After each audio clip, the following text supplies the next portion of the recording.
statistic. I manifested the motive, the mission. Had got sick of sitting around and just wishing I roll up the sleeves to get out and go get it. Some kept it pushing, some blind to the vision, but I had the key for the doorway existed. Way up the ladder, they can't even fathom the purpose I'm setting it. Permanent, infinite. Why you think I had to go and get Timothy? You can't avoid the future when it's imminent. You can keep the loathing and the sentiment. Some way too locked in to be giving attention to DUI. I won't stop at the limit until I die. Make my moment in history, remember why you had started and finished it front line. You know Slimity, militant preach. I'm back off of the collar, the leash. Took it in, I adopted the game. I should get a check from the state every week. Work ethic, I climb to the peak and repeat. No burnout, I'm constantly leaking the heat. They sending it, packing it, shipping it, label distributed. I hit them back with the feet. It never stopping the stats off the sheet. I lay all of this on the table. I did all I did for the crown. Can't be nothing less than what I'm made for. They won't give it to you, gotta take it. Then separate all the good ones from the greatest. And all the realest from the fakest. The game is all I know. The game is all I know. And I can't lay that down. My ego won't allow. I'm still fulfilling dreams of my inner child. I know it make them proud. Sometimes I think it's wild. Could've chose a lane that wouldn't have took as long. Without the up and downs, what would I have found? I guess I never know. But this is now. I've been at the check.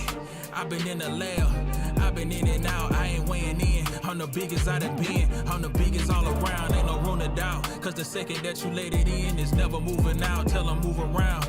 If you ain't trying to make it big, you better make it out. Point is, no, I have no time. I have no time to waste, no time to slack. The point of this, I want to keep pushing. I want to go hard as I can, as much as I can. Do everything I can with the time I have. I can't waste a second. Not 1 second.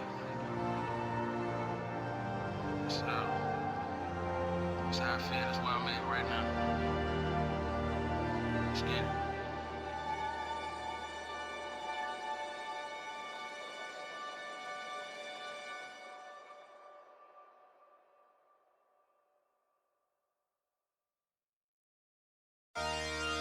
Hey.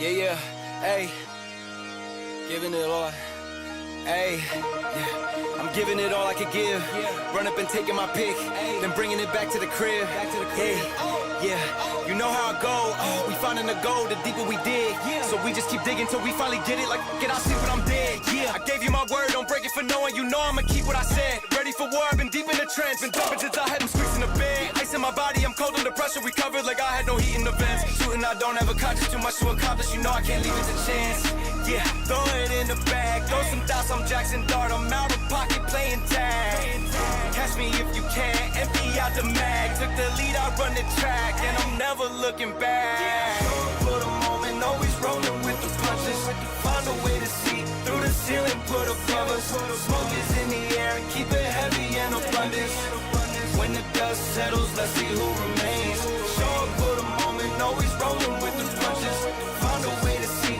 through the ceiling, put above us, smoke is in the air, keep it heavy and abundance, when the dust settles, will you be the same, will you be the same, will you be the same, will you be the same, will you be the same, when the dust settles, let's see who remains, I'm giving it all I could give, run up and taking my pick, then bringing it back to the crib, yeah.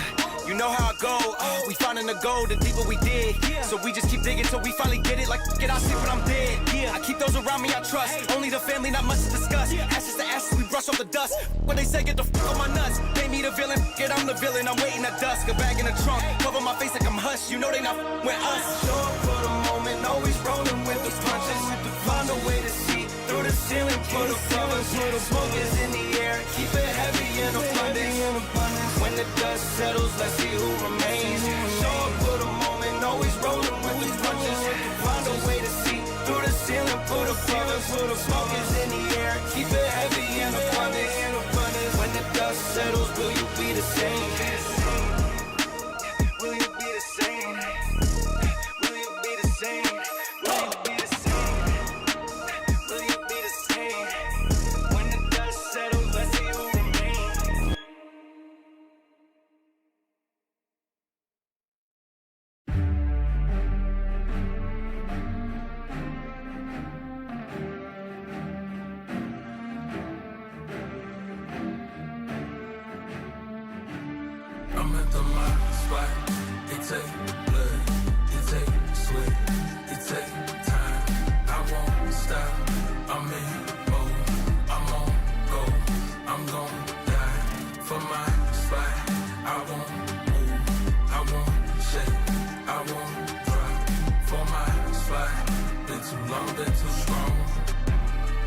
I won't bend, I won't break for my spot. Your hands in the air for this, hands in the air for this, hands in the air for this, hands in the. You should have your hands in the air for this, hands in the air for this, hands in the hands in the hands in the air. I ain't in it all. Wanted 10 cribs, wanted 4 cars, wanted more ice, wanted more grills. Set it in stone, told myself life better damn gear. Before I get ghosts and it get real. When the best set, bet it on slim, manifest twice. I had nothing left, ain't do nothing right, but when all in, loaded up dice, know I'm gon' win, work it out later. When the odds lean, back in my favor, ain't no taking back wages, pay it up full with a paper. Running, running, running, running after that, running after that, running, running, running after that. What a come is it? Running, running, running after that. What a come is it? Running, running, running after that. I'm at the my spot. It take blood, it take sweat, it take time. I won't stop. I'm in mode. I'm on go. I'm gon' die for my spot. I won't move. I won't shake. I won't drop for my spot. Been too long, been too strong. I won't bend, I won't break for my spot. Your hands in the air for this, hands in the air for this, hands in the air for this, hands in the. You should have your hands in the air for this, hands in the air for this, hands in the hands in the hands in the air for this.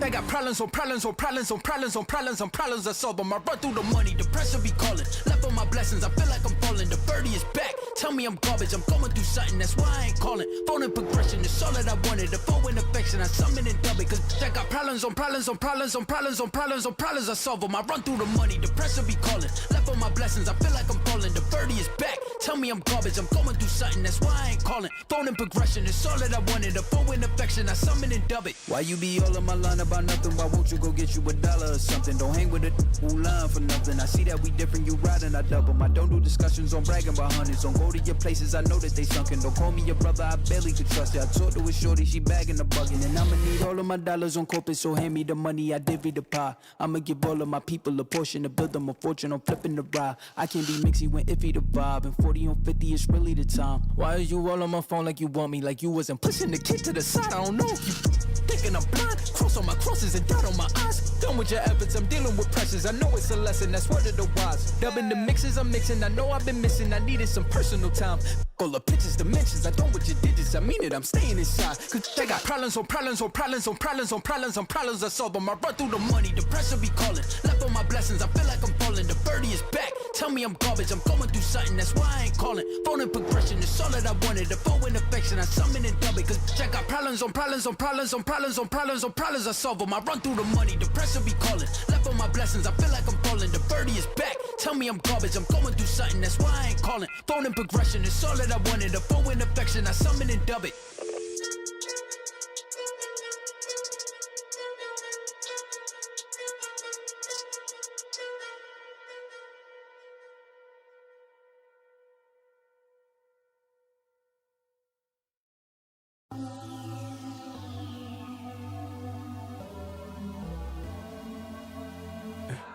For the record, for the record, for the record, for the record. Been a little too nice to y'all. Now I gotta up price on y'all. Snake eyes on dice for y'all. Shoulders on ice for y'all.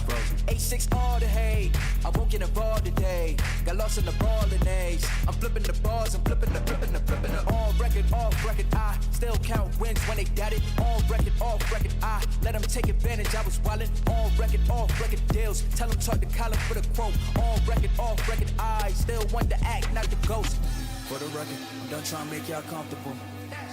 For the record, you ain't trying to grow, then it's done for you. For the record, lab on me going all the way. For the record, ain't trying to link, no time to waste. Running through it with the young influence, adolescent presence, I'm succumbing to it. I've been giving yeses when I shouldn't do it. I complete ejected, but the moves elusive, and I'm barely moving, but I'm still gon' boost 'em. I can't work on winners when I know you're losing, so I whip the winners and they throw the deuces. Guess I have to pivot, shooting no bazookas for the facts. I need racks, paper cash, bucket tax, that's a joke. Tell 'em laugh, Uncle Sam, buck out the bag. Brody plot, forget a whack, contract, give me the max. I got laugh on my back, you ain't that, then it's raps. Whoa, whoa, whoa. For the record, I'm done trying to make y'all comfortable.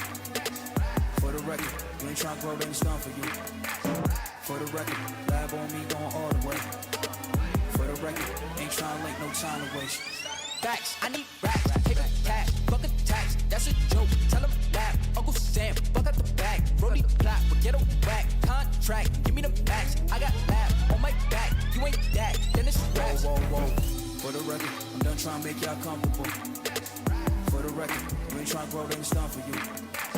For the record, lab on me going all the way. For the record, ain't trying to link, no time to waste.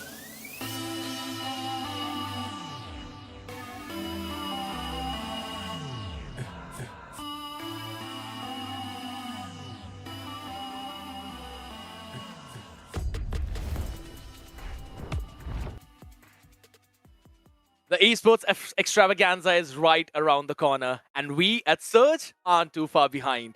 Tonight, with the conclusion of Grand Finals, we shall set forth the foot on the lands traversed by a chosen few. Ladies and gentlemen, welcome to the MEC Season 2 pre-show. Today, I get the prestige to share this panel with the CEO of Surge Europe, Nish, and my peers at the casting desk, Warren, Zakota, and Ellis. My boys, I want to know how are you all doing? One by one. Nish, you first. It's such a pleasure to be back. I remember our yapping sessions with Zakota and Synth last year, and it's so nice to be back. So I'm very excited, and for most part that we are already in the grand finals before the EWC. And yeah, what can I say more? I'm super excited for today. I share the same emotion. Warren, what about you? I mean, we had crazy matches, so I'm shivering with excitement. It will be a blast, and I'm not gonna waste more space. Well, back to you, Skate. All right, Ellis, how are you feeling being here for the very first time, my man? Bro, I have to say that I'm very anxious about this thing, but I'm so happy to be here alongside a lot of good people, and I'm so happy to be here, bro. That's all I have to say. Amazing, man. Sits well. And there's another person who's not shivering, if anything, quite the opposite. Come on, man. How are you feeling out here? Man, it's hot here, but you know what's gonna be hotter? This grand final is back to be on the desk with Nish. I'm missing the times when we have to bring back those yapping sessions. Mm-hmm. It's a shame that we don't have them anymore, but people don't find us as entertaining as we deemed the pre-shows last year. I agree, man. Those pre-shows were something that we would all sit on for hours and talk about the new things that are happening around the corner. And since we are already on this topic, Nish, there's quite a lot of new things happening, right? Talk to me about MLBB Awards and how everything that's going on there. You already spoiled it a little bit. So the biggest goal for Surge in general is to bring in the entertainment and grow the ecosystem as much as possible. And I think that it's super important for the fans and everyone in the community to have the opportunity to very easily access information. That's why the whole MLTV website was built. So MLTV.gg is the platform we built. Right now it's covering mostly just the European events, but you can expect that very, very soon we'll be expanding on more prestigious events, and hopefully until the end of the year we could be covering most or all the events in MLBB. So it's really exciting for me to have this, because when I was starting and entering MLBB, this was the biggest issue I think for me, to find information, and with this we will be definitely like moving forward, and I think it will be very easy to onboard new viewers and new people inside the community, so that come in, have really easy access to all the information and see like the whole landscape of MLBB. And at the same time, since we are condensing data and trying to figure out all the information, we decided that we are going to create MLTV awards, and these awards are going to highlight the achievements of the players, either male or female, from the tournaments, so that we can like again promote our players a little bit more, showcase their skills and their achievements throughout the season. And for this purpose, we created the MLTV awards. So this June, on 27th, there will be the first ever MLTV awards. So I'm inviting you already. It will be broadcasted online for the first season, but hopefully we'll get to a place that, as in other titles in esports, we will also have our offline big awards for Mobile Legends. Wow, all of that, and it's finally being brought out here, man. I absolutely love it. So are there more categories in the MLTV awards? Like there are different awards for different things? Is that how it's gonna go? Or there's one big award for something that we have to do? Can you spoil it? I can spoil only a little bit, maybe to motivate the casters. Like we will definitely have category for casters as well. But yes, it will be for players. We will be definitely doing some things not only for specific players, but also something more related to the roles, so that each, because you know there's a big difference of what you expect from jungler, roamer, mid laner, like each role. So we definitely want to do something for everyone, and that everyone feels included to be shared and be highlighted with these kind of awards. I absolutely love it. Warren, I heard that you were about to retire from casting as well, right? Just so the competition gets a little bit less for the awards. My man just got confused for a second there. What's your opinion about all of these upcoming awards, which you can also grab?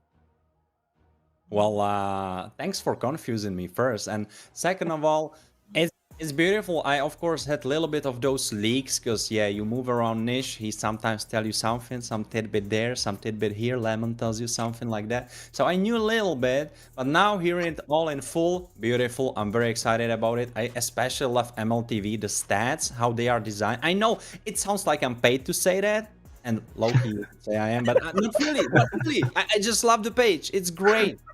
Try it. If you didn't already, it's so good. I love it.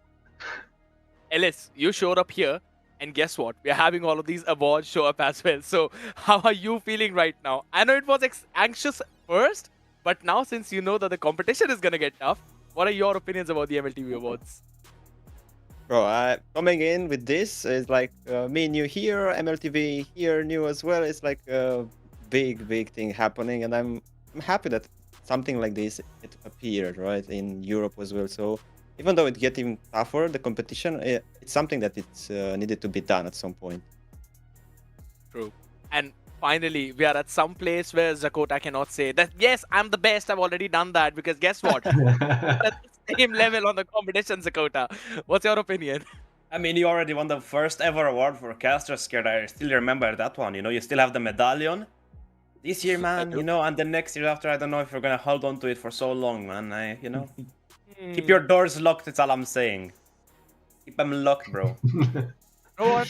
They're all open. Show me how much of the competition you got out there, because that's going to be the fun part.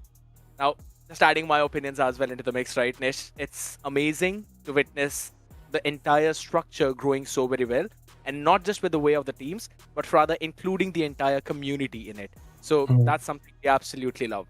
And since we're including the community, right, there's some more awards being given to the people who've been constantly creating the contents out there. So what's that about? I would phrase it a little bit different. It's not about those who already do something, but much rather, I think the lack of content creators in the space of Europe is very eminent, and we need to tackle this issue.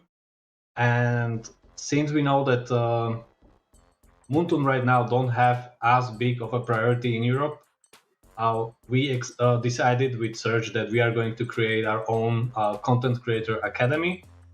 It will be launched in June, and we'll have different challenges. We will try to support different people who will take on this challenge, because I think there's so much potential in Europe right now. Because as I mentioned earlier in interviews or where people are asking me about, we have so little content creators, and even less of those who do like cross-platform. So I think that we need to put a helping hand, put some kind of knowledge to these people, and give them like a small starting advantage. And the advantage would be this content creator academy. Of course, all of the people who are going to participate will have the opportunity to become the official content creators of Surge. So they will have some special content. They will may access certain benefits that other cannot. And at the same time, since we have EWC behind the door, we decided that since content creators need good content, we decided that we will help get them a premium ticket to the MSI playoffs, so that they can come to Paris and have the opportunity to record the best content during the summer. So you basically create the content, you win the competition, you get the ticket to go to the EWC, and that all of these perks are being included on top of the fact that you get some special perks from Surge for being the in-house content creators. That's such a good opportunity, my man. Who came up with this idea? It was a combination. Like I usually have, like we have every week very intensive calls with our marketing with George. I think that the whole chat knows, and props to George. We're discussing like how to really motivate the content creators, because it's so hard. I have no idea why, because if I would be much younger and more entertaining, like I'm not right now, but I think there's a lot of people who know how to entertain people. So I think that they're just wasting their time. And right now the opportunity is the best, because we are on a pretty big turning point in Europe. There's bigger tournaments, bigger opportunities. There's a lot of good content, and we just don't see the content creators who would elevate the whole ecosystem. So we're thinking like Muntun already did it multiple times in different regions. So we decided that let's try it. Like we will see what it bring, and if we get new content creators, I think it will elevate the whole MLBB scene, like the viewers and everything. So that's what we aim for, and I think this is like a not just an opportunity, but it will be also a test. Like if we really do have such people in Europe, because if we were in the United States, I think it will be so much easier, but we are not. So let's hope that we have courageous people in Europe, and we will take on this challenge. You know, I can see one of those courageous people right under me right here, right now. The man who I believe won in the Hero Creation Challenge, which was organized as well, right, Warren? Why don't you talk to us about that a bit?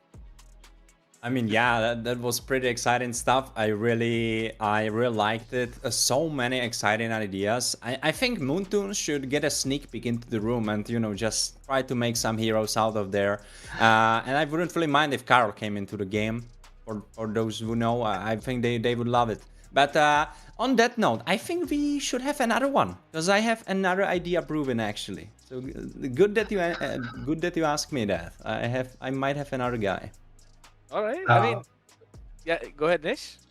Actually, it's in the pipeline, so I think we will definitely have opportunity to create a Carl Pond too, because I also like the idea, and to have Carl with the skin of Niche, that would be best. I'm joking. I'm joking. It's so fun, to be honest. And is it the same thing, right, Nish? That different events in terms of creating those contents as well. Like you can create some of your new heroes, maybe talk about that. All on top of the fact that you can obviously take some clips out from the Surge tournaments as well, and maybe get in your analysis on that. So how vast is the Content Creation Academy going to be? Like what all is it going to include? I would say that it's so beautiful in esports and gaming in general because you don't really have a ceiling. You can have whatever you can create, and I think that the creators who are the most like get loose and just create something super random and super creative and funny. That's the best content that would always entertain the most. And I think that we will just give the opportunity, but it's really up to the content creators to bring in the ideas. That's why, for example, as Warren said, we had the community challenge to create a hero, but Warren didn't do a video about it. For example, I'm just Next saying, time. I'm just saying. And this is exactly what we are doing. Like in Search, we create so many opportunities to have content for different people because we have multiple community events, competitions, clip of the month, whatever. Like there's so many things, but people are just not taking advantage of these things. I see. I mean, I totally agree. There's a lot of opportunities being brought. And by the way, Ellis, this is something which I asked for you so that you can hop into this content creation academy as well and showcase what you've got out here. What do you think? You think you'll be interested in that?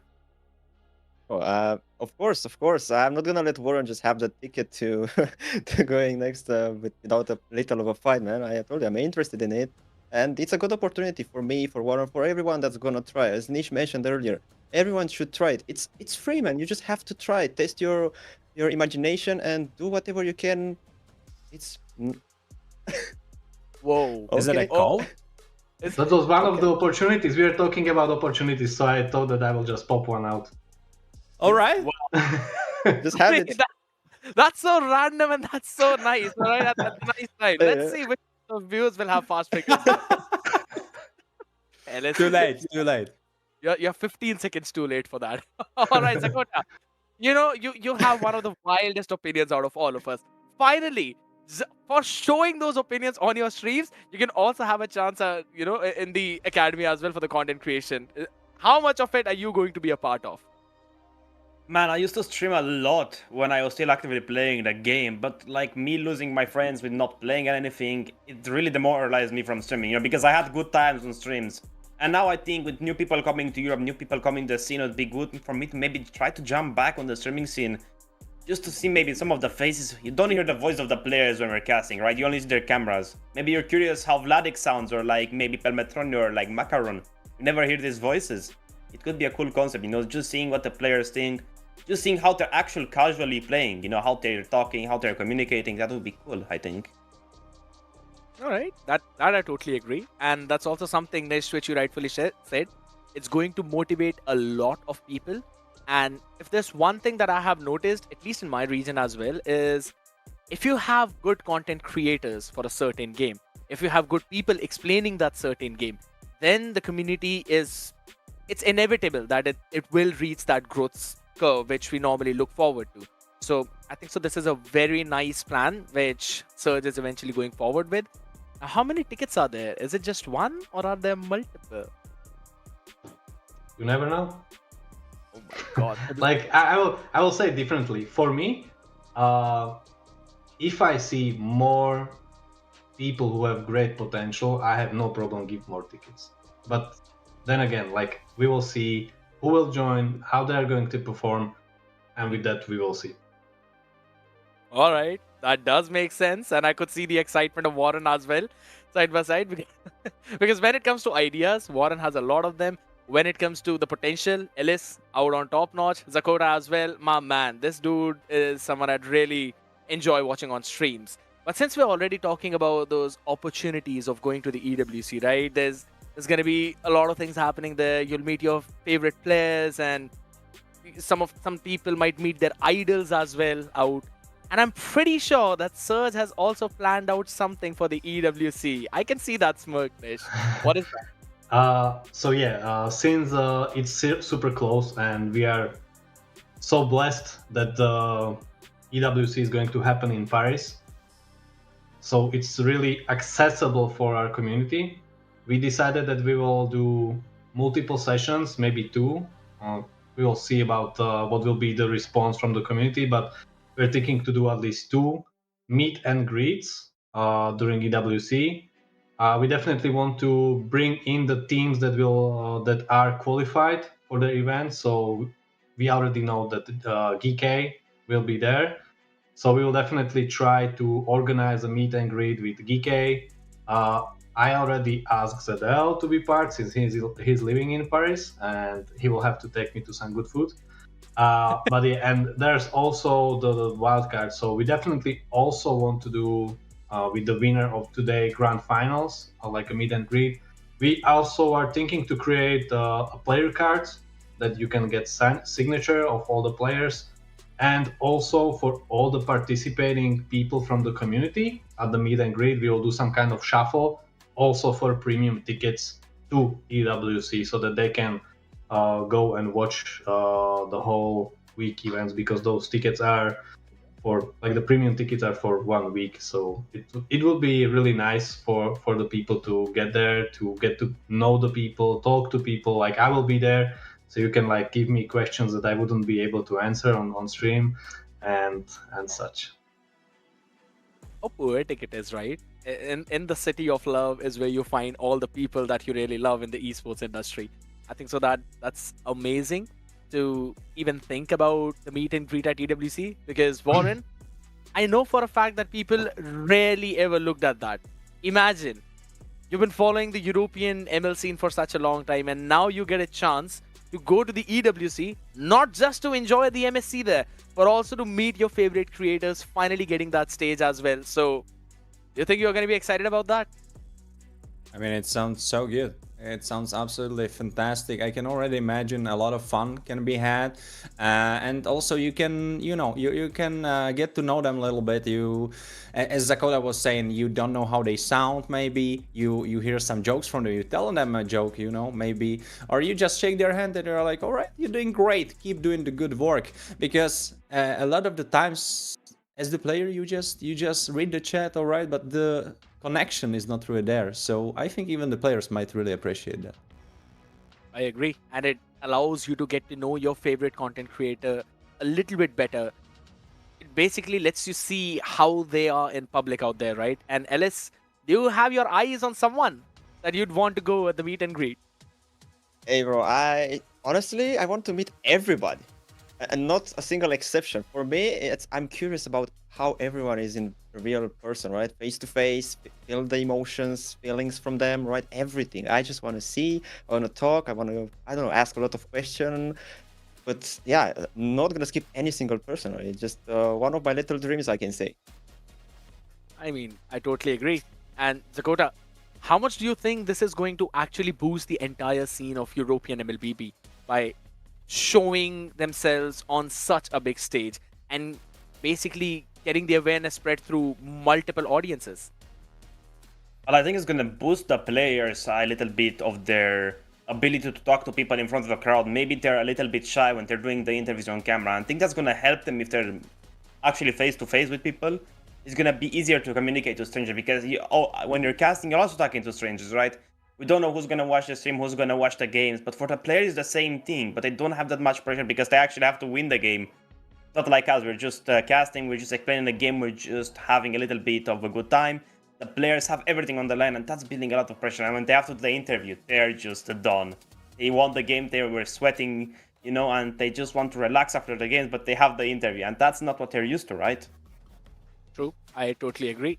And now, since we're already on that topic as well, right, I kind of want to discuss about the teams and their journey throughout the MEC, how they went in from those open qualifiers versus what they eventually showcased on the MEC Season 2 stage. Because I still remember, Nish, if we are looking back onto the Season 1, how Meta Shift came from the open qualifiers and faced up against Memento Mori in the grand finals. And then they came to be known as BOARS Gaming, and look at where they are now, ready to face VSG. But they had a few hits, right? I'm super excited about them. Like, even during Search Pro League, they were playing against Extremely Slay. In that bout, they were defeated. But to be honest, for me, I love their consistency. And they're consistently trying to work on their team. Even right now, we see that they have Macaron. and they're always like, I know what kind of hunger they have, and they are working towards the goal. So I'm super excited about BOARS Gaming, and we can see the perseverance. Like, Yeah. they are everywhere. Like, they participate in every tournament they can. They always go for the best results they can, and like, it's really hard to not be a fan of BOARS Gaming. And now that we introduced the webcams during the games, I think people are even bigger fans, thanks to Bob Rusig, I think. And other, like, it's really nice to see them. So I think that their journey is one for the books, and I'm excited to see their future as well. True. And since we're already on that topic, right? I want to have a look at their journey as well, as to how they went in all the way from those league stages, moving slowly and steadily. But Warren, let's be honest, the league stage was a big surprise for all of us. And I'm not talking about Group A of VSG, BOARS and White Army. I'm talking about Group B, Destiny. Oh, absolutely. Absolutely. You said it right. Dynasty was a shakeup. We knew that they could be good, but this good in the Group B itself, making it to the top, that was pretty spicy. But on that same note, Scared, you know, should I come to that? Should I say it right away? I guess so, since you already asked. They kind of fell flat. Because I was expecting a lot, then their journey kind of prematurely stopped. Absolutely. And first of all, I absolutely love it that you mentioned about the dynasty, right? Because that was a test for all of you people. Ellis, Zakota, you both failed in that. I wanted you guys to correct me out there, because obviously that's dynasty, not destiny. Come on, people. You're not paying attention there. I really hope you guys focus on this one, because guess what? It was ball force to win against Imperial Esports on that very last day. Ellis, if you remember, they won 2-0. And that's why they were always above Imperial Esports. And that was a big surprise for us, wasn't it? Yeah. They actually had such a nice course along the games. And I'm just so amazed of how they performed there, how they kept performing, and how they ended up. Because, bro, it would have been a great shock. And I honestly wanted to see Bolt Force in the grand finals, but it wasn't, because BOARS Gaming were there to stop their crazy run, bro. Or they were insane. All I have to say, insane. The real dark horse of the tournament, if you ask me. I agree. This was a big surprise to all of us. And Zakota, since we're already on the topic of surprises, Imperial Esports, first of all, third in their group, and then having to face up the finalists, that's BOARS Gaming, that too in their very first knockout match in the playoffs. I think so they were in a very tough run, weren't they? Yeah, they just didn't expect Wildcard to be this strong. I believe they lost to Wildcard in the last day of the regular season, and then they went to third place. Dynasty went in first. And the crazy thing is that I was not expecting them to lose to BOARS, because Imperial Esports, they were so strong. That's quite a strong lineup. It was always this back and forth, right? Scared with Jackpots, then with Extremely Slate, then to Imperial Esports, then BOARS with Metashift. It was such a good journey for them, but I wasn't expecting them to go down so fast in the first, round, I would say. Yeah, true. It was definitely a roller coaster ride, and a lot of surprises were revealed throughout the MEC Season 2. And now we stand at the pinnacle where VSG will take on BOARS Gaming, a team that has won twice against them already, dropping only 2 games out of how many? 4, 3, 7 out of the 7 games that they've played together. Now that is a big number. And only one of them will eventually qualify for the MSC Wildcard. And Nish, I think so this year's Wildcard are going to be even more tough, aren't they? Yeah, I'm very excited for it, because even the format is pretty tough. Like, you have 2 groups. Like, it begins with the group stage, where you have 5 teams in each group. From these groups, the first in the group stage is going directly to the final event. And between that, there's a gauntlet where they will be playing the second to fourth. And I don't know if you saw who's already there, and we can say that in the group stage, I wonder what kind of group we are going to pull, because there will be MCC, runner-ups. There will be MTC runner-ups, which I think are the biggest competition for us. And we already know that Team Falcons is there, the Mongols are there, the Hoons, Sunset Ravens, and Kick of Gamers Club. So I still think that the biggest competition, and for at least for myself, I would be the most afraid, and I think that the biggest contender for winning the wildcard slot is definitely going to be from MCC. But yeah, we have group stage, gauntlet, and then we have the final bracket with playoff form. So it will be very, very hard to even get to the main stage. But still, I think that we have the potential to be there. Like both the teams that we have in grand finals are showcasing like good macro. They're mechanically very good, and I think that there will be a lot of luck factor. For example, for the group stages, like where we are going to end up. But I'm positive that we can perform very well. I mean, there are two different ways where I think we can move forward with, right? If you want the easier way, which technically is a bit difficult way as well, you want to top up in your group, and then you directly want to go into the decider.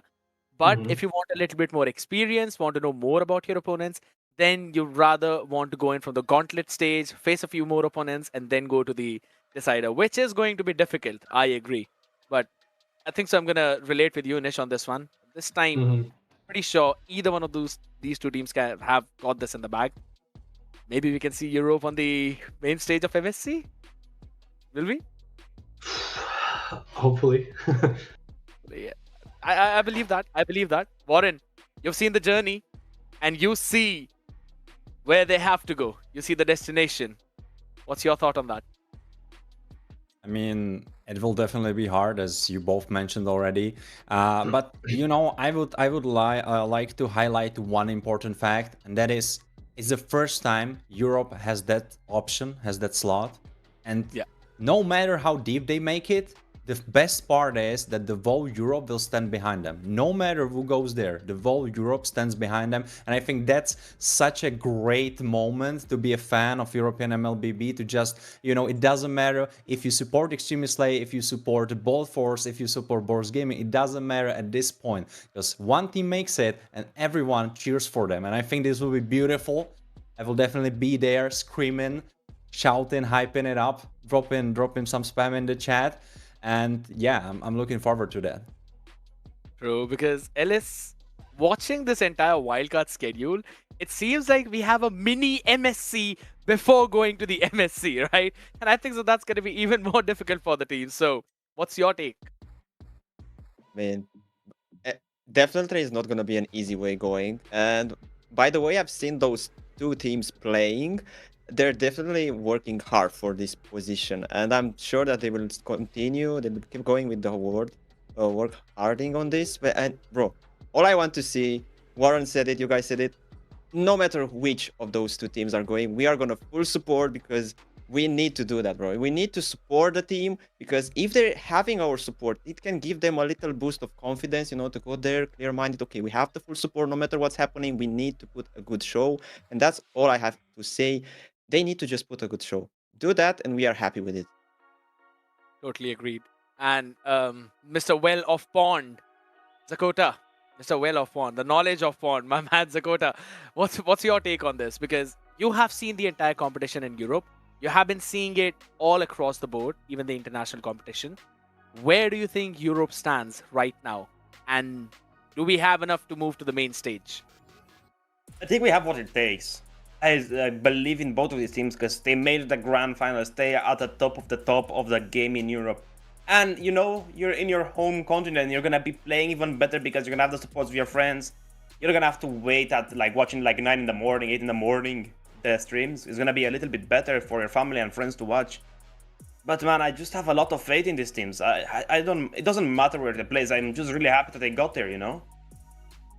All right, that makes sense. Before we go off, people, I've been going from Nish, Warren, LS, and Zakota. Now I'm going to go in reverse, and we're going to make it quick. Zakota, any last few words before we hop off? Good luck to both of these teams. And who's winning, according to you? VSG. All right, Ellis, last words from you, my man. I just want to see a show now, a show after they go to the wildcard slot. So just good luck to both of the teams. Of course, I'm gonna bet on VSG, but hey, I want a fight from BOARS Gaming, man. Looking for a good fight from BOARS Gaming. It seems that you are also in the VSG train, are you not?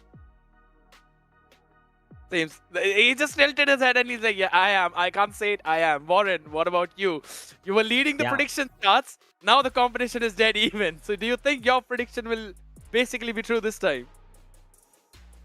I just hope that I will clutch it in the end. But you know, maybe BOARS can clutch it in the end too. But I definitely don't share this sentiment that I'm just spilling out now in my prediction. I am a little bit on the other side. But one thing I'm gonna say that definitely favors BOARS is that Bob Rusik is crazy. He's a machine. And no matter how the grand finals ends up, he's going to go crazy. He will not have a game where he's 0-9. He's gonna have crazy games. All right, it's a machine versus the Autobots, Nish. What are your last few words for this grand finals? So I definitely wish for both of the games good luck, and I want to see a full best of 7. That's my only wish. And to be honest, I'm reluctant to say who is going to win. Of course, like JM caught my attention because he has the same shortage of the name. Like I'm also JM, so we are a team in that. But yeah, I want to see a full best of 7. I definitely don't want to see what happened during the SBC to have a 4-0. That's definitely something I don't want to see. But I will say one thing. So far, both of the teams performed so well. Even like when they were playing the upper bracket finals, they're playing long games. They didn't let the other team have anything easily. So I think that we can expect very intense games, and I'm really looking forward to it. True, because guess what? We haven't really seen these teams end up in any straight series. We've always gone to the next few games. And this best of 3s, best of 5s. Now it's a best of 7 time, people. We are all ready to see which team will move forward to the MSC Wildcard. And watch all of that action. Stay tuned because it will all be here after this very short break.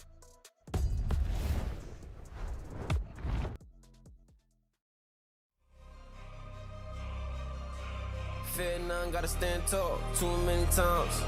Bust down a new Jacobs, too many diamonds. Like, what you gonna do, baby? You too damn fine. Let's run it up. They don't wanna see us in the playoffs. They don't wanna see us in the playoffs. They don't wanna see us in the playoffs. They don't wanna see us in the playoffs. I could see y'all play out. Y'all boys gonna lose it, ain't no doubt. Can't use my name for no more clout. If y'all wanna win, just follow my route. Shorty rolling, shorty tryna get it rolling. Young and grinding, you gon' get it. Put them peas up in the stoley. You gon' drive 1,000 miles till his pockets keep on growing. I be skating all this ice on my neck like a goalie. When she with you, yeah, shorty, she pursuing me. Would hate if I was you, yeah. We the best to do it, baby. We the best to do it, we the best to do it, baby. Got a hat trick, that 3 shorties on the daily. My mom gone, I just crashed a new Mercedes. Took a picture with her, not a think she famous. It's bye-bye, little baby. I'm in a trap ball like Jordan, like we in the 80s. In the field, youngest don't around like Brady. Catching players always 50K, what they gotta pay me.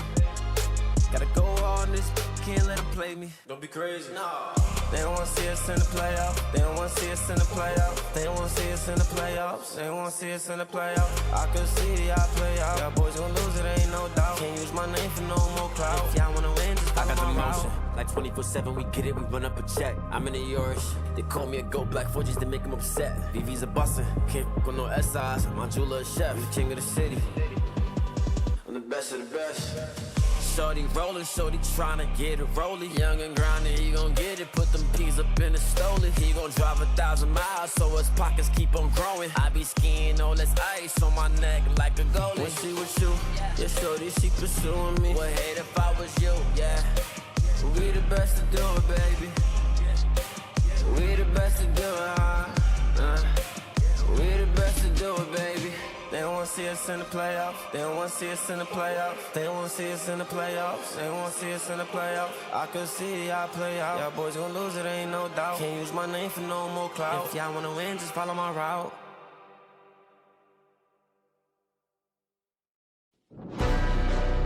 Yeah.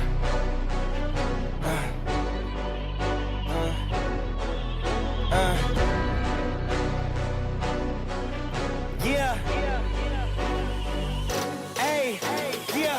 The jig is up. Yeah. I came too far, I ain't giving up. Hey, I had to cut what was weighing me down. And then when you grow, they say that you switching up here to perimeter. Defending the fort, we crushing the visitors. I got it locked, ain't taking a prisoner. Thought it was sweet until they chin hit with a finisher. Heartbreak, Nikki, I'm voiding the slips. I'm raising the stakes, enjoying the risk. Injecting my veins with ice, as cold as it gets. I live for this shit. Yeah. Die as a legend, I ride with aggression. I lost in the past, it's fine, it's a lesson. I'm loading the clips, I fire the weapons and taking what's mine. It's time for redemption. Yeah.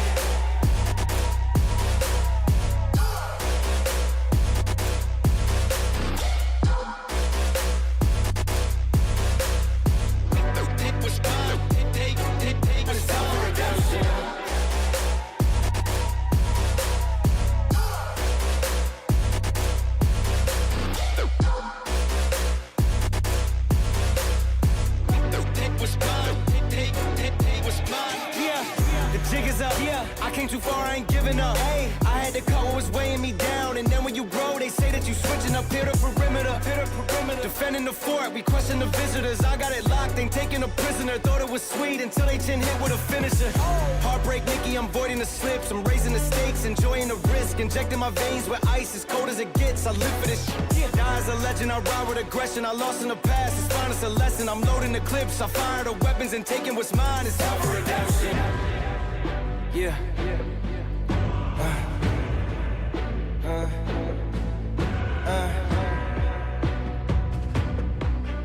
Yeah. Hey.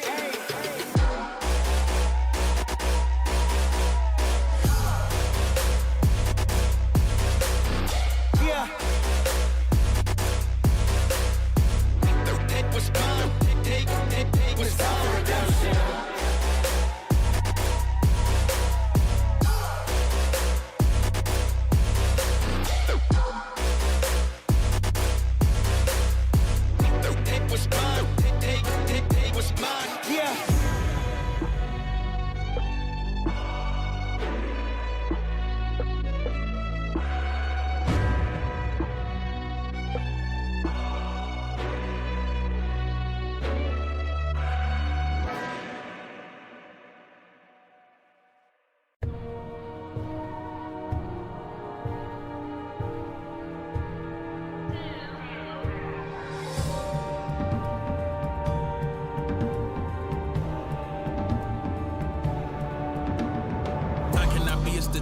I manifested the motive, the mission. Had got sick of sitting around and just wishing I roll up the sleeves to get out and go get it. Some kept it pushing, some blind to the vision, but I had to keep for the doorway existed. Way up the ladder, they can't even fathom the purpose. I'm setting it permanent, infinite. Why you think I had to go and get timid? You can't avoid the future when it's imminent. You can keep the loathing in the sentiments. I'm way too locked in to be giving attention to DUI. I won't stop at the limit until I die. Make my moment in history, remember why you had started and finished it front line. You know, Slim and D militant preach. I'm back off for the collar, the leash. Take it in, I adopted the game. I should get a check from the state. Ladies and gentlemen, you are watching the culmination of what was hard work from years in Europe, and it has led to this final day. It is the first chapter, of course, we're talking of Europe on the world stage. You're watching the Mobile Legends Bang Bang European Championship Season 2. It is the road to EWC 26, the mid-season cup. A slot for the wild card is up for grabs. My name is Kronos, and it is my honor and pride to bring to you this broadcast alongside me from the EECA region to bring some light to Europe. We're talking about Sasha Destroyer. How are you doing today, Destroyer? And does it feel to be good to be on the finals desk?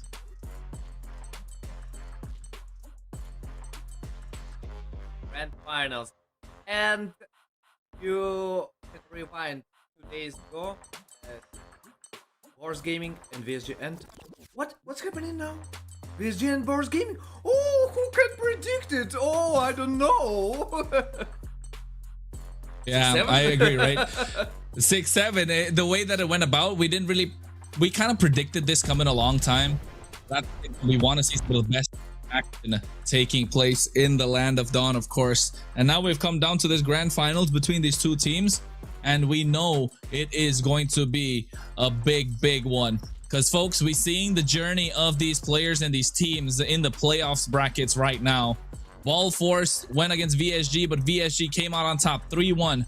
And the same thing later on, they wiped the floor with BOARS Gaming in the 3-1 again. And BOARS Gaming dropped down to the lower bracket, forcing Ball Force into a gauntlet. And then finally coming out on top with a 3-1 fashion themselves. Oh, anything you want to say about this, Destroyer?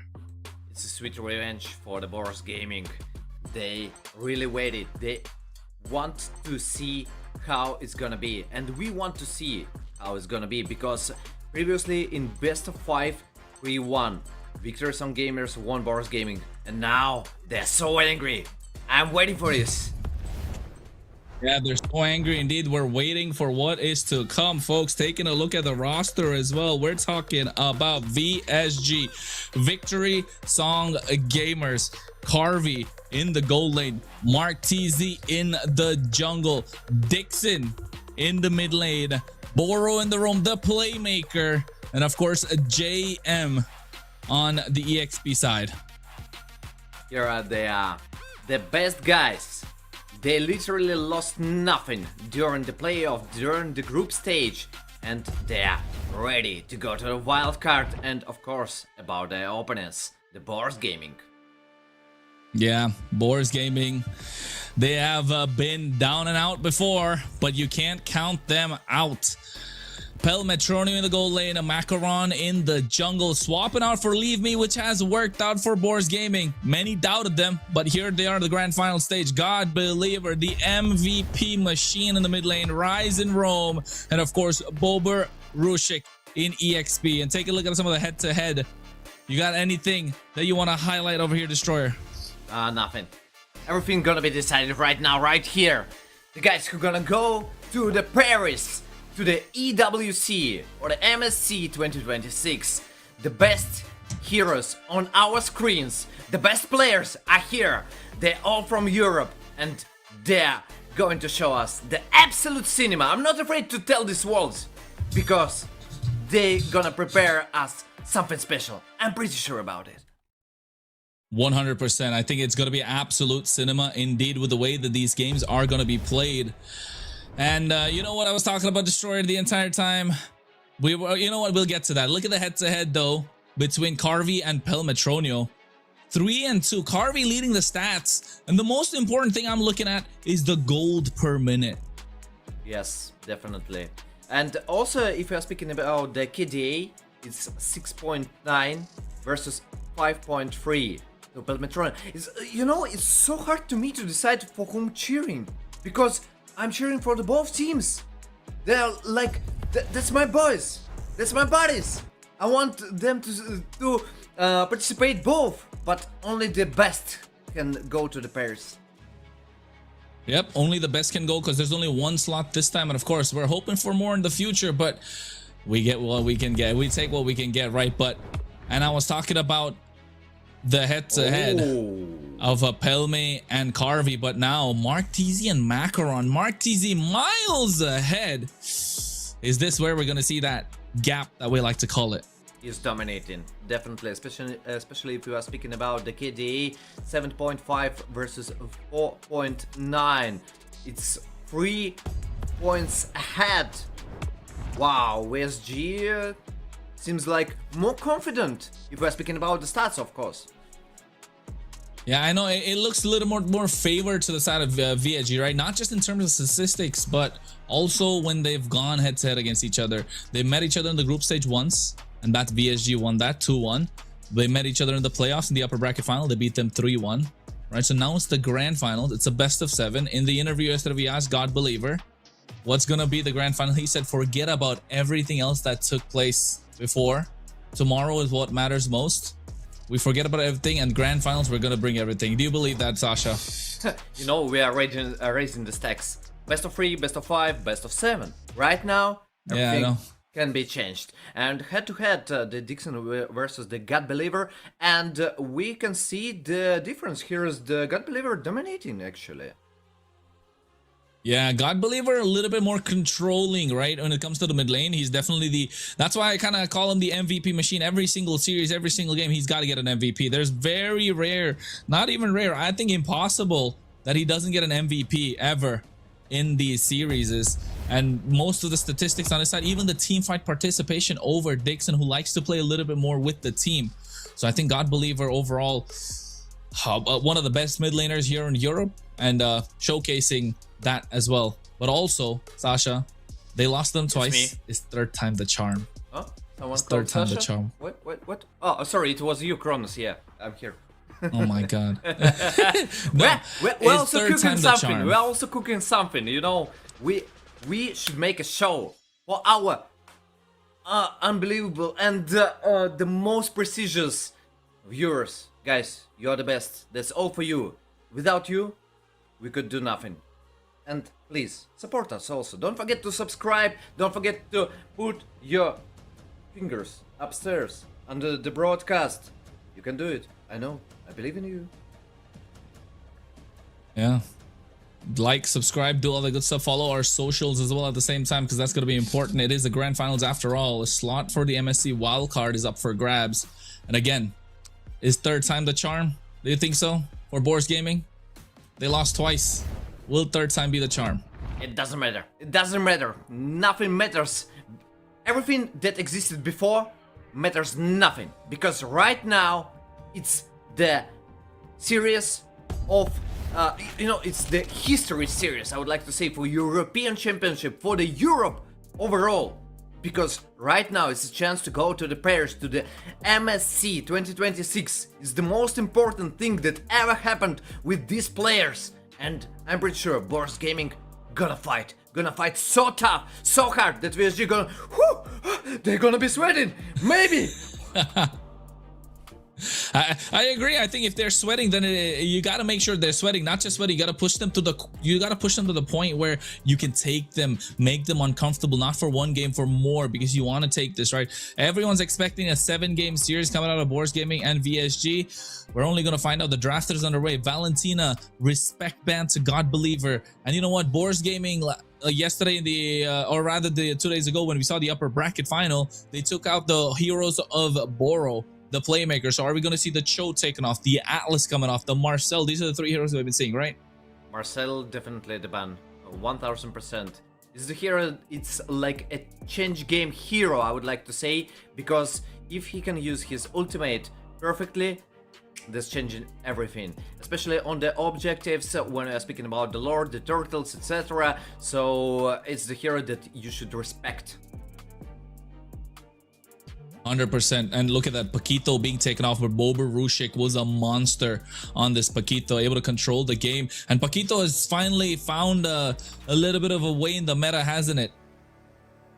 He found a niche. He found a niche everywhere, actually. If you are speaking about MPL, if you are speaking about the EC region, it's one of the bans actually in the EC region, one of the first 3 bans, and you should respect it. This buff after the patch made him a monster, a disaster for the opponent, and you should respect it all the time, especially if you want to take the Freya. Yeah, especially if you want to take the Freya, just because of the fact that it can be like a wall to the Freya, right? You have the ability to go one shot. I've seen a little bit of different builds with what they can go, but one thing has been common with that quantum charge, I think. So VSG, take it out, take out the Hilda. They are looking to get that Marcel for themselves. The Marcel is open. The Harley is also available along with the Freya. So Harith is another choice. Phoveus is also open. So what do BOARS Gaming do? You think they go for the trade? They go for trade, but I think insta-lock Freya is one of the best things that you can do. But it's Harley. It's Harley. They want to trade. They want to exchange. They got the priority for the jungle. And it is a good option because you got Phoveus, and at the same time you got Freya, so you can counter it actually. Yeah, I think Harley picked up. Phoveus and Freya can be a choice, or you can go Phoveus plus Harith, right? That's another great choice if you want to go rock in the gold lane, secure that, or you can go Phoveus plus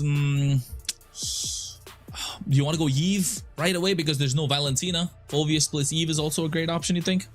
Yeah, it's okay, but the Harith, yeah, I really like the Harith for this choice. And they're taking Fredrin. You know, I'm watching BOARS Gaming and they're playing like the Filipino style. Nobody cares about the Fredrin, but in the MPL Philippines, they don't care about any other part of the world. They just, Fredrin, it's imbalanced Yes. hero.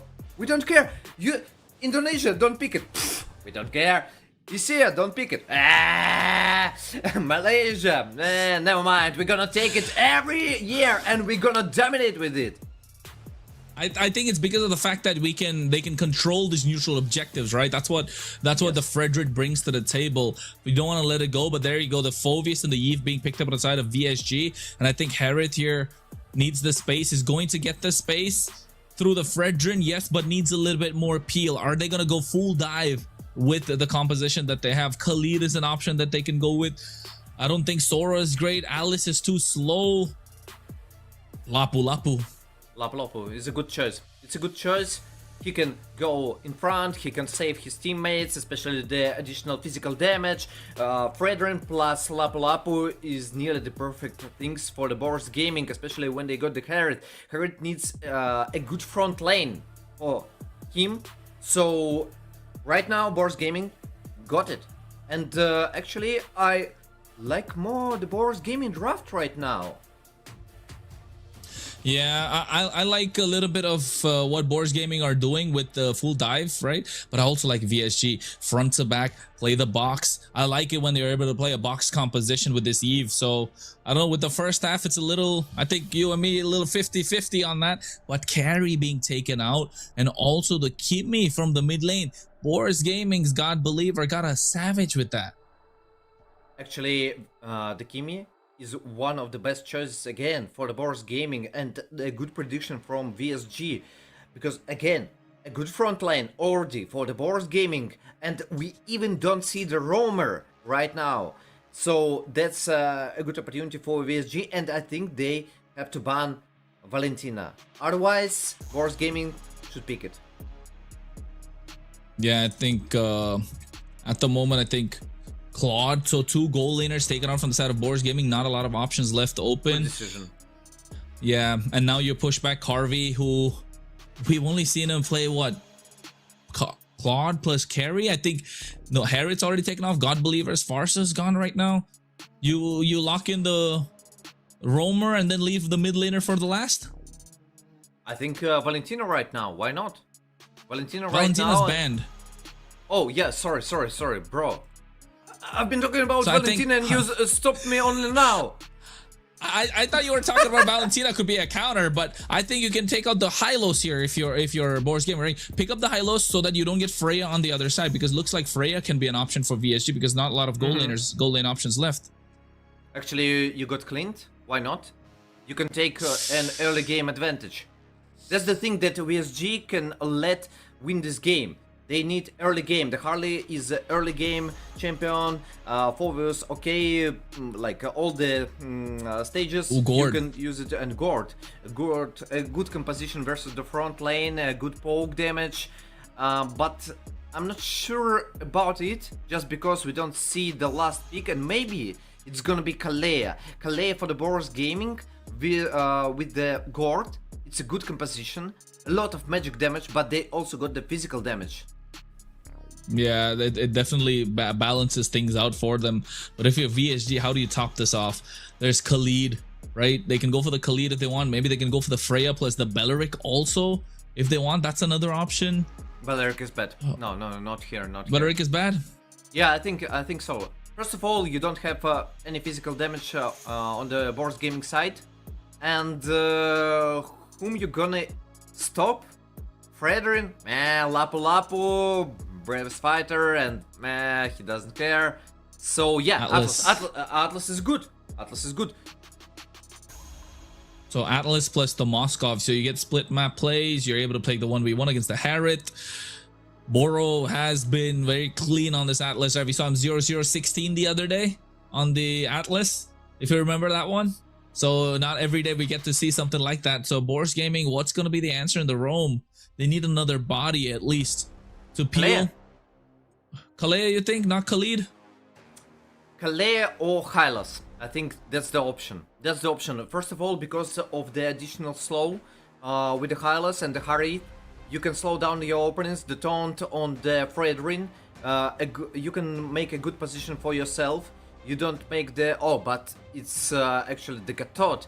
Nah, I don't like Gatot current meta, you know, it's not the best choice, but overall, you can take it because it's revitalize on this hero all the time, the priority on the beat, and that's the reason, I think. Yeah, that's what I was going to say. They need something with the revitalize, right? That's the most important thing. So at least they get this in the form of the Gato Kacha. There's definitely options and avenues to try and dish out the damage and at least get set potential for your team. What are you thinking? Because of the Gatot Kacha, I would like to say VSG got better potential. Just because of Gatot. I don't like it, him current meta. AOG is good, but all the time you use it on the engage. It's not the best thing you can make. And actually he got only 2 buttons, because AOG mostly you use for the escape. Yeah, I think AOG is used mostly for the escape. But folks, the draft is set. It has been a long journey to get to this point for both these teams. A little longer for BOARS, but they have finally made it here. It is the grand finals, a best of 7. And to start things off in game number 1, VSG on the blue and BOARS Gaming on the red. And let's see who gets closer to that ticket to Paris. The MSC wildcard is up for grabs. We are underway. Let's go, folks! VSG versus the BOARS Gaming. Cheer for them in the chat and support every team you are cheering for. Don't forget about it. Don't forget to subscribe. We are going to the first map, and Martizi engages enemy jungle. Yeah, he's able to steal away the orange buff early on, and now you know he's gonna get slowed down. Macaron doesn't see it coming. He doesn't realize he only has the lava golem at the moment. Oh, that's a very good start for VSG. Good pathing from Mark TZ. What a perfect rotation by Martizi. He took 2 creeps from the enemy jungle, and Fredrin don't have an opportunity to take the level 4 before the turtle. So, such a big move by the Victory Song gamers, and I don't know, they can't engage enemy jungle. That's the problem. Yeah, and it's gonna be problematic. You're right. Well, not gonna be a level 4, and the one thing I think they need to contest the lava golem, the Harley, and Mark TZ is not gonna let that happen. Meanwhile, on the top side, they're trying to get a cut. So VSG fast rotations, and they're already gonna be ahead. And I think in this neutral objective fight, they are gonna have the advantage. What a perfect rotations by VSG. I have no idea what happened by these 2 days, but right now they're making perfect moves that helps them to take an advantage over their opponents. And here comes the turtle in 3 seconds. Yeah, in 3 seconds, the turtle's up. Take a look at the emblems as well. Nothing too crazy, nothing out of the ordinary right now. But JM on the top side, Bo Barushik looking to hit that level 4. He gets a dark wave. Boro could make his way and get level 4, chooses not to do so. They need to conquer this turtle pit. Macaron trying to pull the aggro. Finally, it's level 4, but Mark TZ is 1 level ahead, so gonna have a slight bit of an advantage in this pit. Boro with a perfect match. Dixon forced the flicker. They auto him drop down. They go for the raging slash. Bo Barushik finds first blood. Now looking to get on top of Mark TZ. He misses. And JM able to get on top of Macaron. Takes him down. And Boro and Mark TZ back into the turtle pit. And now they're looking to find Rise. But Mark TZ secured the turtle. There's the fatal link test to 3 members. As they find another Bo Barushik takes out JM in the process. So they trade back and forth. What a fight! What a perfect fight by VSG. At the same time, the BOARS Gaming took an advantage by the kills, 2 versus 1. But anyway, the turtle went to the Victory Song Gamer side, and the predictions of our talents. Oh! Oh my god. Oh! I don't know why they do that. Mark TZ, he had the advantage, taking the risk right now, which didn't pay off. That's not worth it. Definitely not worth it at all. And a good lead for the BOARS Gaming, according to the kills. They are going ahead, and right now, if we are speaking about the gold, 100 different, it means nothing. Yeah, it definitely means nothing right now for both these teams at this moment. But Bo Barushik 3-0-0 this Lapu Lapu, right? VSG had a great start to the game with a pathing of Mark TZ, but the kills on the side of BOARS Gaming, especially Bo Barushik, things are starting to tilt in their favor. Macaron needs to get, what, at least even in terms of EXP, so that when they go for the next neutral objective fight, they can find a way to contest. Boborusik is the leader for the BOARS Gaming, but if VSG gonna shut down him, there's gonna be a problem because everything on the Boborusik shoulders. If he dies, that's all. Oh no, they lost that. Did they lose that? Happens. Nothing special. I mean, every single movement right now, it's not that crazy, not that special, but you can see already Mark TZ a bit ahead, looking to go for the Genius Wand. On the other side, Macaron for the Brute Force Breastplate. Both the goal laners slowly hitting their power spike. So nothing crazy yet, but Boro has been the one to make these plays right on this Atlas. Yeah, we are waiting for the Boros moves because he is a playmaker, and we are starting the Turtle BOARS Gaming on the first side. Yeah. Oh, perfect match into the Fatal Links with the flicker. Hardly even dropped down, but Rise right in front of him. And Bobarucci able to take the Martese. Meanwhile, on the back line, God Believer with the gush coming through. And look at JM. He's trying to buy some time, but the Revitalize from Rise is helping them survive. And Carmi comes in for the SOD, but cannot make a difference. Yeah, not the best engage by VSG. And BOARS Gaming taking an advantage. They want to win this game. And right now, VSG on the back line. They can't play as the first number. Right now they are losing 4 kills. And the BOARS Gaming want to take tier 1 turret on the bottom side. Pelmetronio, what a play. He stayed on the bottom and still nearly finished the turret. Yeah, nearly finishing the turret. 72% audience prediction on the side of VSG. 28% for the BOARS Gaming fans. Powered by Runestone. Well, everybody still thinks VSG have more fans than BOARS Gaming, right? That's all about the Oleg Dixon Boro. Bye-bye, bro. See you later.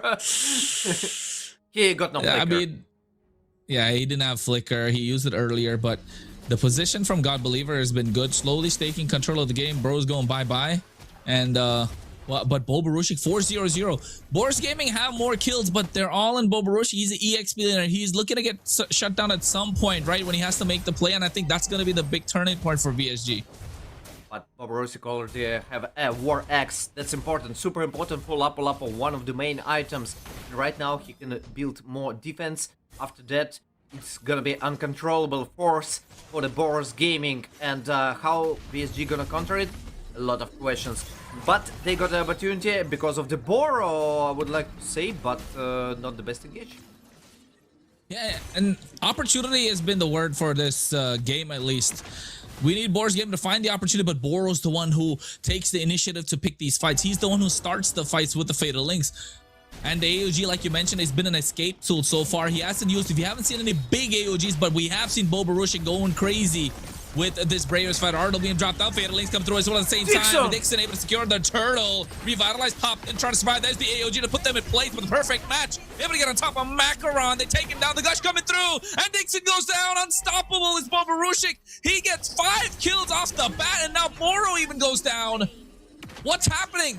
Victory Song Gamers slowly falling apart. Yes, but they're trading. They took a turtle, they lost 2 heroes, okay, but tier 1 turret on the bottom side, also one of the ways how you can play macro. And what a perfect game by GM, I would like to say, because he dodged nearly everything and he didn't let Macaron to survive. Yeah, he didn't let the Macaron to survive, but at the moment, how can Macaron play this game? JM has been targeting it, right, the entire time, but JM being targeted means that Bobarushik is able to roam around a little more free. They don't have hard crowd control to stop Bobarushik once he gets with the bravest fighter out. And take a look at the emblems as well. He's got the Queen's Wings and the War Axe, so he's going to be able to sustain more and more in these fights. Oh, yeah, so early. And they engage. Oh, I don't know why he went for that. They got the gush down at the right time. Dixon didn't see that coming. They're too fast. They're too quick. BOARS Gaming, I agree. I told you. You know, as I predicted about the Grand Finals, VSG BOARS Gaming, I predicted that it's gonna be an absolute cinema, and I predicted that BOARS Gaming gonna be super angry. Right now, they're pushing their opponent, they're forcing every single moment of the game, and they're trying to make VSG in an uncomfortable position. Uncomfortable position, that's the right way to put it, Destroyer. You could not have said it any better. If they're not comfortable, they're not going to be allowed to play their game. And the main thing is Boro not allowed to play their game is becoming a problem. He's clearing, he's getting this big fatal links, but Dixon's not allowed to play the game because the moment he drops his RWM, there's always Macaron on top of him, or at least AOG coming in from Rise. So this Untitled Chapter that we didn't like slowly starting to work out in their favor.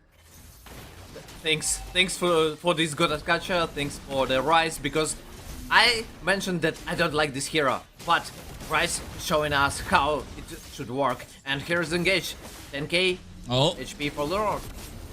Yeah, 10k HP on Lord, taking out low. Bobarushi goes to the back line, he flickers, but Martini makes his way into the fight, but there it is, God believe in the gush.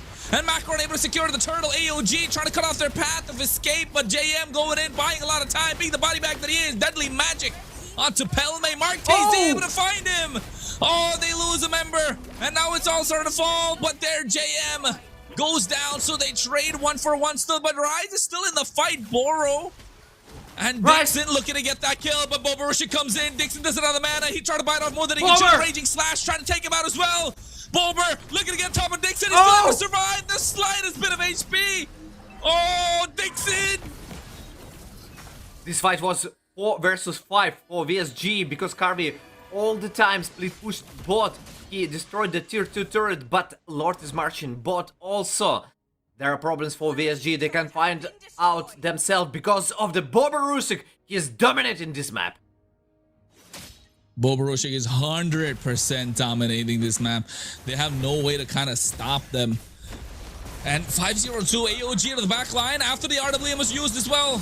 Now look at Bobarusic, goes to the back line. SOD missing out. There's the Raging Slash that could connect. But JM trying to buy some time. The first drop down from Pelme. They lose Rise in that fight. Dixon still able to kite. Slightest bit of HP, but JM into the gush. Finally goes down, but Bobarusic, he makes it out with full HP. Oh my, what a perfect play by Bobarusic. They are aiming for the tier 1 turret, but a good defense from the Victory Song Gamers. Able to secure this turret. Yeah, they secure it really well, and what a long fight too. It took so long. Wait, and Bobarusic did go down, bro. What's going on? Can you hear that? Bobarusic. That's all about him. If he dies, that's all for the BOARS Gaming. But right now, he is just leading his team for the victory. Yeah, and I think it's coming out of the itemization. Dixon finally goes down the fatal links, catches 2 members, but there's nobody to show the damage. They finally take him down, and everything to zone them away. Macaron doing a fantastic job. JM right now looking to get taken out, but God Believer will fall here with a deadly magic. Martini finds a shutdown. Again, what a perfect play by Bobarusic and a perfect play by Rice, I would like to say, because he 2 times in a row interrupts the Dixon casting. Yeah, and it's at least they lose the mid-tier 1 right now. If you're VSG, if you're BOARS Gaming, you're pretty happy with yourself with what happened. But Carvey, like you said, man, this SOD is starting to put work now. He's splitting the map. These 4v5s are starting to show. And the more BOARS Gaming are tunnel visioning to take these fights, the more they're not realizing that the map is becoming bluer and bluer. And because of the split push, they won so many fights. They have double the kills, but they're not ahead that much in gold. Only 1,000. Yeah, only 1k. That's not much at all. A perfect macro play by VSG, but the BOARS Gaming, if we're speaking about the fights, they're absolutely dominating on this map. And we're starting the second Lord. Yeah, they're starting the second Lord right now. Boro comes in with a perfect match, looking to get on top of 2 people. Finds 2, get the fatal links on point as well. Revitalize, just tries to fire. Macaron able to secure the Lord. Raging Slash coming in from Bober with Dixon. Getting taken down low, has to go back. AOG forcing out the flicker from JM as well. Projectile coming through, and God Believer with a gush, but Mark TZ again.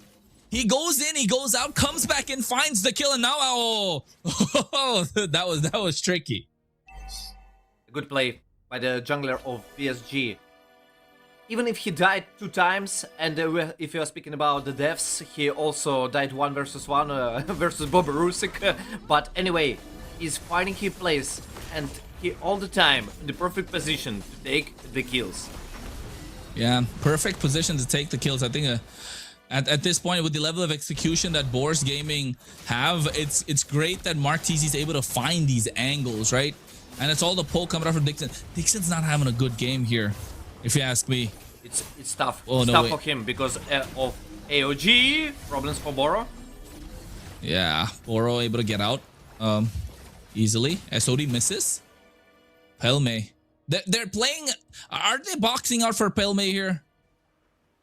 I think they're trying to make everything to Pelmetron to boost him up. They're waiting for the items. After he got the power spike, that's gonna be a really problem for Victory Sound gamers. Or you can say, oh, actually he got the power spike. That's all. That's all you need on the Herald. Yeah, that's all they need. Sometimes you see them going for the Wishing Lantern, but they're not tanky enough on the other side to pick it up, right? So going, I think concentrated energy, that's what he's going to go for now. So more sustain, more HP. Oracle? And Oracle, I think so. Yeah, that would be a good idea because you're taking too much damage from Mark Teasy and Dixon. But I think he went for that. Can we see the items again, please? Because he went for that extra bit of lifesteal thing with the concentrated energy. There you go. Yeah, so concentrated energy. Meanwhile, on the other side, Magic Blade with the Malefic Gun. Even Mark TZ is at his power spike, but looking to go what? I think is that Blood Wings or is that Holy Crystal? I think the Blood Wings. You think so? No more damage, no more damage not required? More sustain. More sustain is more important. From my perspective. So you're saying this is... Oh, I mean, hey, sir, you the analyst here. We'll take your word for it. You're right with whatever you say. Nobody's gonna question it. If people question what the story says... I'm gonna question myself. Yeah, that's okay. That's okay. You can question yourself. If the others do, you know, your MLBB knowledge is not there yet, my friend. It's not there yet. But at this point, I think... oh no! God Believer flickers as well. Boro goes in. Fatal Links doesn't catch him, but look at the AOG. Now they create a separation. Looking to cut them off. Boro forced to flicker. Looking a bit on the mortality right now. They go in. Raven Spider coming out as well with a perfect match. He's able to escape. Walks away with his life. Barely, though. He lost a lot of buttons. Literally lost his flicker. He lost his ultimate. That's the problem. But GM don't want to let them so easily. This Lord. Yeah, two-man Dark Wave. RW dropped down his own, but look at Rise with Revitalize, making sure Bobarush is able to survive this. Lord taking on 5,000 HP. Who's going to get the Retribution? The bomb comes in. Both men! Martinez able to steal it! Oh, Macaron fumbled that one, but JM goes down. Pelme Shorty has the damage. Martinez able to kite, but look at Pelme being pushed back right now. Carvey, he's able to find the angle, comes in with the SOD, takes him down. And now Macaron is trying to run away. Bobarush, things are starting to fall apart. And El came down to that. Carvey finds a double. Looking to get on top of God Believer. Martinez gets the third. And now 4 members out. One small mistake. What happened right now? Bobarusik is still alive, but he's the only thing that can save BOARS Gaming from losing the turrets. What a perfect play also by Carvey. And what made Mark Teasy during this fight here? Made a Revitalize versus his opponent better. And right now, VSG are marching on the mid lane. They want to destroy the tier 1, tier 3 turret. Oh, Bobarushik is trying, right? RWM, a lot of spears. That's going to be a shutdown to the hands of Carvey. Finally goes down. And this is what I was talking about. He had all the kills, but there's going to be a moment where he has to frontline. And now Dixon finds the big shutdown. It was one Lord fight. BOARS Gaming control the whole goddamn game, but one mistake in the slip. Concealed play coming in right now. JM looking to go in, but Boro with the perfect match on the back line. Finds the Fatal Link, catches 2 members, but it's about 4 shot down. Pelme trying to run, but the Deadly Magic, is it going to be enough? No, it's not. Boro's Immortality gets popped, but the bomb comes in. Carvey goes down. JM with the Winter Crown, surviving with an unbreakable taunt onto Rise. JM bonking around still, finally goes down. Pelme gets the kill. Dixon looking to take down Rise, and they find it. They still lose a lot of members, but somehow BOARS Gaming can defend. Oh my, what happened? What a turnaround by VSG. A perfect timings for the Lord. A perfect timings for the fight.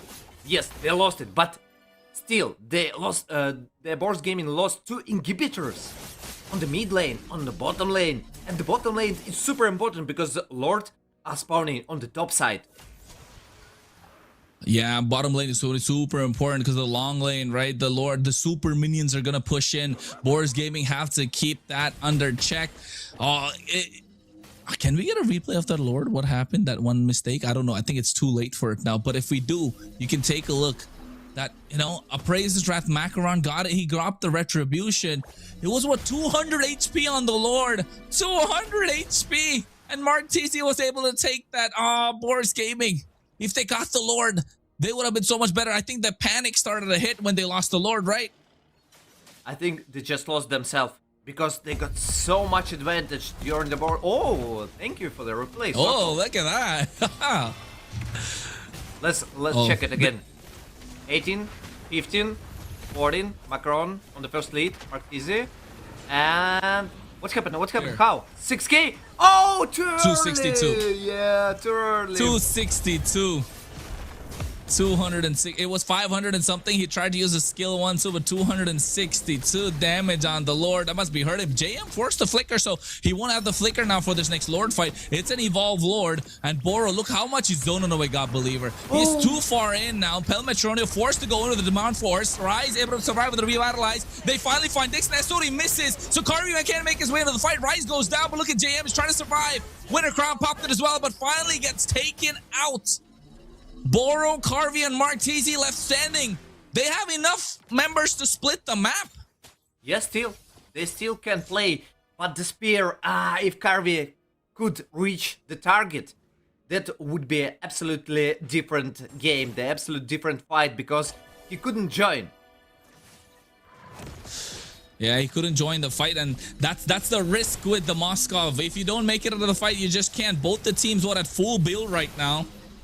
Apart from the rumors, we're lacking one item, and I think that's what's going to be the immortality for the side of Rise. Meanwhile, Boro probably going to build a little bit more HP crystals. Get something going. 15,000 HP on the Lord. Mark TZ looking to take the gamble. Again, SOD connects. I don't know if this is the right idea. Oh, again! This is the Lord knock up, but the gush comes through this time. Boro goes down. Pelmetronio is there. BOARS Gaming have fumbled the Lord 2 times now. Twice. Outplayed, out retribution, I would like to say. Mark Teasy, what a perfect timing, and nobody zoned him actually. The only person who tried to make it is Macaron, but he needs to retribution by himself. That's the problem for BOARS Gaming, no one can zone this hardly. Yeah, no one can zone him away because the mobility that he has. The Lord is already there now in their base. 25,000 HP. It's an evolved Lord. Don't forget, it's a 5-man push coming in from the side of VSG. BOARS Gaming right now fighting for their life. Making sure they can't dash in around. JM doesn't have the flicker right now. Gets haunted. Goes in. The Mystic Gush started out. Boba Rushi looking at the Land Shaker. Takes a lot of damage from the Deadly Magic. But finally, JM goes down. RWM dropped down as well from Rise. They're able to clear the Lord. And they don't lose the topside inhibitor. VSG cannot crack open the defense of BOARS Gaming. Bobby Rusik is a playmaker for this game, definitely MVP. From my perspective, from my side, he is one of the best players here right now on the first map. He's making his team still to survive, and he's creating the space. It's Brawly. This is creating, creating the space 100% with things that are going on.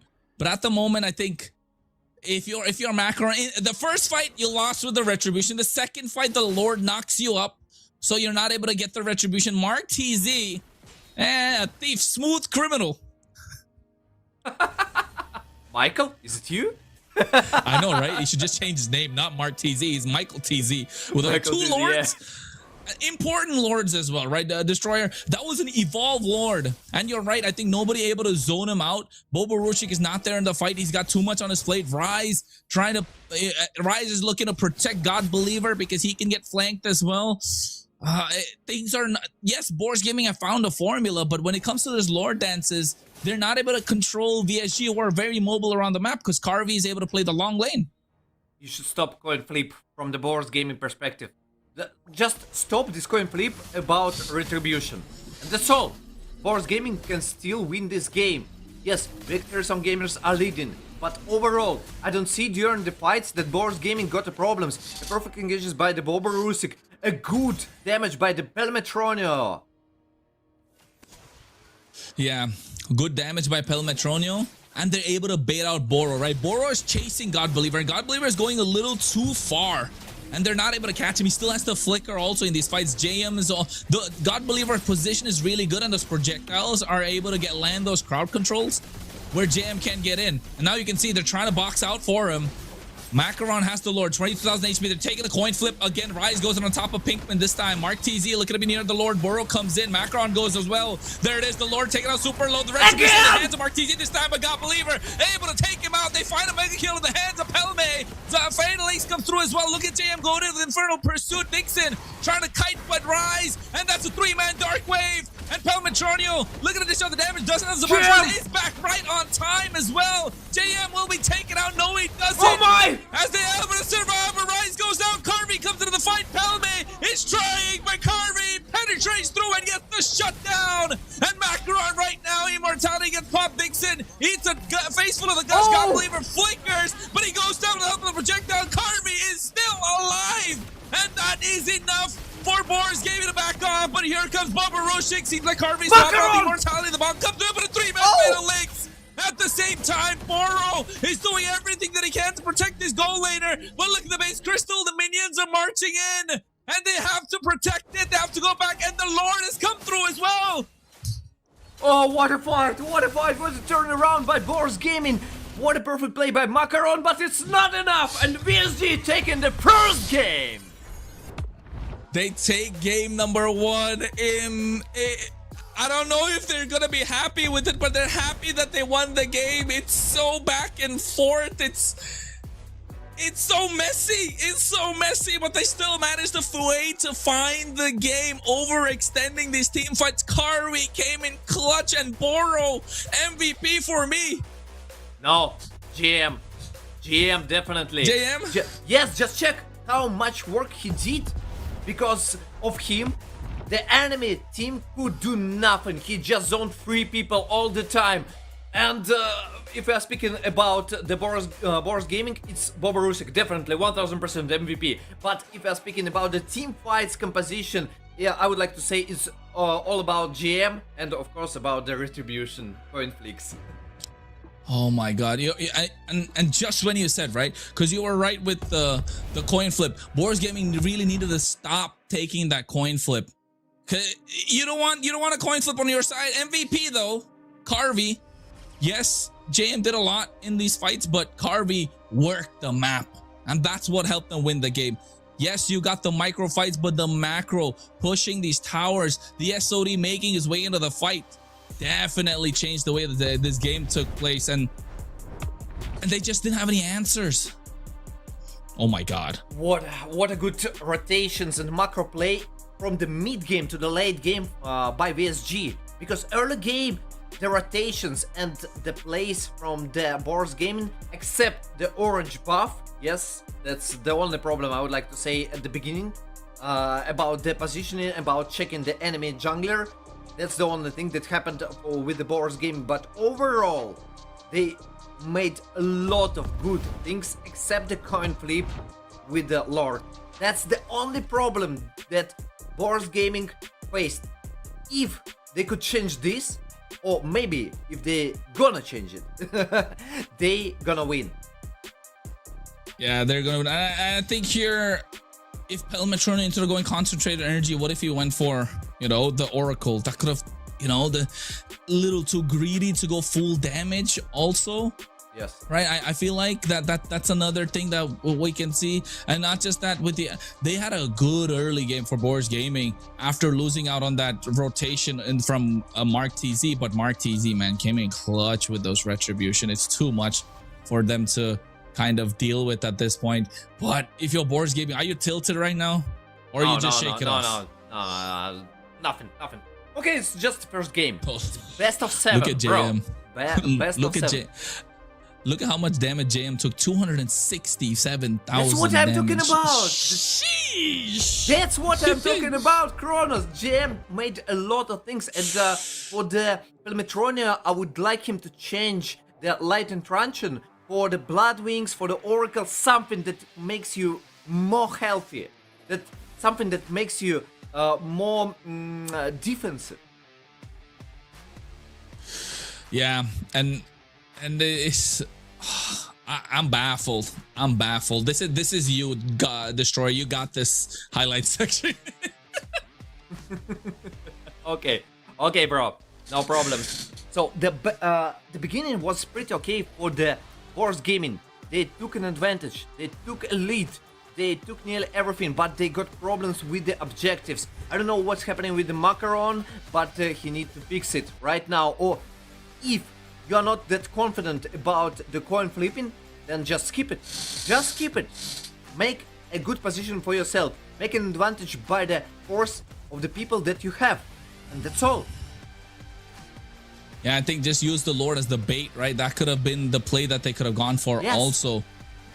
But they didn't. They didn't opt to go for every time. They want the Lord. Oh, they got this Lord. This Lord made slight bit of a difference, yes, but the ones that mattered the most, it didn't.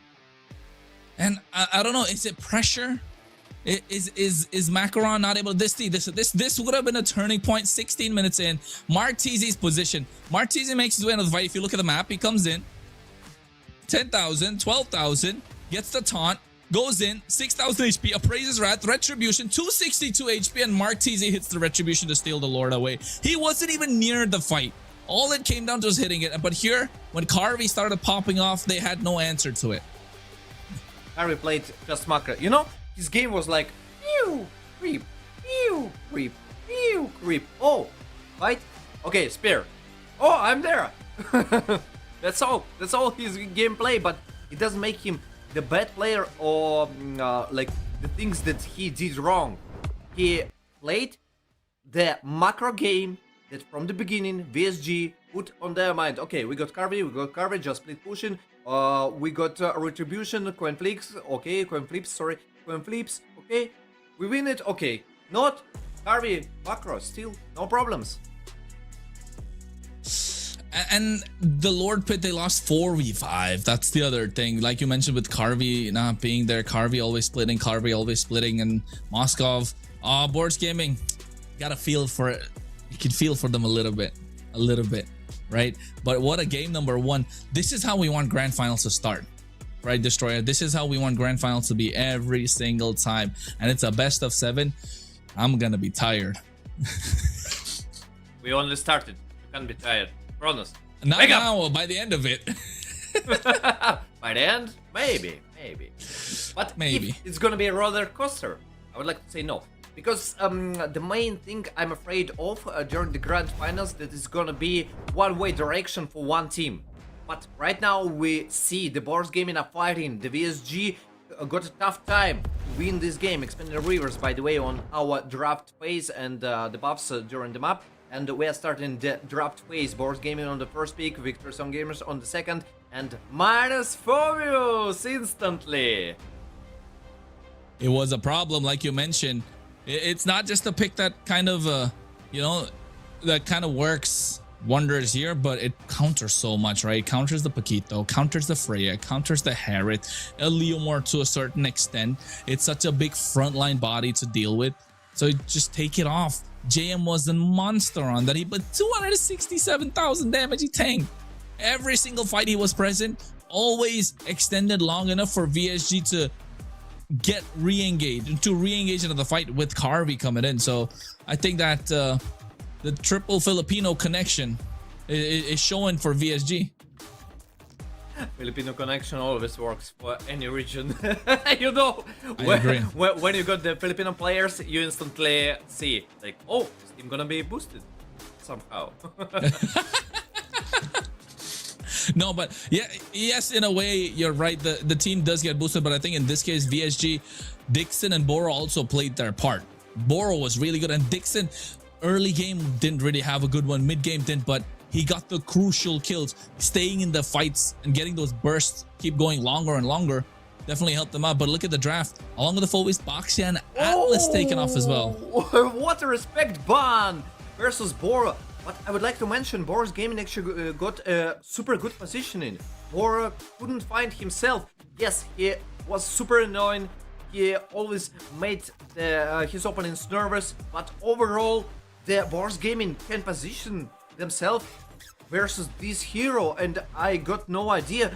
Too much overpowered heroes are still available.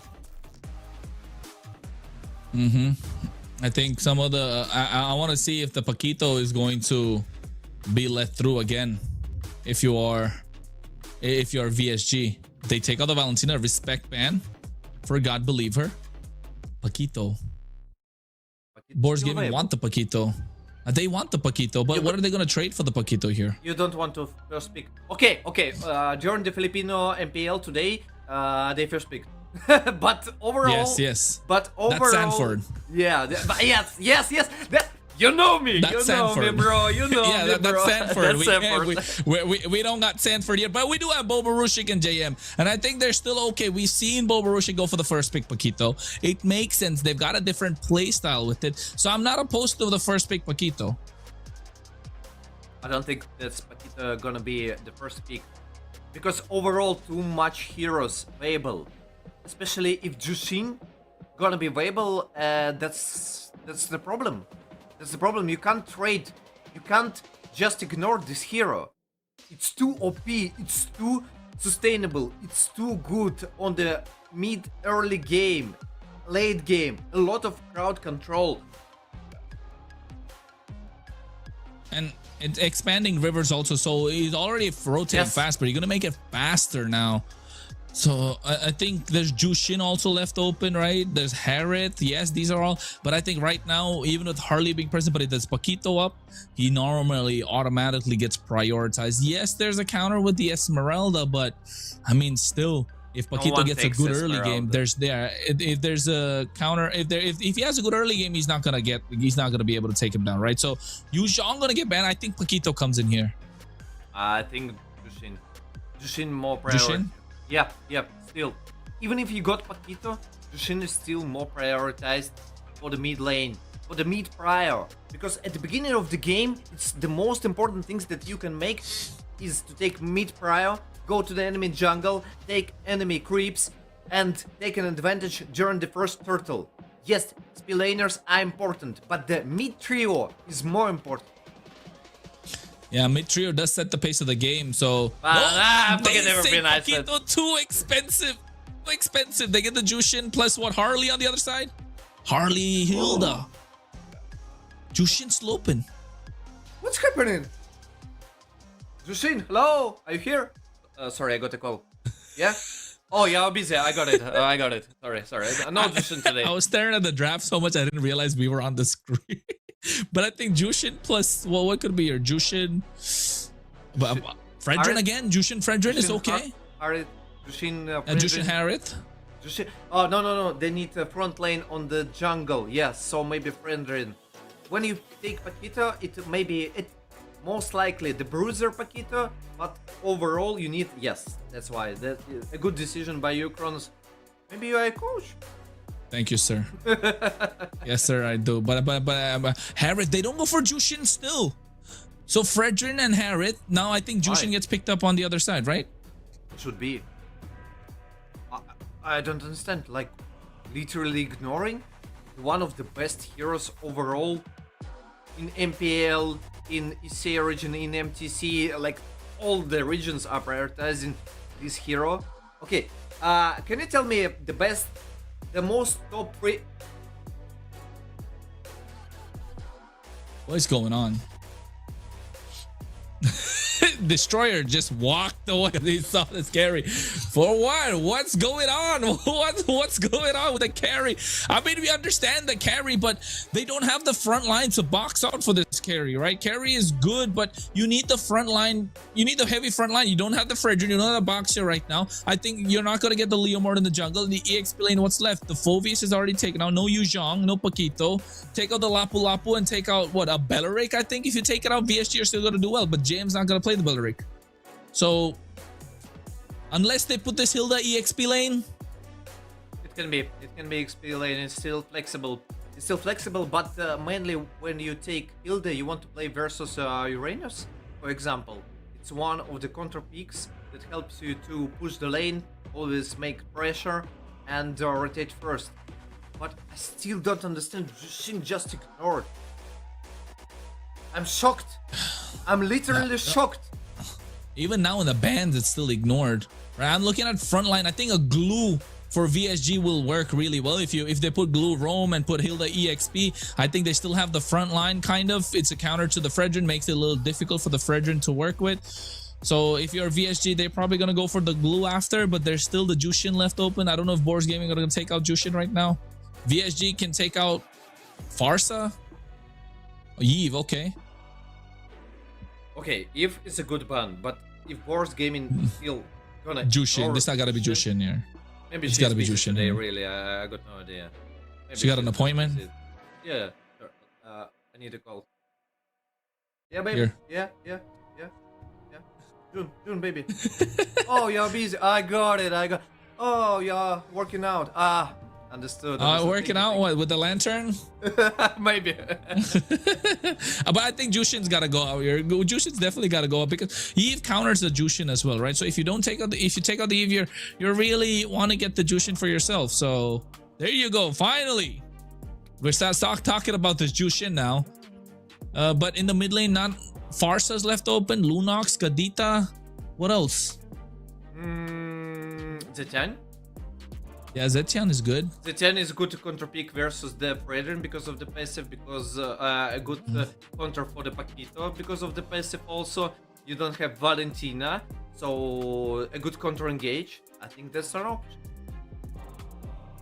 Yeah, it's an option, all right. It's an option, and you know, I think God Believer probably gonna go for the Farsa. So now without the, if they pick up the Zetian, the Fury of the Phoenix also cancels the Feather Airstrike. So I think, yeah, so I think Zetian is like a safe choice here. They go for the Uranus, like you mentioned.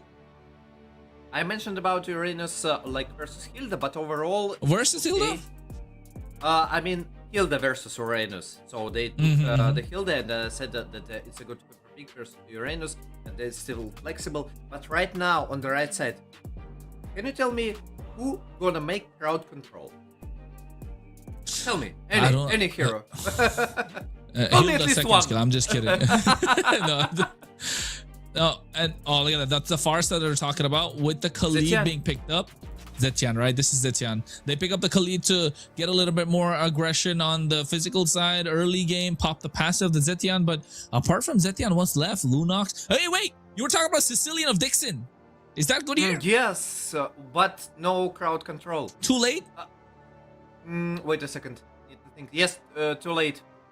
Too much efforts to go to the mid-late game because of the carry. Overall, it's not that bad, but you got carry already. She needs time. And that's the problem. Without Trinity, without like 9k gold, I would like to say, it's not that hero that you want. Yes, they got early game Uranus and Zetian. Yeah, Zetian. Thank you. That's more safe. That's more safe, especially versus the Feather Airstrike from the Farsa. You got passive versus the Khalid versus the Fredrin versus the Paquito. Okay, it's 2 minutes cooldown, but still, it makes you more survival than any other option. Sicilian is good, but not for the exact draft from VSG and the BOARS game. If you're speaking about the draft, I would like to say I like everything that BOARS Gaming have in their hands except the Farsa.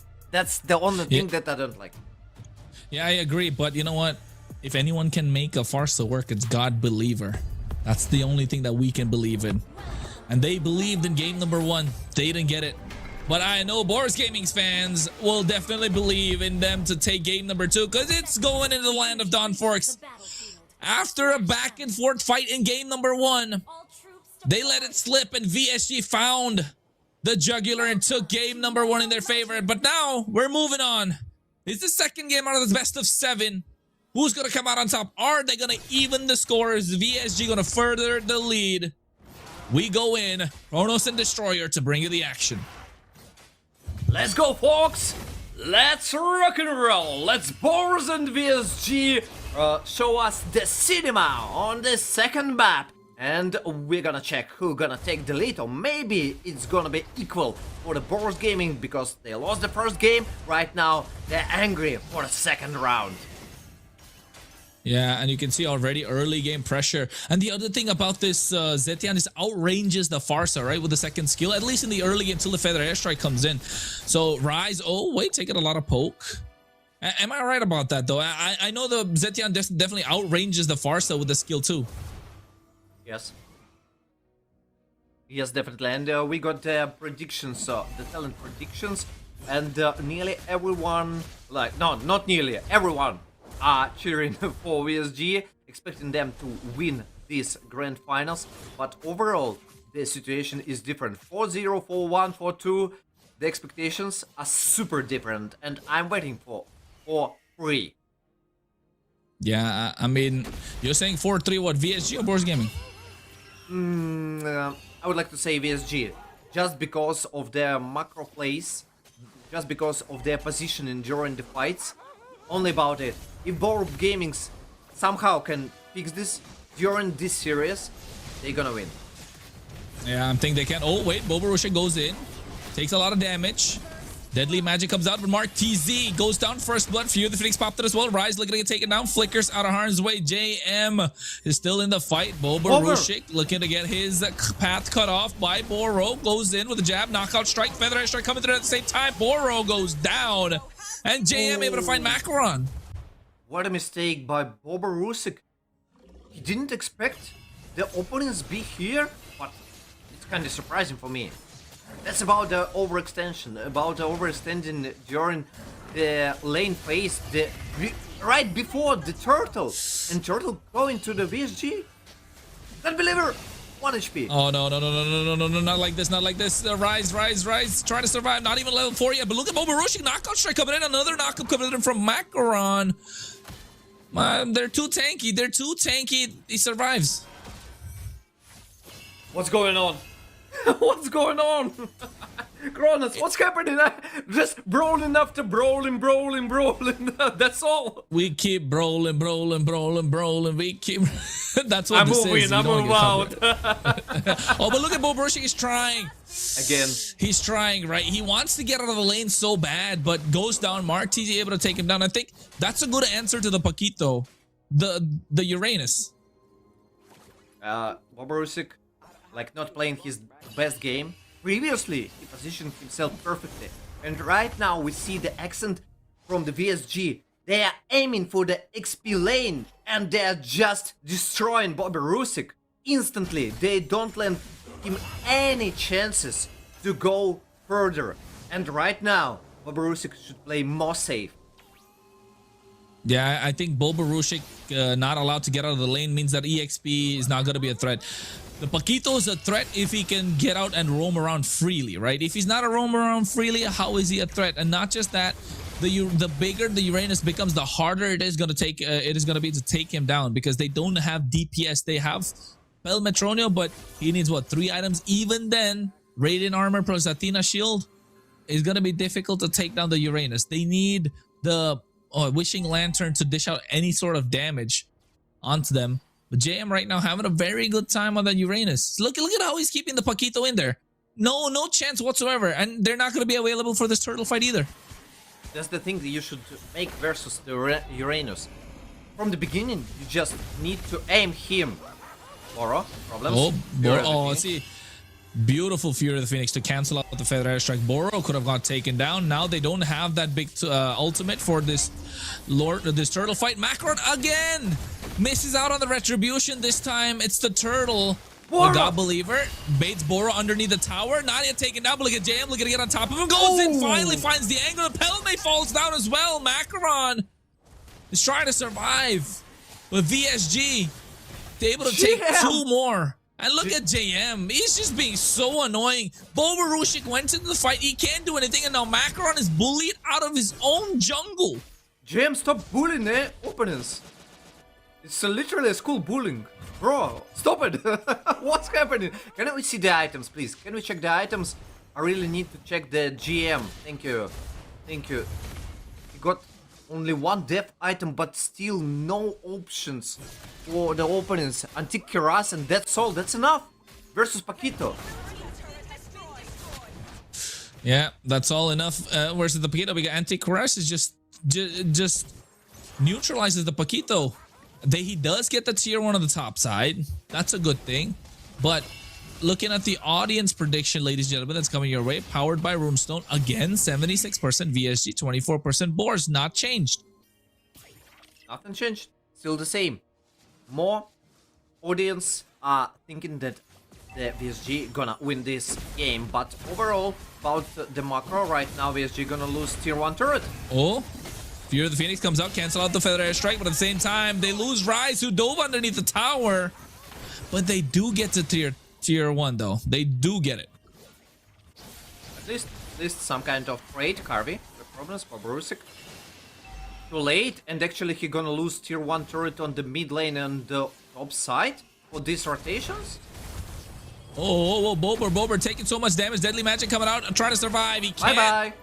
JM gets out, and Bober is not having a good time right now. And you know what? The question I want to ask this, Troy, who's going to kill this Uranus right now? They got a Uranus and the Hilda. Who's going to take them down? No one. No one can.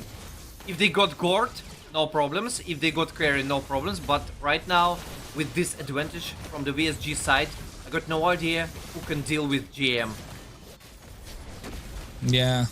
They've got a what, 4.3k gold lead. Look at the turtle. Look at Mark Teasy. Look at steal it again. Macaron is there. Zaman Force drop down. God Believer makes it out as well. Retribution. Dixon able to steal the turtle this time, but they lose God Believer. Bora on top of it. But finally, JM goes down after taking so much rise. Gets caught in the Fury of the Phoenix. Gets taken down. Carvey is able to get that kill. Oh, things are going the favor of VSG. Things are going their way. And BOARS Gaming don't have any answer. They lose to tier 1 of the mid lane again. What a Fury of the Phoenix. What a flicker by Rise. He wanted to escape, but the Fury of the Phoenix in the exact timings, and he flicks right into the Fury of the Phoenix of his teammate. Oh my. What a crucial mistake. What a disaster for BOARS Gaming. Right now, I have no idea who can deal with GM. He can do everything he can. He can do everything he wants. The main thing. And right now, he got Athena's shield also. And no damage from Harith or Farsa. Yeah, no damage. They need the Wishing Lantern, and even then they need a good fight.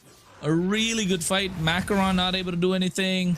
They don't have any DPS. They went for the full dive, but the Farsa gets countered by the Fury of the Phoenix. Dixon gets the Wishing Lantern early just to be able to melt down Rise as well as Macaron. And Boberushik is not able to find an angle to flank. Oh, not like this. God Believer just get melted down. There's the Fury of the Phoenix. They go for the re-engage. Pelmetron is dropping down Zaman Force, but he gets melted down in the middle of 5 members. He does that, and Bober gets a full combo to JM, and he's still full HP, man. What's going on? What's going on? It's an absolute disaster for BOARS Gaming, and right now the Farsa doesn't work so perfectly. If they were aiming for the Farsa, they had one. Oh, Kirby flicker. Okay, survives more and also escapes. Lord is up, right? Lord is up right now, but BOARS Game, can they even get this? Look at JM. At 4 members? 4 members, and they can't deal with him. Kronos, bro. Over, bro. You think so? No, please. Don't make it. Don't tell these words. How BOARS Gaming over? can win? No, it's not over. But please, help them. Help BOARS Gaming to change this game. How? Okay. I think the only way they can possibly change the game right now is you need Boberushik to become a little bigger. You need him to become more of a threat. They need to find a way to bait things out. This is how they do God it. Believer! God Believer gets the steal of the Lord this time, and that's an opening. But look at Carvey, he gets taken out by Pelmetronio. Meanwhile, Boro in the back line goes down. Who thought it was over? Not me, not Destroyer. Yes, definitely. Not us. Not us. The chat definitely did. Holy Crystal, by the way, on the Mark Easy, and what a play by God Believer. Oh, Pelme. Pelme, what's happening with Pelme? Oh, nice. Almost. The Holy Crystal, yeah, nearly. Oh, no. Feather Edge strike again. Mark TZ super low. They flicker forward. Almost taking him down. The burn. The burn and the lethal ignition enough to take him down. And that's enough of an opening that they need. Now they need to apply the pressure with Carvey's backup. Speedy Light Wheels. Rise will go down. Zaman Force drop down as well. But they don't have now. Now Carvey has hit his power spike as well. We got Trinity. That's the big deal for the VSG. Right now they just have to protect Carvey. And if they do it, then VSG gonna win. And stop coin flipping again. The previous game, BOARS Gaming, coin flipping Lord. VSG making the same mistake like the previous game for the BOARS Gaming. Man, risky. These guys are risky, man. They always trying to go for. Call my name. Risky. Yeah, like Why are they doing it? Usually you want at least a 1%. Don't go 50-50. 50-149, you still have 1% advantage. Right? But a 50-50, especially when BOARS Gaming know what happened in the previous game, they want to take the 50-50 if they're behind, which they did. But here, VSG, they should know better. They should know better this time. But Martizi, Deadly Magic, Bobarushik, now they're able to open up the map a little bit more. This is where the Farsa as well as the Paquito start becoming more of a threat. BOARS Gaming starting to become super dangerous, but made his team a chance to breathe. And right now they're turning back. They are, and you know what? I'm just thinking of how Bobarushik is just punching JM right from that time. It feels like he's in the gym and there's a punching bag. You keep punching the punching bag's never gonna go down. Right? That's sadly the way the story works, and that's what JM is. He's a punching bag. Bobarushik can try and try. It's not gonna be enough to take him down. JM got no problems. The only thing that can be possible. He's the problem. He's the problem. Call his Exactly. name. Problem. My name is Problem for you. Oh, look. He's just there. Carvey gets the Malefic gun, so extra range now and more dangerous in the fight. I think they want to go for it. Furious Phoenix comes in. Pelme didn't see it coming. They blitzed this in an instant.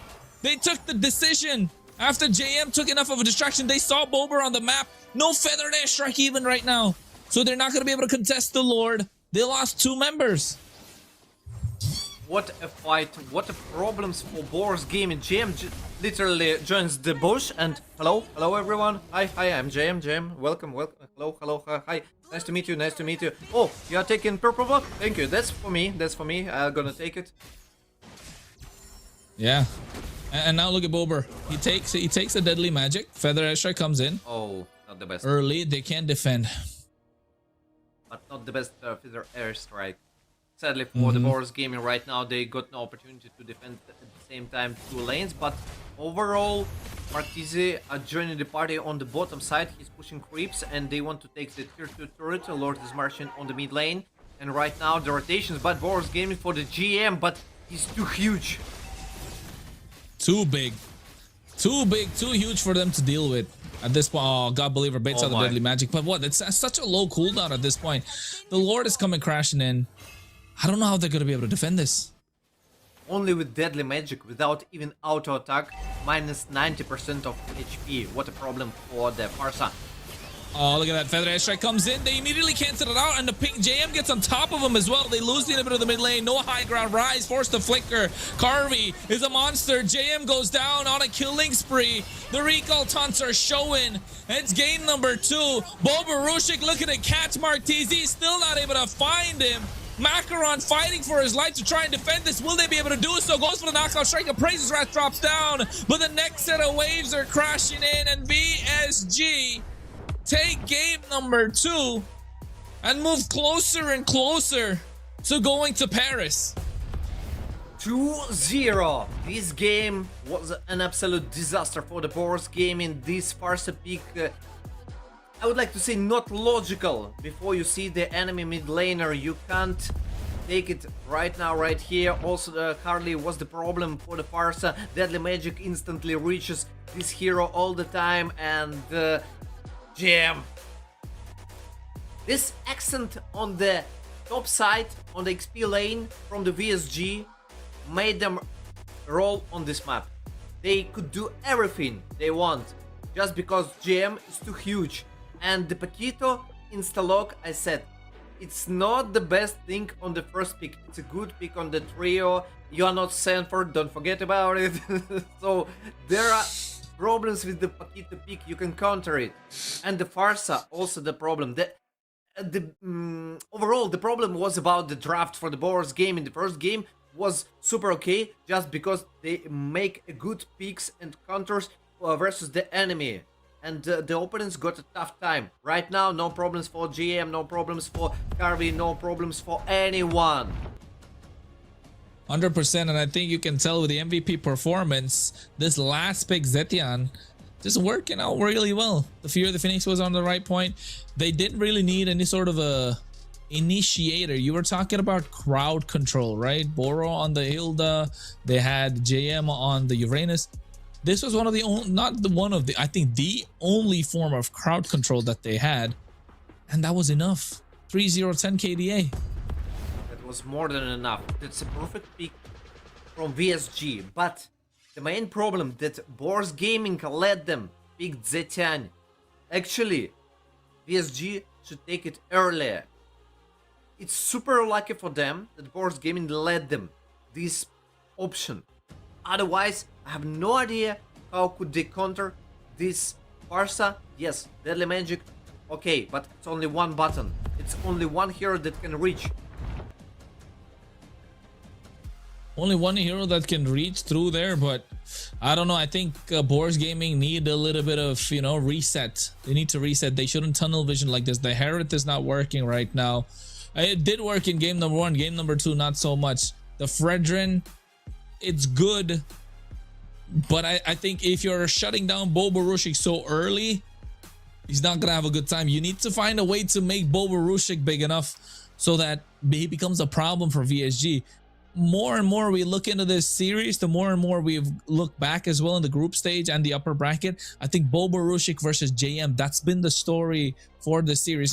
Yes, it's been God Believer and Dixon also, but I think Boborushik and JM, both of them have the clutch factor in their within them. It's just about how this team can help them get to that point to be that clutch factor. I also thinking, you know, about the Hard, or maybe not the Hard, even Khalid. The thing they could change, even if they got Farsa, the Khalid. I know they wanted to prioritize the mid lane, but if they change it for something with additional crowd control, then Martizio could not play this safely, even in the such an aggressive style that he got. Yeah, very aggressive style, but the Khalid, I didn't see him a lot in the game. Only one time, that big ult on the bot side for the tier 1 tower. Yeah, I agree. That exactly, and it's just not what this was the fight that kind of changed it. Look at Pelme. I don't understand. In the midst of 4 or 5 members, when you're one of the main, it's not the main, I think the only source of damage at that point, not just magic, the main source of damage, and taking risks like that. This was the steal that you're talking about, right? God Believer gave them some breathing room, but only delaying the inevitable. The only option that they got is a coin flip on the Lord, because during the team fights, I got no idea that they could do. I'm thinking about changing the Khalid for the Hylas with the Glorious Pathway. It would be better. You slow down the opponents, like the super aggressive playstyle of the VSG. You need to slow down them somehow. But with the Khalid, it's only for the early game, mid game, okay, maybe. But overall, I don't see like the combination with the Khalid with other players. So you need something additional. Yeah, something additional you want. We got something additional for the viewers, not for us, not for the players. It's for the viewers, not for us. Destroyer, you can't take out your phone. Keep your hands up now. There you go. It is a code, folks. It is the lucky code that you can get for yourself. It is one of the codes that you will be able to get. Look at me, I disappeared. I'm trying to redeem the code. I'm trying to redeem the code. You are trying to show us some magic stuff from the Kronos. Yeah. Stop activating. I know what you are doing.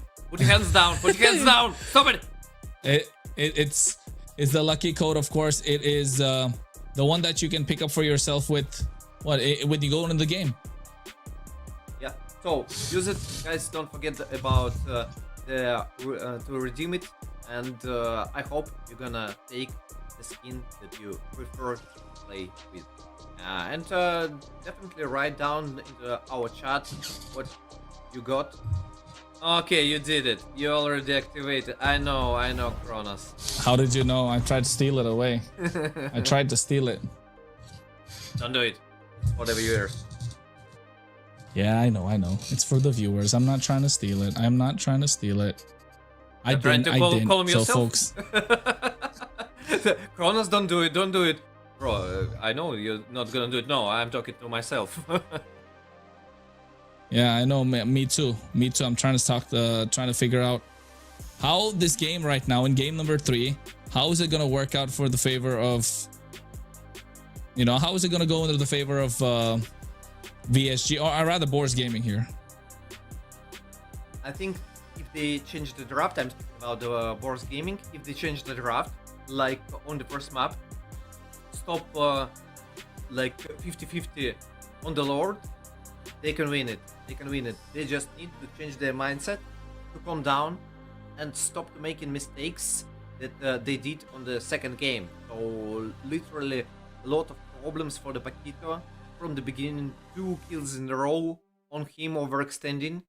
Just play calmly. Play calmly. Don't overreact on the situation that's happening right now, and just play your game. Just play your game. That's the thing that I would like to suggest to BOARS Game. Yeah, I think BOARS Gaming, don't get too aggressive. Keep a cool head, keep a calm mind. I think that definitely makes a massive difference when it comes to these fights, right? Game number 1 was really good, and don't tunnel vision. Don't try and take 50-50s. Don't take an ego challenge when it comes to it, because it's not going to win you the series. Let's not forget, it is still a slot for the EWC that's up for grabs, right? It's still a slot for EWC that's required. It's still a slot to Paris. It's the culmination of hard work for multiple seasons. You've been champions for MEC season 1, but you don't want to lose out in season 2, right? Not when the prize is so big. Not when the prize is to get a shot at the MSC wildcard to compete for a $3 million prize pool. You don't want to lose that opportunity. Everything on the line. Everything. It's the thing that's happening maybe for some players once per their whole life. It's a great opportunity, and I'm pretty sure BOARS Gaming don't want to miss it, because they worked so hard. They worked a lot for this exact moment to be here, to show us a good performance right now, and to show themselves that they can reach the Paris, they can reach the MSC 2026, and they can show the world, because it's all around the world. MSC, it's EWC, it's in Paris.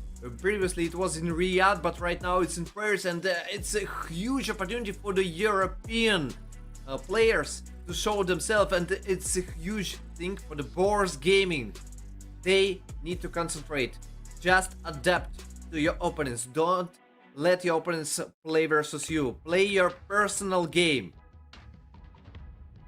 I agree. Don't get you know, don't go according to the pace of the opposition. Play your own game. Don't get into the mind game that VSG are putting forward of you. And speaking of Paris, are you gonna go to Paris Destroyer? No, I won't be able because of the timings, but overall it's a good and a huge opportunity for everyone, and especially for the fans, for the European fans, because the part of the Europe gonna participate during the Wildcard, and it's a big moment. It's a historical moment for the all European community. By the way, we got map pick, and it's Flying Cloud. Yeah, I think Flying Cloud definitely gonna be faster games. And if you want to take a page out of someone's book for Flying Cloud, take it out of Liquid, right? They haven't lost a single Flying Cloud game this entire season. You sure?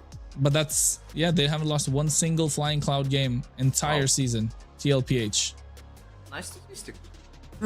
Actually, I even didn't mention. Not mentioned. Sorry, didn't notice it. So the modification for the Team Liquid is one of the best. But we are speaking about the BOARS Gaming and VSG. Who do you think? They took the same. Trying the same strategy in terms of that Paquito being picked up in the first pick, right? So I think that one kind of difference does makes it difficult for them to adapt, and I think the adaptation for BOARS Gaming. Can we take a look at how many games they've won in Flying Cloud? How? Is that there? Do we have that destroyer? Wait a second. I'm checking about the percentage for the BOARS Gaming for the Clouds. Oh, they got 0 win rate. Wait, no. It can be like this. Oh, they played 3 maps and they won 2 maps with the Flying Clouds. And if we are speaking about VSG, they played 2 and won only 1. Wow. Well, that definitely makes a big change when it comes to how BOARS Gaming would like to approach this. So BOARS Gaming are a little more comfortable, right? Is what you would say in this kind of a map. I would like to say, first of all, VSG are changing their draft phase, so they respect ban Paquito. They still respect this Paquito from BOARS Gaming, and instantly this happened right after the Uranus ban. You see? So the difference already on our screens. Right, and right now, I'm still interested in, and I'm worried about this girl, Jushin. Well, I mean, we didn't see it being picked up quite a lot in the previous game, right? At least not till the end, and then they banned it out. There you go. They banned out the Jushin this time, not letting it through. So Harley gonna be the first choice in the side of BOARS Gaming. So a little different. You're not gonna go for the Fredrin now. You're gonna go for the Harley instead. The Valentina comes out on the other side for VSG. They don't want to give it away and take again that Hilda, which worked in their favor. Hilda is super good for the early game advantage, and it's actually suits Bora. So I think it's a good mid duo for the VSG. Let's check who was gonna take BOARS Gaming. I'm thinking about the XP lane and about the mid lane, because otherwise everything gonna be banned right now. But also you should respect Valentina. So you can't take something like Eve, you can take something like Farsa. You need to change your mindset because of the ultimate. Yeah, you don't want to give away such powerful ultimates on the other side. Same thing with the Yu Zhong also. I don't think they want to go for the Yu Zhong, which is also kind of like a massive key factor in this case.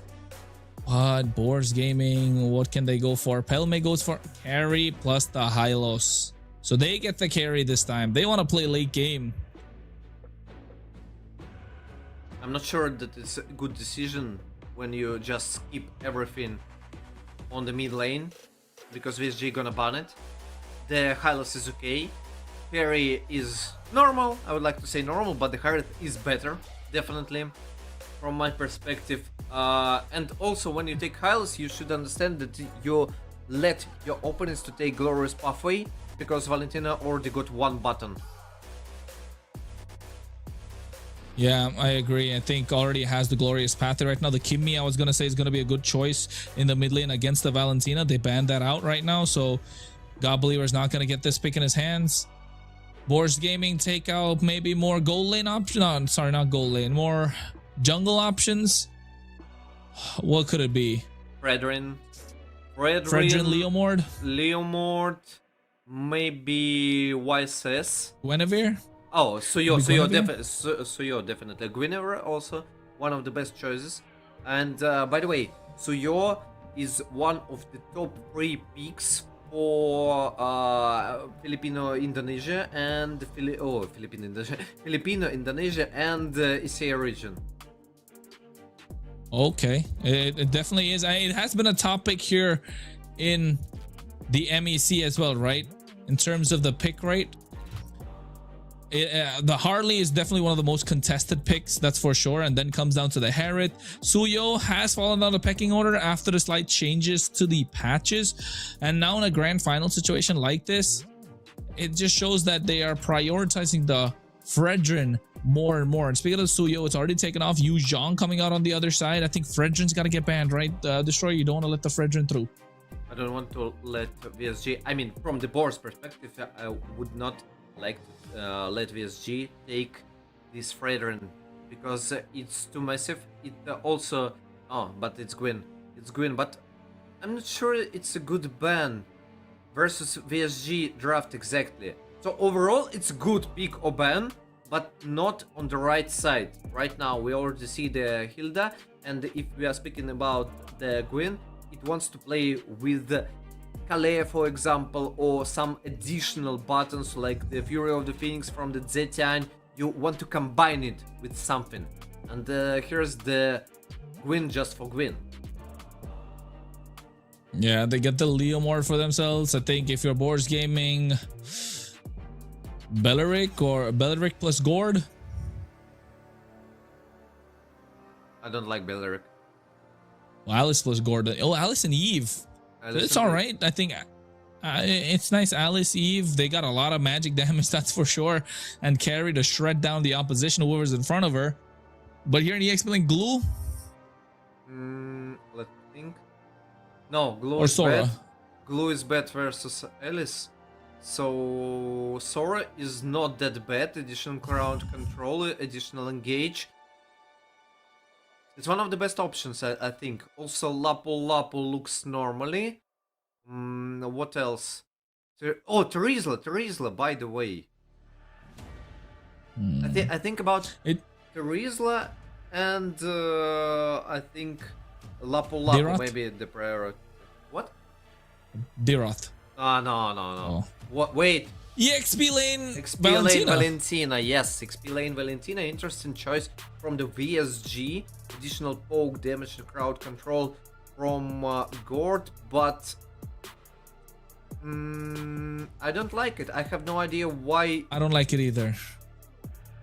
they decided like this. So I'm trying to explain it, but I can't actually. No, I'm trying to figure out the reasons as well to why they would pick for an EXP lane Valentina when there's usually go for EXP lane Valentina when there's a Phoveus, when there's a Sora, you know, it's understandable on the other side, but now against the Alice, I'm not sure. It's a little goofy. Yeah, it's kind of strange. It's kind of Very. strange from the VSG side, but anyway, we are going to the third map. Well, we are going there indeed. It's a strange draft from the side of VSG, but hey, they've already got 2 wins on the board. If there's a time to experiment or see and try different things to stop the plans of Boards Gaming, it's now or never, because we're heading into game number 3. And if you're Boards Gaming, you really want this game, else it's going to be VSG at match point in this best of 7 road to Paris, France. The MSC wildcard slot is up for grabs. Let's go, kids. Let's start it. So I'm kind of interested how gonna be VSG using this Valentina. Right now I have no idea, but already Pelmetronio got the problems. A good decision by Goro with the rotation on top side. Carvey is holding the creep, and nope. Give me the money, Pelmetronio said. Yeah, able to take that gold crab on the top side. Now here, God Believer. Slow to rotate. But meanwhile, on the bot side, JM able to poke Bo Barushik a lot more than we would have thought. Yes, he has the poke, but how much more is it going to help later on in the mid to late game? I have no idea. I still got no idea what's going on. Why JM decided to take Valentino on the XP lane. Because for the mid, it was pretty okay. You can take already 2 buttons for mid lane Valentina. You can have a priority also on the mid. By the way, mid, God Believer. No, God Believer. No, I was gonna let you finish, but yeah, you're right. I think the Gord kind of doesn't make any sense to me. I mean, Gord is good as a hero overall, but in this case, not so much when you already have the Valentina. But you know what? I think we're reading too much into it. Let's just see what they can do here. Already JM forcing out the deadly magic. Able to go hat trick. Not able to go back, and now Boros should be able to get first blood in the hands of Martizi. Why additional auto attacks on the GM? Macaron, what a crucial mistake right before the turtle appears, and a lot of problems for the Boars Gaming right from the start. Yeah, right from the start, a lot of problems right now. VSG looking to get this turtle, and they do get it in the hands of Mark TZ. They go into the back line with the Throne of Ruin. Boro flickers out of harm's way, and the rest run away as well. Pinkman, oh, with a RWM of his own. Bobarushik forced to get out of harm's way. Now God Believer going to get taken down. Carvey comes into the fight, fast rotations, and the rest of BOARS Gaming will have to give way. Already nearly 1k gold lead for VSG. It's only 3 minutes left. Oh, I got no idea what's going on at the beginning. BOARS Gaming made a crucial mistake, but actually not the BOARS Gaming, the Macaron made a crucial mistake on the bottom side. And right now he can't even enter his jungle. Not allowing him to get into the jungle even at this point, and taking away his orange buff, pushing them back. It's getting to the point where what can BOARS Gaming do to line up this Eve? Oh no, Rise is gone now. This Valentina caught them by surprise too, and it's working. They've confused BOARS Gaming. Not only BOARS Gaming confused, I'm also confused. Us too, yeah. So, me too. I totally understand them. I totally understand, but right now it works, and I'm kind of interested in the JM's build. So it's gonna be full tank, or maybe he gonna decide something else to show us. Maybe it's full magic. Thank you. No, it's Oracle first item, so it's like the cooldown reduction, additional health, and he gonna build the full defense. Yeah, full defense is what they're looking to build at this moment, but you know, for the VSG XP, Valentina, I prefer Clock of Destiny, for example. Like at the start, more sustain. Yeah, more sustain, more additional damage, like a lot of things that it gives to you. Yeah, 100%. I can imagine that, right? Can imagine that working out. But in this case, more utility is what they're trying, I think. Just to get Lee's ultimates a little faster. They do have more magic damage. They have the good magic physical split. The turtle is going to be the one up for grabs. Throne of Ruin coming in with the help of the flicker as well. Goes to the back line, but eats a face full of the gush. Dixon taking out super low, but look at Carvey in the back line. Looking to get on top of Pelme. No casualties, just trading HPs across the board. Turtle right now is gonna be dominated by VSG this pit. Can I even say that they're dominating? It doesn't feel like it at the moment. They do get the retribution down though. Here comes out the Steed now. Rise with the glorious pattern of the back line. Pelme trying to free hit, but it's gonna be the same on the other side. Mark TZ finds one, looking for the other. They're bobbing and weaving, but back run goes down indeed. And not just that, they even lose right on the top side. Now finding Bober. At the same time, losing 4 members. Pelme could be the 5th as Carvey wants to flicker and go for it. Why? Doesn't choose to do so. No. Pelme, why? Why so greedy? It's going to be a wipe that they're looking for. They find him. And Carvey gets a killing spree. 5 members out. 5 minutes and team wipe. What's going on? Why overextending Pelmetronio, bro? I think BOARS Gaming are falling apart. There's no other way to explain this here.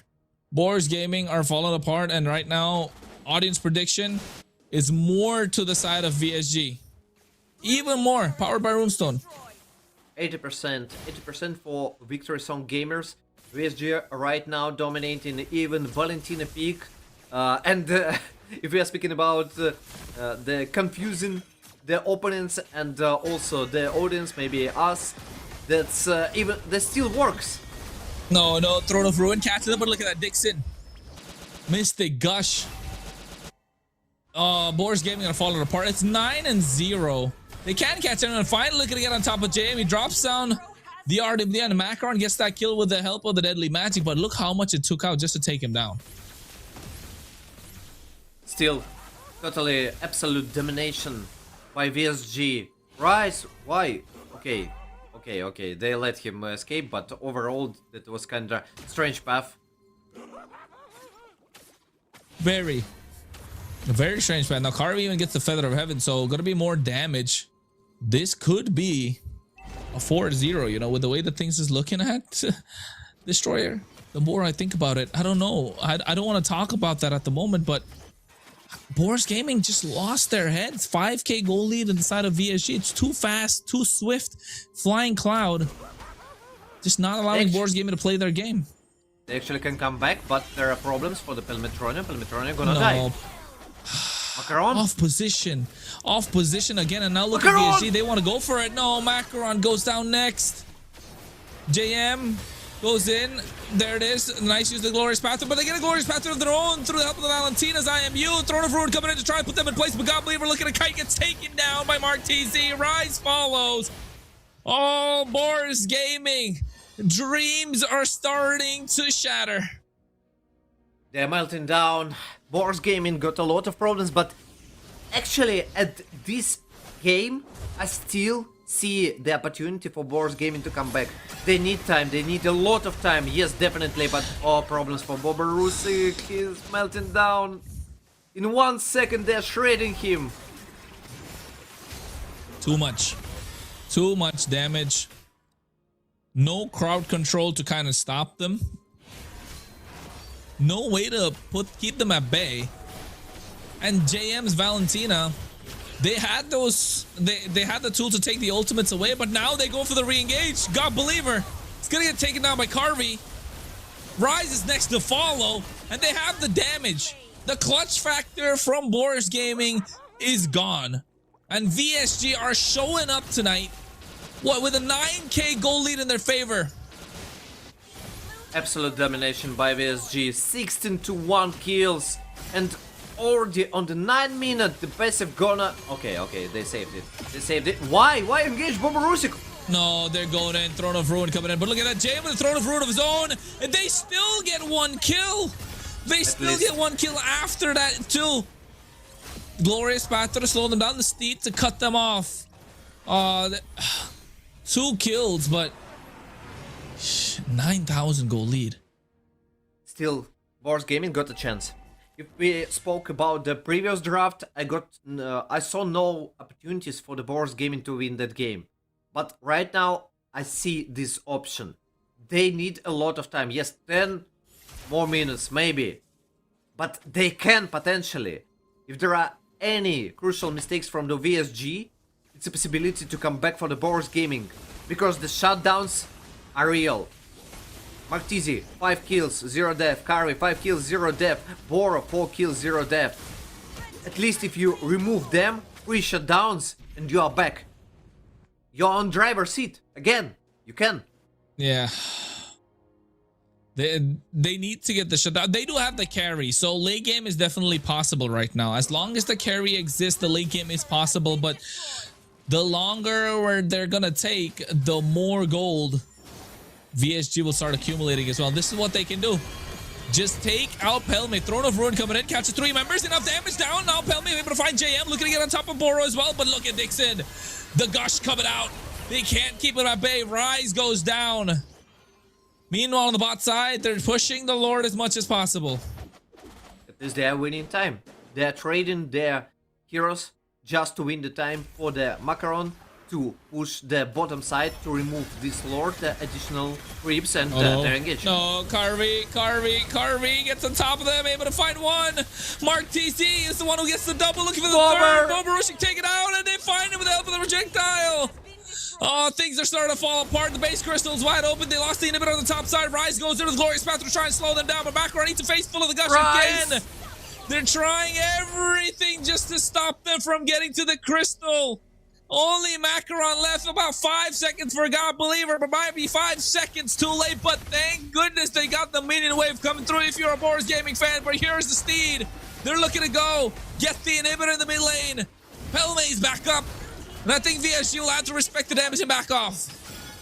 A perfect trade for the VSG, they removed 2 sides, and the BOARS Gaming right now lost 2 inhibitors on the mid lane on top side, and the Lord gonna be on the top also. That's one of the things that they should thanks for this game. Oh, RWM coming in from JM, Throne of Ruin as well, looking to get on top of them, but at the same time they're able to kite. He flickers out of harm's way. Carvey still dashing around, still has the damage. The gush comes in from Dixon as well. They eat a lot of damage. Revitalize just to make sure they're able to stay intact, and they don't lose the bot side inhibitor. They defended. BOARS Gaming still able to defend their base, and they still contest the Lord. 40 seconds until it appears. Just push the bottom creeps, go to the macro plays on the mid and top lane, and try to fight for it. Because right now you saw VSG can't remove BOARS Gaming instantly. They already got some of power. Not power spike, but at least they can survive and make long-term fights. Oh, long-term fights is what they want, but they're not gonna get it though. Like, it's extending. It's extending to that point now. But I think VSG learned their lesson. They're not gonna play with their food. They see it. After this game, I think their shot call is gonna be Paris, right? After this game, they're gonna say Paris, Paris, and fight, because there's gonna be 3 games in their hands, and the way it is looking, it might as well be it. Because BOARS Gaming have backed themselves into a corner, they've overheated, and it feels like they're on autopilot right now. They totally understand that they can't control the Lord, they don't want to risk, and they want to trade the fights during the defense on their base. That's the only option they see, and it's gonna be tough. It's gonna be tough for them, because we see on the items nearly full build itemization on the gold and jungle for the VSG, and they are marching on the mid lane and top side and pushing bot. Yeah. Oh, Glorious Panther coming out. This is using the IMU. The Lord is already there in the mid lane. And Rise goes down first. Carvey is a monster. Throne of Ruin catches 3 members, but able to get the Art of Liam at the right time. Carvey gets shut down. It is enough of an opportunity from BOARS Gaming to find opportunities to defend this. Perfect engage from Boborusik, and okay, they sacrificed Rise to defend the other sides and to make it possible to come back. And they still got tier 3 turret on the bottom side. Yeah, it's a very good defense. Also, because the Lord was on the top side, they didn't have the, you know, super minions coming in from the bot side. They had the inhibitor, but now the Lord is on the bot side of the map, and the top side's going to be exposed, and this is where the winning play could make it for VSG. VSG on the driver's seat. But still, as I mentioned before, BOARS Gaming got an opportunity to come back. They can defend. We saw it several times. Like 2 times in a row, they could defend on their base. Yes, there are problems on the macro plays just because they removed only tier 1 and tier 1 turret, yeah, on the top side, on the bottom side. But overall, this advantage 10k, I don't feel it. I don't feel it. I see the macro problems about the vision, but I don't see problems with the team fights for the BOARS Gaming. Macro problems or not, VSG have dominated this game. 10,000 gold lead. BOARS Gaming need to slow down the game. You said 10 minutes before, right? That sounds 19. That was 9 minutes 30 seconds. Yes. Now we're halfway through the 10. It's only been 5 minutes. Oh my god. But if you're a BOARS fan, if you're BOARS Gaming, this 5 minutes must be feeling so long to get there. They need another 5. That means they need to play this Lord Dance perfectly. They need to be able to balance the top side of the map. There's still 42,000 in terms of gold. Maybe taking a look at the items, we'll know. Does Pelme even have the Trinity? I think he should have the Trinity, right? At this point, just got the Trinity, the Malefic Gun, the Magic Blade. But the Chastis Pauldron on the side of Boro, making it difficult. And not just that, look at that. Carvey is full build, and the Lord is now going to be the target. Easily going to be able to get this one. No, they don't want to bait it. Nothing. I'm thinking about Pilmetronio's build, and instead of the gold meteor, I would like to suggest Athena's shield. Maybe it sounds strange, but I think it works better versus the casts from the Dixon and Carvey. And JM. And JM as well, right? They're using...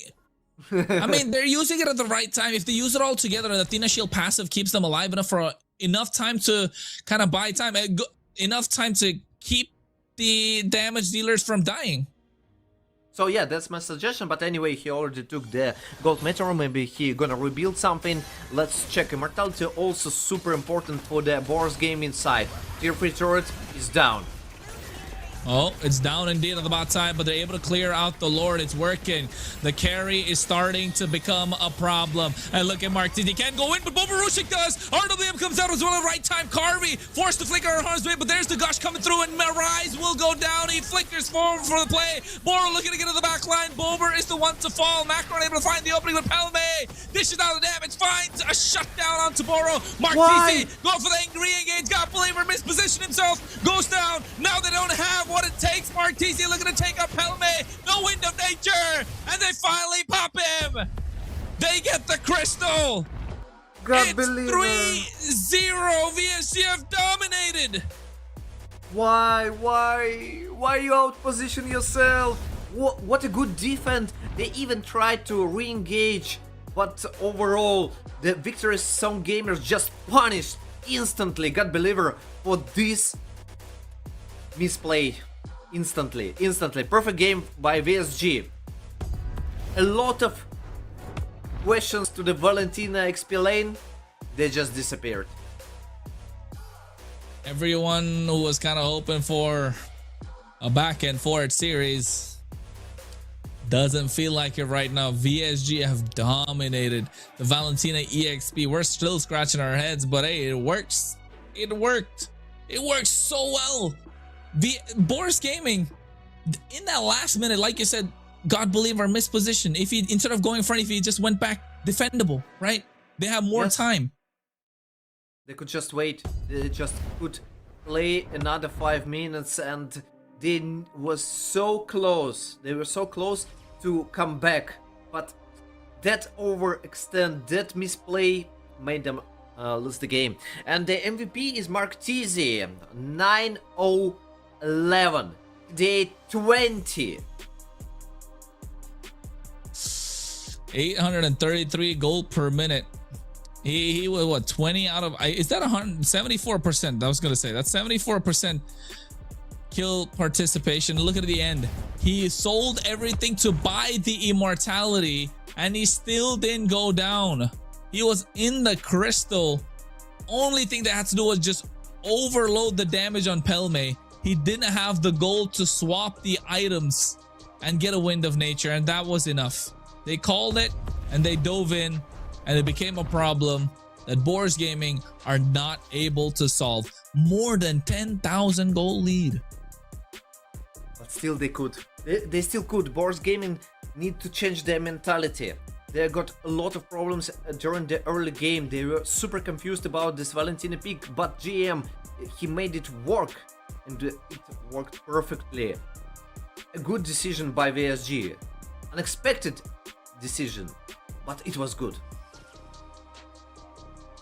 An unexpected decision. It did work out for them. And now I think BOARS Gaming are gonna go into the trap, right? Hopefully they don't go down the rabbit hole of thinking what's going on. Are they gonna pick up the Valentina? Are they gonna get the gourd again? Is this gonna be a Valentina EXP lane? They should not fall down that trap, because once they start digging, they're only digging their own grave at this point. It's becoming more and more difficult for BOARS Gaming to find answers. And what answers can they find? They need a break. I think they need a break. What do you think about it? Yeah, I think you're right, the Destroyer. They definitely need a break. So, folks, we're heading into a short break. Don't go anywhere. It's 3-0 VSG. Can BOARS Gaming get the reverse sweep? We're gonna find out after a short break.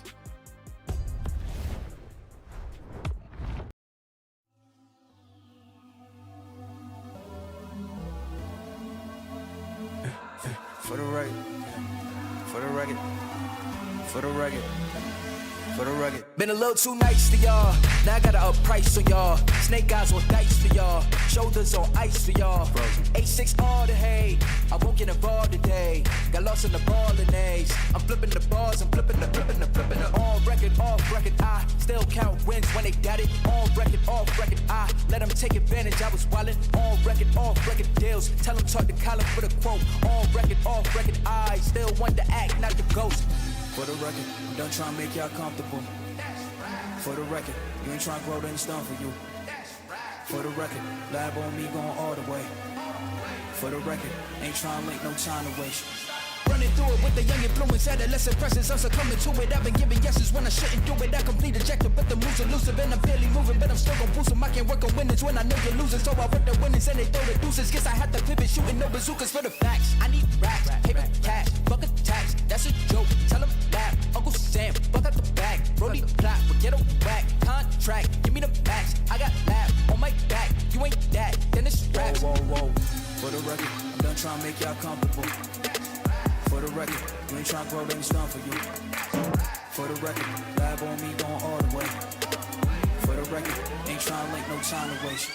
Facts, I need racks, paper cash, fuck a tax. That's a joke, tell 'em laugh. Uncle Sam, fuck out the bag. Brody plot, we get a whack. Contract, give me the max. I got laugh on my back. You ain't that, then it's straps. Whoa, whoa, whoa. For the record, I'm done trying to make y'all comfortable. For the record, you ain't trying to grow, then it's done for you. For the record, lab on me going all the way. For the record, ain't trying to link, no time to waste.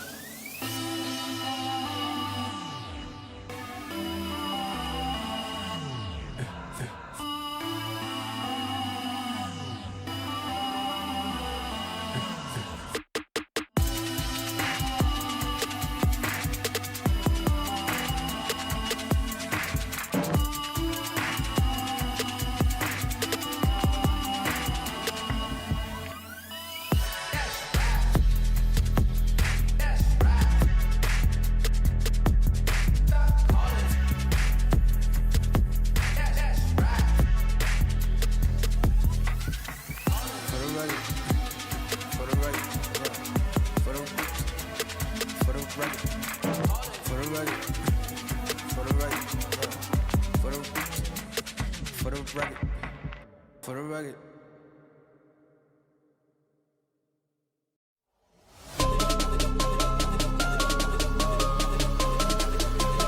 Who the hell can stop me? Go!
highs with the lowest lows. That's like these days. World chained up, he on lockdown. Phone call 3 ways. I just pray that he find God now. It's no replay. On my way up to the top now. That's on me, ayy. The highs with the lowest lows. That's like these days. World chained up, he on lockdown. Phone call 3 ways. I just pray that he find God now. It's no replay. On my way up to the top now. That's on me, ayy. Any day could've been dead. High school price on my head. Paranoid lying in my bed. Pray to God they don't turn my shirt red. I was lost, didn't know me. Introduced myself to codeine. 6 months was a dope fiend. Philly didn't even know things. There was a low me. Swear to God it would've owed me. Everything you ever told me. Everything you ever showed me. I forgot it. Caused me drama. I used to stay on one. Now I changed on them.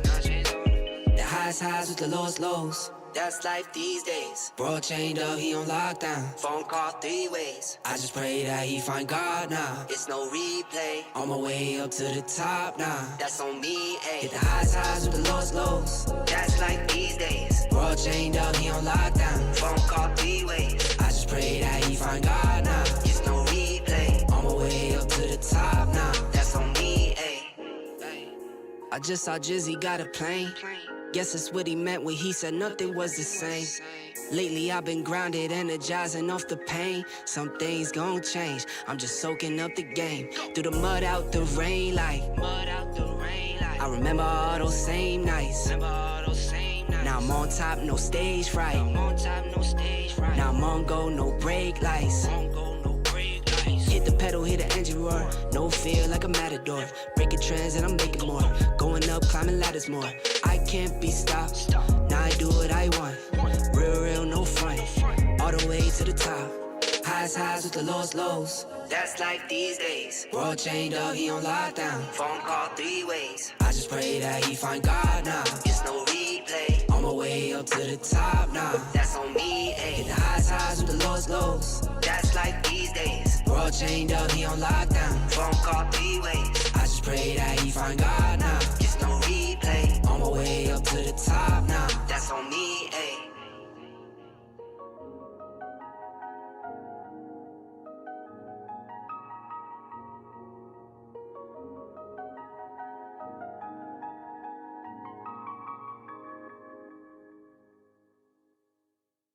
Call my phone, hit my line. Only ones who down for real, down for line. Keep it super thug my way on this side. Keep it super thug my way on this side. Call my phone, hit my line. Only ones who down for real, down for line. Keep it super thug my way on this side. Keep it super thug my way on this side. Mobbing with my brothers, there's no question, keep it real. Whether we East coastin' or we in the hidden hills. In the poppin' straps of blue faces, not the pills. Heard you callin' bluffs, I show and prove it is for real. Son of God, not a son of sand. Keep it off the books and keep it coming in. Bitch, the old whip, see what I'm coming in. The inside caramel just like 100 grand. Call my phone, hit my line. Only ones who down for real, down for life. Keep it super thug my way on this side. Keep it super thug my way on this side. Call my phone, hit my line. Only ones who down for real, down for life. Keep it super thug my way on this side. Keep it super thug my way on this side. Heard you moving funny, had to cut you off. Had some more like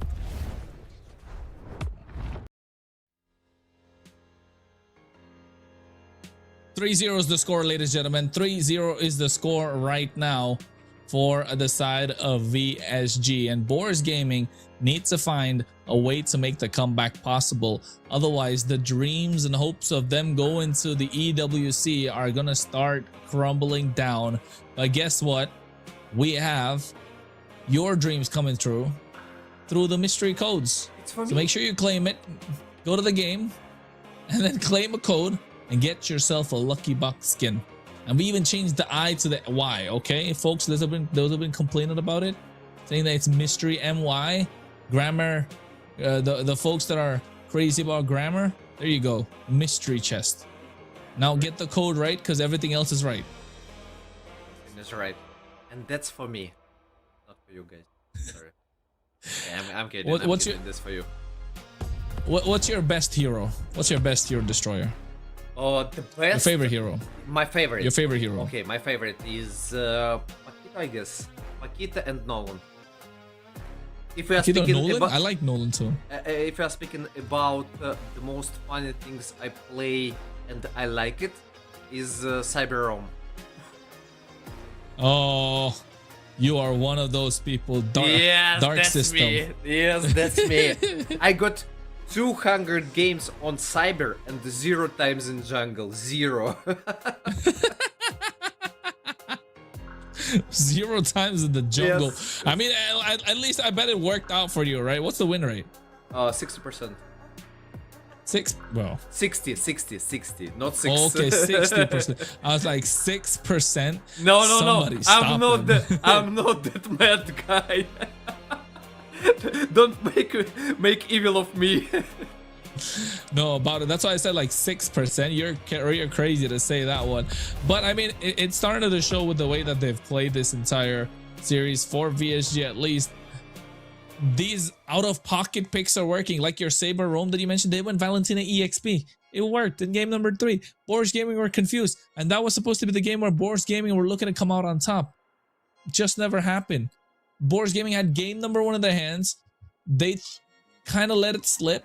Game number 2, they never got control. And after that, they just never seemed to get into the game. At the game number 3, I would like to say VSG vanished their opponents. Just nothing happened. Actually, they could still, I'm speaking about the BOARS Gaming, they still could win that map, but God believer, one misplay.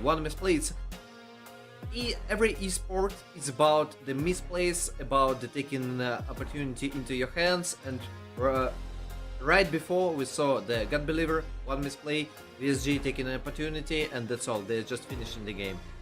BOARS Gaming could fight for several more minutes at least and could change this game, but happened what happened. We are going to the next map and let's see what's gonna be. And Dangerous Grass on our screens. Yeah, it's gonna be Dangerous Grass. I mean, it's not just esports or MLBB, it's also sports, right? Where like anyone, the opponents make a mistake and you capitalize, and making a mistake in a crucial time though, if you are a God believer. He doesn't make a lot of mistakes, but when he made the mistakes, the game just went away. And VSG were quick to pounce. Now the question is, do BOARS Gaming or have BOARS Gaming calm down? They got that break. Do they have the room to breathe? Do they have enough time to say, okay, we need to reset? Reverse sweeps are possible. We've seen that happen. But is it going to happen today? Let's see. Because they need to win 4 games in a row, and the match point and the grand final point for VSG right now, 1 map, and that's all. That's over for BOARS Gaming. No more chances, nothing else. No steps back for the BOARS Gaming. Just go in front, just go straight to the Paris, or at least show us the cinema, show us the fights, your inspiration by the viewers that support you, guys. Show us. Yeah, that's what we need to see right now. A full-fledged, domination, or at least show us that this game can go the distance.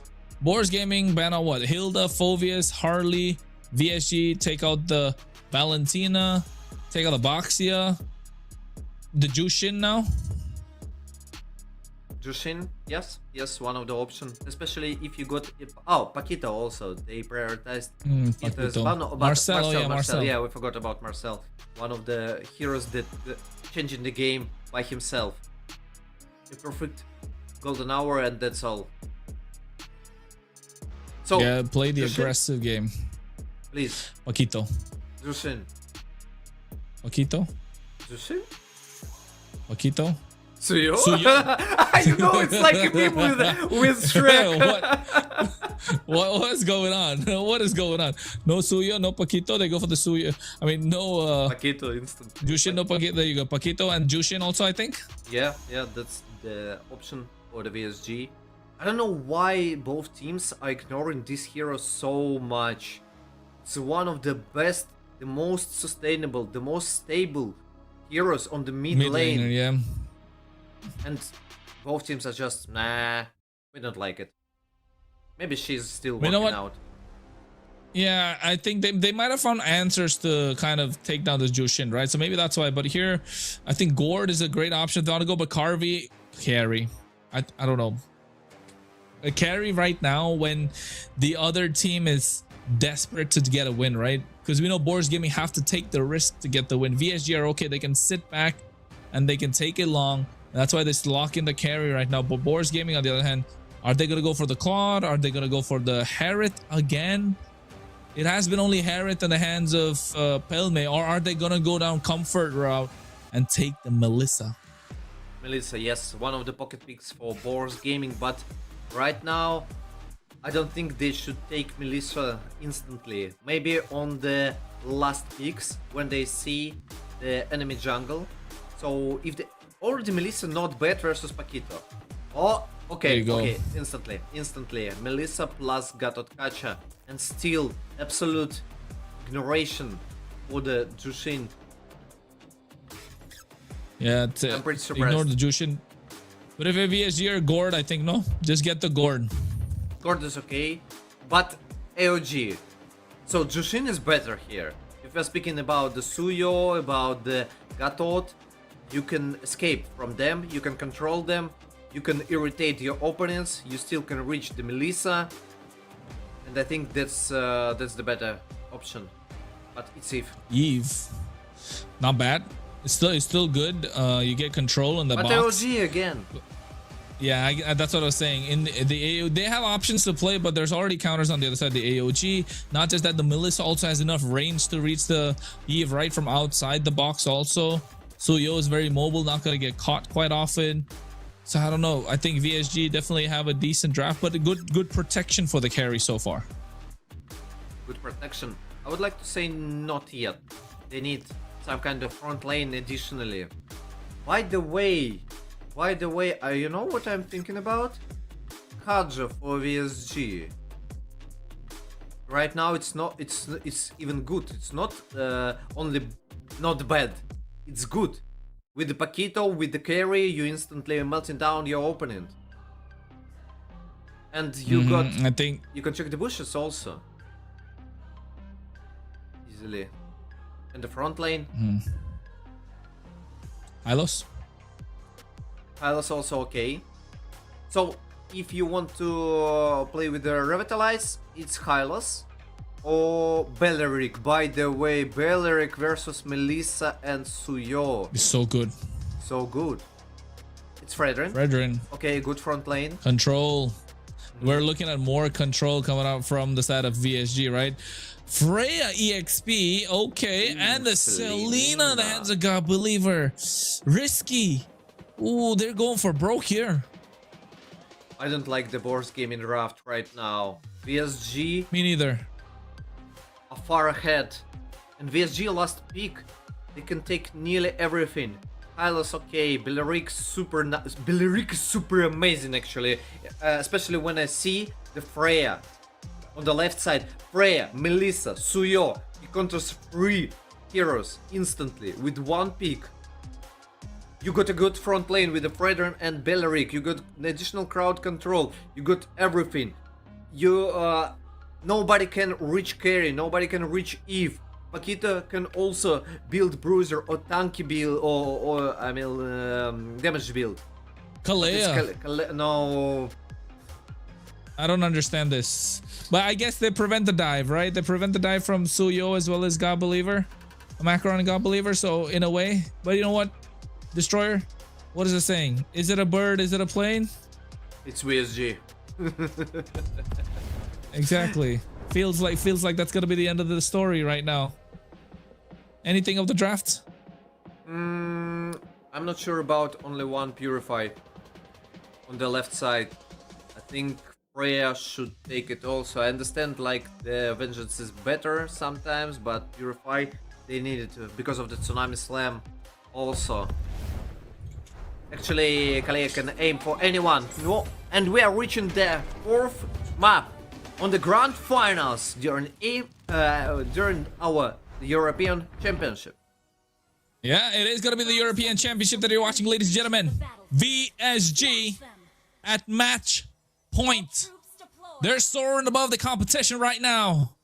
But will BOARS Gaming ground them? Are they going to be able to bring the BOARS Stampede and take at least the game away and possible reverse sweep? VSG, one step already into Paris. They're eyeing for the MEC trophy. They're so close. They're so close to go to the World Cup, and let's see what's gonna happen on this game. I'm kinda surprised about the Kalea, but let's see if Bora can realize what he is doing and what they are aiming for. And we are seeing the fight already. Yeah, already a fight. Soul Silver coming out, the aggression showing. Ooh. God Believer gets first blood, and Rise able to find another. And look at this. This is the start that you want for BOARS Gaming. A perfect start. Dixon got a lot of problems. God Believer aiming for him. And again, JM. Why are you fighting here?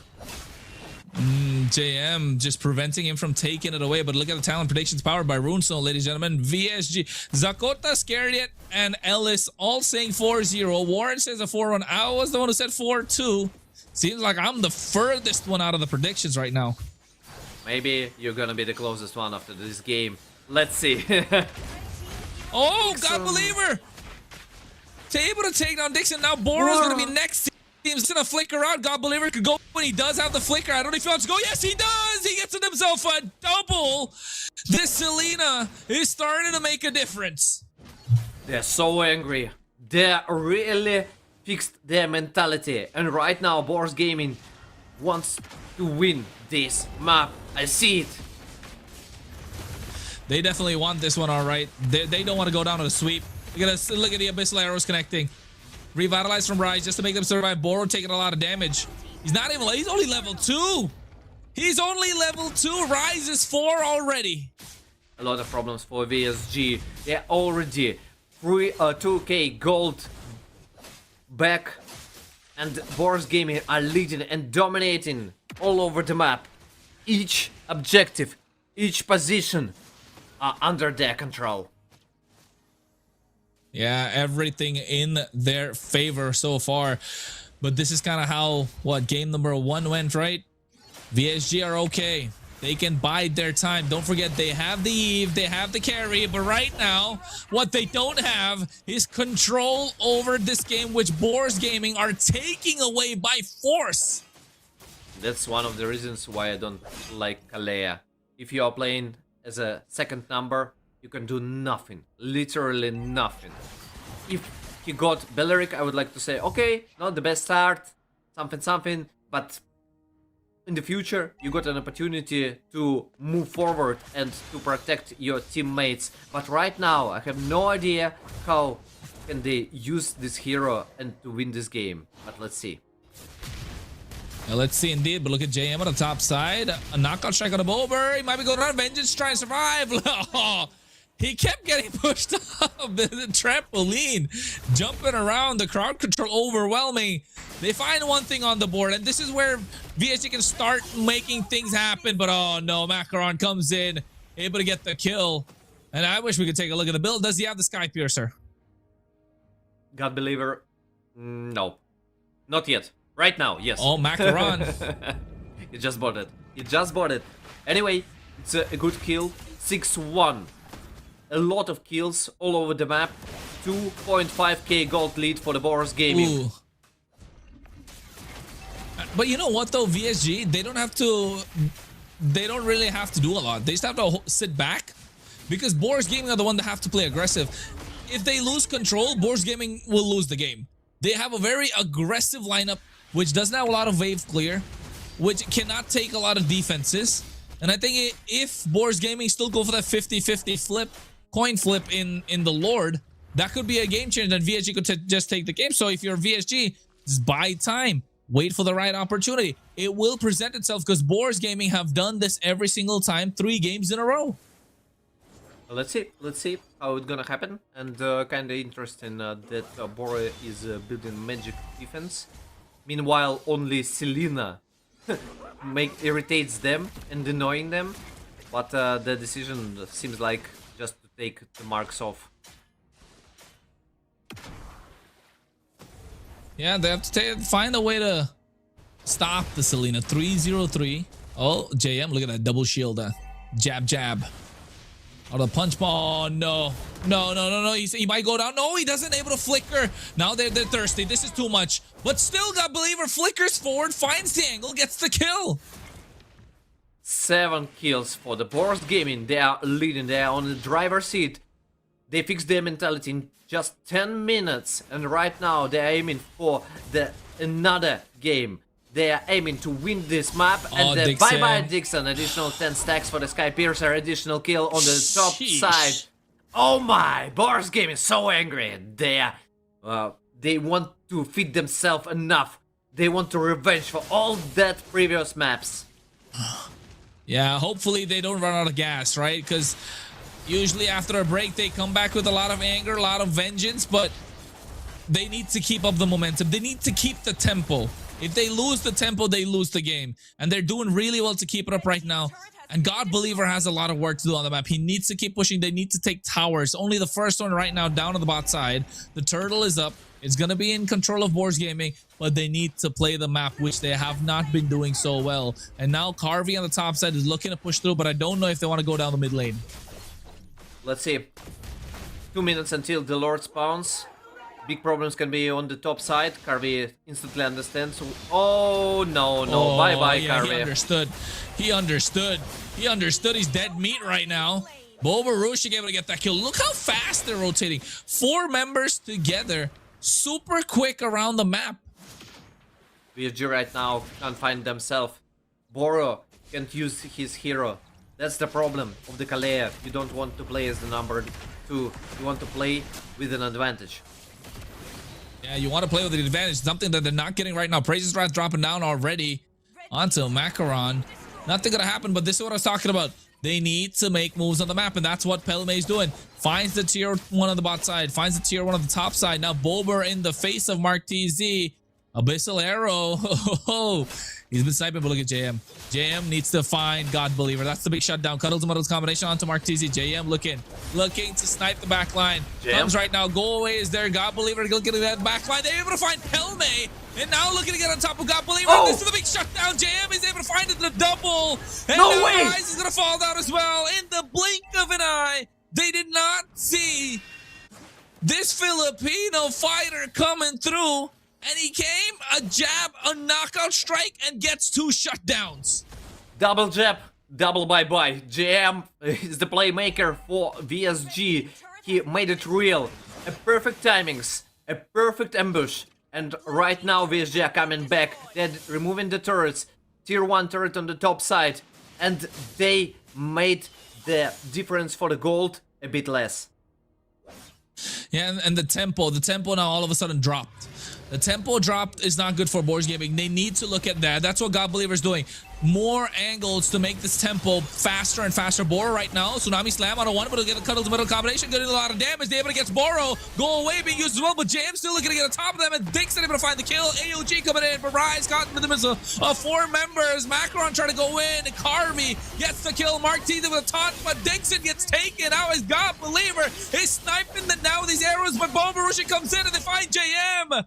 BOARS Gaming unleashing hell in the land of Dawn and are letting VSD taste their wrath. Not the perfect timing for the Tsunami Slam, not the perfect target also. Rise, it's not the hero that you want to take with the Tsunami Slam, and actually VSG started not the best fight. Bora not in his best condition, and right now VSG has to protect versus the Lord that is marching on the bottom side. Yeah, they do have the carry. Let's not forget, the more and more we look at BOARS Gaming, we keep forgetting the carry is still alive. It's not like Carvey's had a bad game. It's only 2-1-1. Dixon is 1-3-4. And Eve is so good at the base defenses. right? Eve is so good at base defenses. The RWM is enough space for the carry to walk around. They have the Fredrin to peel for the carry. The Kalea can combo with the carry again. The only Purify is on the side of Pelme. And God Believer, if he keeps trying to dive right now, he could get caught. Yes, they're pushed back into a corner, but still it is dangerous to dive into a Kalea. The Lord is still coming on the bot side. Tier 2 is going to be taken down. And minus passive on the bottom side. Holy shield, engage. Oh, AOG comes in as well. They're gonna get on top of Martese. He gets the taunt down. RWM drop down. Tsunami slam. Rise goes down finally, but they lose the inhibitor on the bot side. VSG looking to make another trade. The concealed play coming through. Bora looking to go for the title strike, but Pelme able to kite with the help of the Purify. Makes it out alive. Bobarushi looking to get on top of Martese, but he's able to dash out harm's way. Macron comes in. But they still somehow VSG survive. They're playing a dangerous game here, BOARS Gaming, and VSG are okay playing the same thing back. 6k gold lead for the BOARS Gaming right now. They absolutely, perfectly, I would like to say, amazing realization of the Lord. Totally understand when they should go and when they should engage. That's why minus inhibitor on the bottom side, BOARS Gaming just taking an advantage. They don't want to lose this game. They got no opportunity, no other options. They can't lose it. They can't lose it. They shouldn't lose it at this moment. BOARS Gaming ahead by 5,000 gold lead. Look at the amount of damage dealt by God Believer. 40k almost. All top 4 is BOARS Gaming. Yes, and they still don't want to stop. I'm not sure that VSG can even contest this Lord. 100%. Definitely doesn't feel like they're going to be able to contest this Lord. It's 25 seconds. And they're waiting. They're slowly trying to get the push down, especially on the bot side. But nobody there. And I think VSG will be happy just to take away one tower. Martese here. Taunt missing. Bobarushik. But they still have a big wave pushing on the bot side still.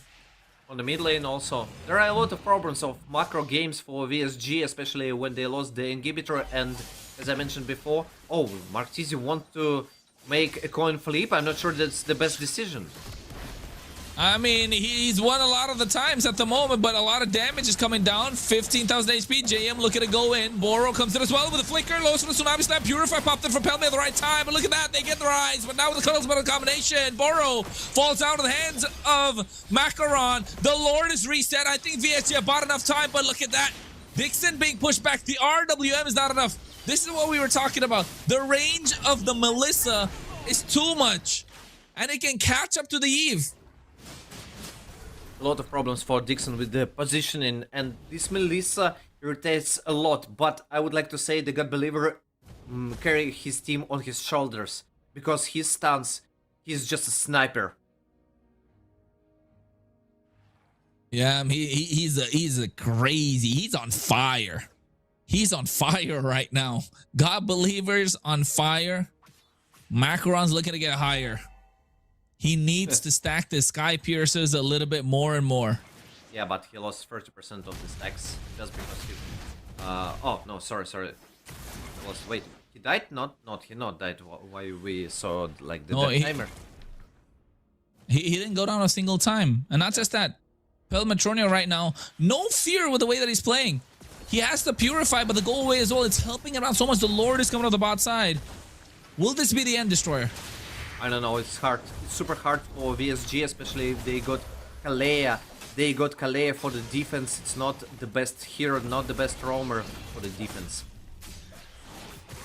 Yeah, Rise is always near Pelme right now the entire time. Look at that, the Abyssal Arrow connecting. AOG comes in as well. Martese getting pulled back with the Unbreakable. Almost able to take out the Lord.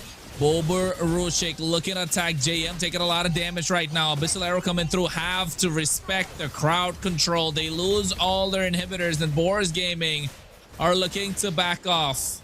They know they have to play the discipline route right now. They cannot collapse on top of them. They want to trade. They want to find something. PSG are searching Amy for an opponent, but it's super hard. A lot of job by God Believer, sorry. He aims all the time Dixon, and the Dixon got a tough time. Yeah, Dixon's not having a great. He's not having a great game, but it's still 1-3-6. I mean, that's 7 out of the 8 kills that they have in their team. So it's still okay. Oh no, Rise gets a taunt onto JM. Oh, they have to pull back. Boro gets spotted by the episode trap. And even the Wishing Lantern in the hands of God Believer is becoming a little too much for them to deal with, right? You're tanky, it's okay, no problem. We have the damage. Oh, nearly full damage build by JM, by the way, except the wings. I just... yes, thank you. Yes, that's the full damage Sanford build. That's the Sanford build. Yeah. Yeah. But At he's this not point. Sanford. He's not Sanford. That's what people keep thinking, right? You can try what you see, but you're not him at this point. But he has been, at least for this series, JM has been the difference maker for VSG. And BOARS Gaming needs to find a way to shut him down. They still haven't. It could have been a full stomp if it wasn't for JM coming and getting those 2 big kills in the mid lane, right? In the tier 1 push. But now BOARS Gaming blitzing the Lord, 10,000 HP. They need to get the retribution on point. Macro unable to get this. And right now, Rise, they're going to get taunt onto Mark TZ. He will go down to the hands of Bo Barushi. They're attacking. And now BOARS Gaming looking to collapse on top of VSG. They find another. That's the 3rd fall now, but JM able to find Pelme.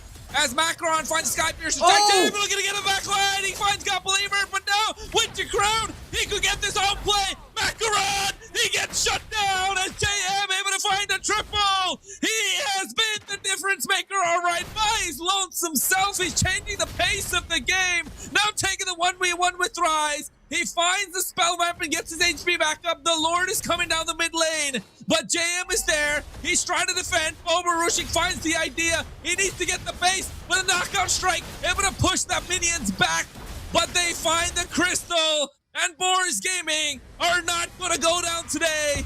Not in a sweep. BOARS Gaming won this game.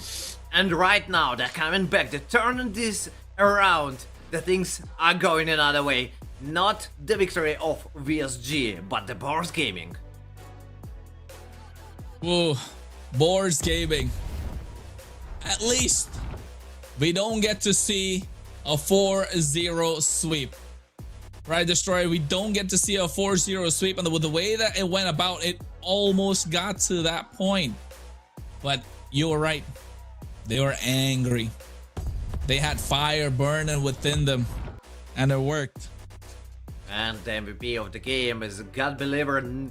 No questions. 0 questions.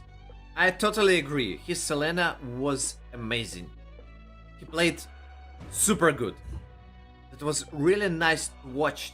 And the last fight on the Lord, he sniped Carvey and led Freya to remove the gold laner of VSG. A perfect timings, perfect snipings.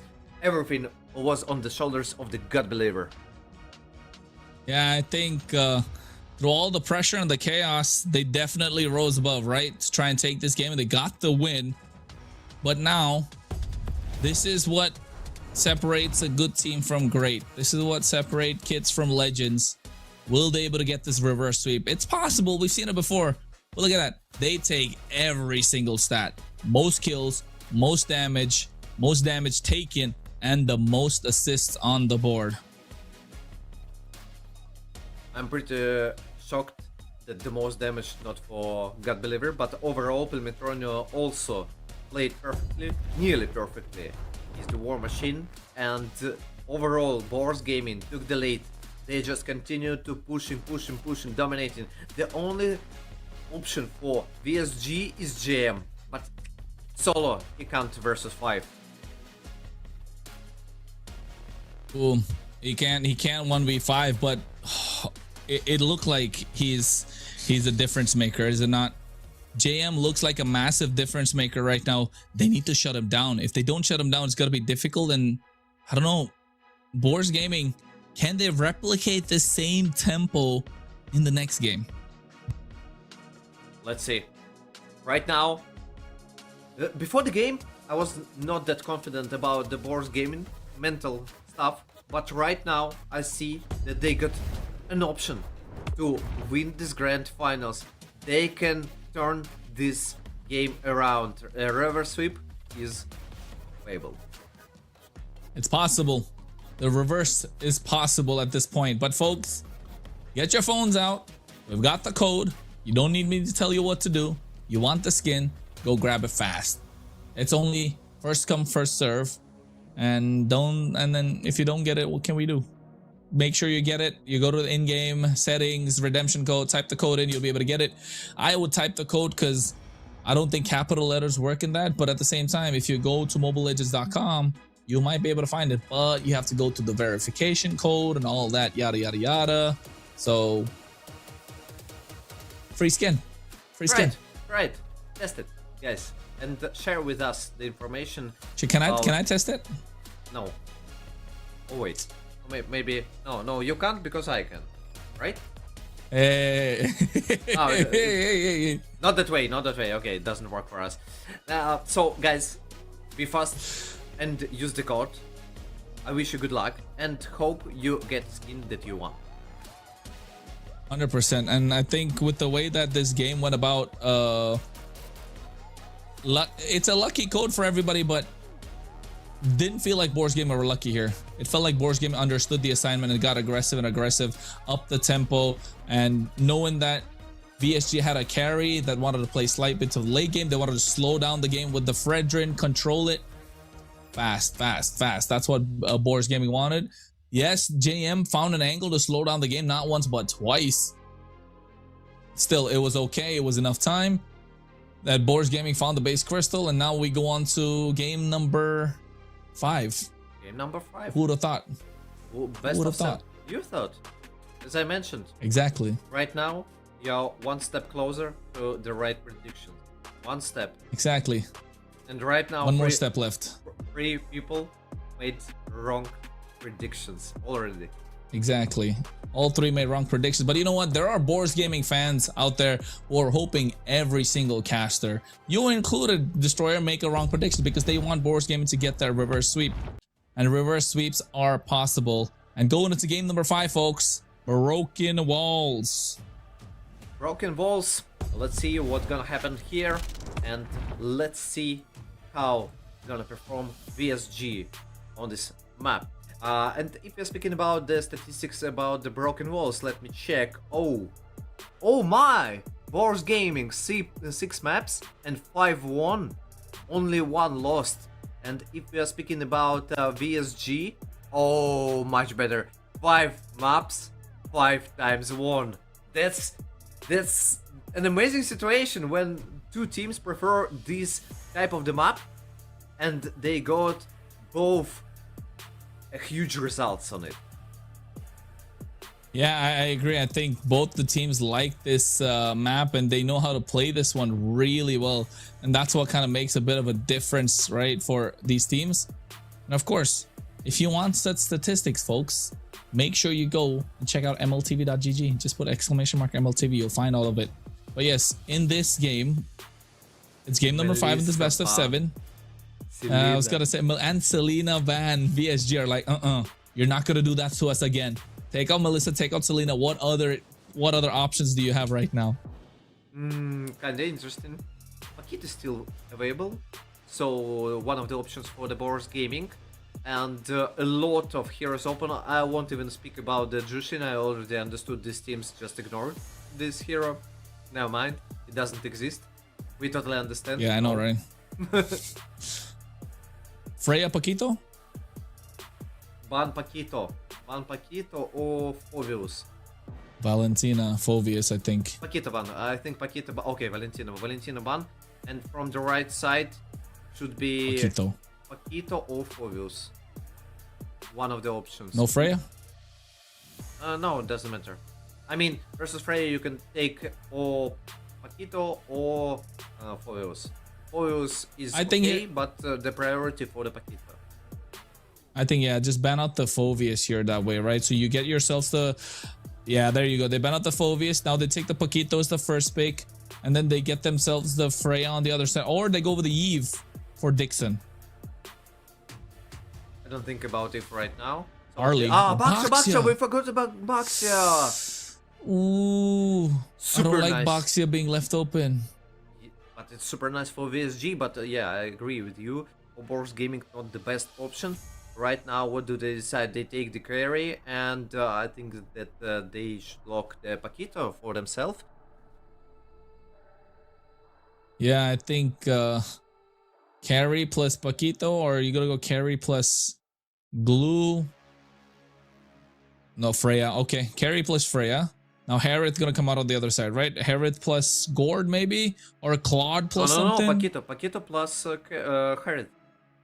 You have to. Paquito plus Harith? You have to take Paquito because it's a good option versus Freya. It's a good option for JM overall, but it's Hilda at the beginning. A good start, already good double jungle plus roam for VSG. But right now, I'm thinking about Paquito. It's one of the best options. It can adds more. Normally work versus Freya, and easily rotations good pick for JM overall. Yeah, and it does well with Hilda also, right? With the hands of Boro, and JM can set the pace. But no, they go for the Harith. It's okay. Leaving the Paquito open. So that means here Suyo. Oh, what do you think about Gord? No, I don't think about Gord. I think about Leomord. That's fine. It's fine. It's not the best matchup versus the Baksha, but anyway, this guy can be stable. Also, a lot of damage. You can swap the places between Freya and Leomord one by one, step by step. When you play as two front laners, also they need some additional tank or as a roamer. And it would be super Gucci for BOARS Gaming. Right now, BOARS Gaming be aiming for the enemy XP lane. Okay, they are playing on Eve. I actually predicted that they would take it, but they decided to remove it. Yeah, I was thinking the same thing. They could take up the Eve with the help of the Leomord, right? You have the protection for the carry. The Eve's taken off. I think they want to go Kimmy. So VS, you can ban out the Kimmy. Kimmy is good against the Baxia, right? To a certain extent. No. So Kimmy is bad versus Baxia. Opposite? Yes, Baxia opposite? Counters. Okay. Yeah. Baxia counters Kimmy. The crazy magic defense. With not only with this, also it slows it down super hard. You can't even escape. It's one of the best picks versus Kimmy. So yeah, this is minus Kaja. And I'm thinking about Gord ban for VSG because if BOARS Gaming has, they already have carry, and if you pick additionally Gord, then Baksha gonna be shredded. That is true. That's what I was thinking. They can get themselves the Gord plus the Hylos. What do you think? I think BOARS Gaming. I think VSG should ban right now, Gord. like the Gord. Yeah, Gord. Yeah. There nice, you go. nice, Yeah. nice, Makes sense for VSG right now. BOARS Gaming, what can they go? They can go for the Hylos. They get a little bit more front line body, can tank a lot of damage. Mid lane, I think save it for the end if you want. There's always Okay, Jushin. We already forgot about this amazing hero. You know, both teams ignored so much times that I literally forgot about Jushin. One of the best mid laners. They got such a huge prio. I mean, BOARS Gaming on the mid lane. Right now, VSG, what can they pick that would be working nice? It's the mid lane, I have no idea. Oh, Yuzhong. Yuzhong, sorry. Yeah. And Zetian? Zetian. There you go. Okay. Not the best, but not the worst choice. Khalid? No. Atlas? No. Grok? No. Glue? Okay. Glue, yeah, okay. yeah. What do you think about the draft? I would like to say BOARS Gaming, but Same. they are pretty equal, but I prefer more the draft from the right side, the BOARS Gaming draft. Yeah, I agree. Same with me. I like the BOARS Gaming draft. You have more easier win condition compared to VSG. VSG have a little bit more thin win condition. Again, not a lot of crowd control. The fights are started by the Zetian. So yes, I think Purify is important. There you go. Purify for Karvi. Yes, the only Purify for the whole team. let's see what's gonna happen. Overall, not like I don't see the huge difference between these two drafts, but I like the BOARS Gaming more. If we're speaking about the draft, and we are going to the 5 map on our European qualifications to the World Cup. Let's go. Yeah, it's going to be esports World Cup. A ticket to Paris. VSG already there, already close. And I think BOARS Gaming looking to stop them. They stopped them once. Can they do it again? Can they take another game away from VSG? Let's see what's gonna happen. I am pretty interested in big problems for Rice. Oh, Boro. Early, Boro. Oh, he flickers. God, believer missed it. He flickered and he missed it, and Boro flickered and able to survive as well. So 2 flickers baited out. Bober. No, Bober. Okay. Oh, these guys are dangerous, man. Early game. It's not even 1 minute. Jam freezing lane. What a good decision for him. Right now, Freya is not in the best position. And actually, VSG are making a good rotations overall. Right now, Carvey should play more safe. Yeah, Carvey should definitely play a bit more safe because VSG are losing the map a little bit. Oh, look at that. Boro coming in along with Mark TZ. God Believer, no flicker, so he can't go in. God Believer has to go back. And let's see the emblems. What, like, surprising? Nothing surprising, I guess. I'm trying to find something, at least, but I don't see it. Okay, the casual emblems was on your screen right now. Boro and JM are pushing bot lane. 20 seconds until the turtle spawns. Yeah, I think at this point, Carvey's getting into his head. Carvey's getting into his head. They're trying. I mean, they're up 2 games. And I think VSG just trying to play the mind games right now. Don't forget, BOARS Gaming are 2 games behind, but they do have 1 game momentum. Is that gonna be enough? The turtle is up already. Turtle up. VSG are playing as the number 1 Black Dragon. Goes in. Look at the zone away. Macron. Here comes out of Steed as well. Fury the Phoenix stopped. And Retribution on the hands of Mark TZ. They able to get this. And I think the easy disengage. VSG don't want to pick the fight. 0 kills. Wow, I'm pretty shocked. Is it Filipino style? We decided to check the slow game right now for BOARS Gaming and VSG. Let's watch it. I don't know. Boba Rushik looking to get on top of JM. Oh, he gets walked straight into the Furious Dive. Vengeance coming out. Oh, Boba Rushik got a little too thirsty. First blood on the hands of Mark TZ. He wanted so badly this JM. He wanted to outplay him so heavily that he just got knocked up. He mispositioned, and right after that, a good rotations from Mark TZ. First blood for the VSG. Really well played. And now they're moving. They can move a little more aggressive, right? VSG, well, after getting that first blood, this is what the Boxia brings to the table. Faster rotations, more map control, and the more aggressive they can get, the better for VSG. But BOARS Gaming, they don't want to give control. They have the good mid duo to make things work, but they're not able to win that battle because the fast clear coming in from the Jushin or from the Zetian. Yeah, Zetian plus Hilda are pretty good, are pretty decent on the mid lane, but overall you can't control this Patrick. This Patrick is too huge. You can do nothing versus this glue.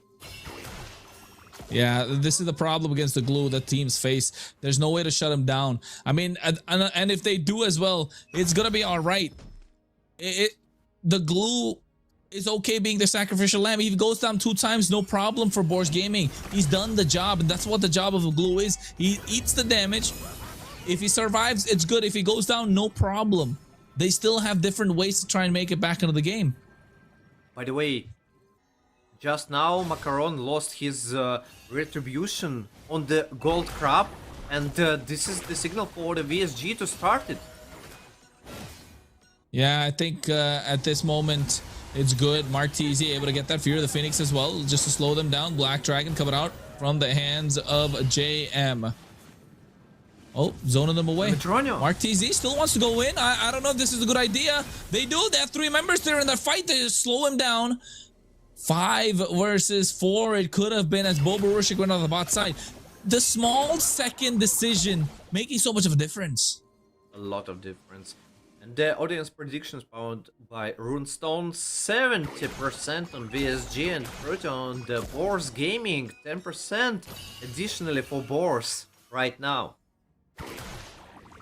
Yeah, I think at least the fans are starting to believe a little bit more, and the neutral watchers are starting to see where BOARS Gaming might be able to take a game or two, but VSG still have the upper hand. Valkyrie descent from Bobarushi just to escape. God Believer, Macaron looking to go for a re-engage. Here comes the Retribution to slow them down along with the Steed. Mark TZ looking to get taken down. There it is, the Fierce Time. Petrify! Catching two members. The Bobarushi goes down. God Believer still has the damage. Mark TZ. Grab on top of him. Macaron finds a kill, but this is the second time Bobarushi gets caught in that. I'm pretty shocked. El Metronio, huge problems, Fear of the Phoenix, okay, never mind, just Fear 1 turret on the top side. But how JM outplayed his opponents, he knocked up 3 people. Hey man, JM is too good. JM is too good right now, and they can't contain him, right? BOARS Gaming are struggling to keep him in a cage. In the previous game, they couldn't keep him in the cage, but they overwhelmed the other 4, and they found a way to get the game. Can they do it again? Because JM on this time, he's on the Black Dragon. He can just directly bypass the front line and get to the back end. Pel Metronio, now, he's made mistakes on the Hereth before, was clean on the Melissa. Will we see him make mistakes on this carry, though? Let's see, but overall, for the BOARS Gaming, I'm not sure about the Barbiel. What do they want? Oh? Black Dragon? I don't know. Black Dragon looking to get on top of God Believer. He is chasing him down, forcing the beacon. They get their hands on the third turtle. That's a hat trick for Mark TZ. Now Boro looking at the top of Pel Metronio. He's trying to survive. He gets the tower, but Carvey seems like he's going to be able to get this kill. And he gets taken down. They just all in for the tier 1 turret. Maybe not the best decision, but not the worst one. Macron, Barbiel. Oh, Valkyrie descent. There's the Fear of the Phoenix without stole him down. There's JM. Grab right on top of him. Take him on the tower. Finally able to take him down.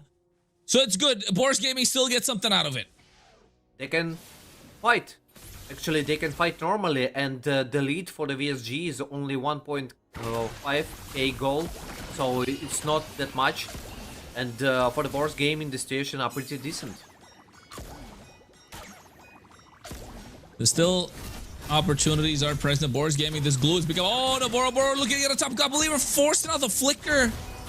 Rise right now. Mark TZ on top of him. He flickers out of harm's way as well. Oh, dangerous.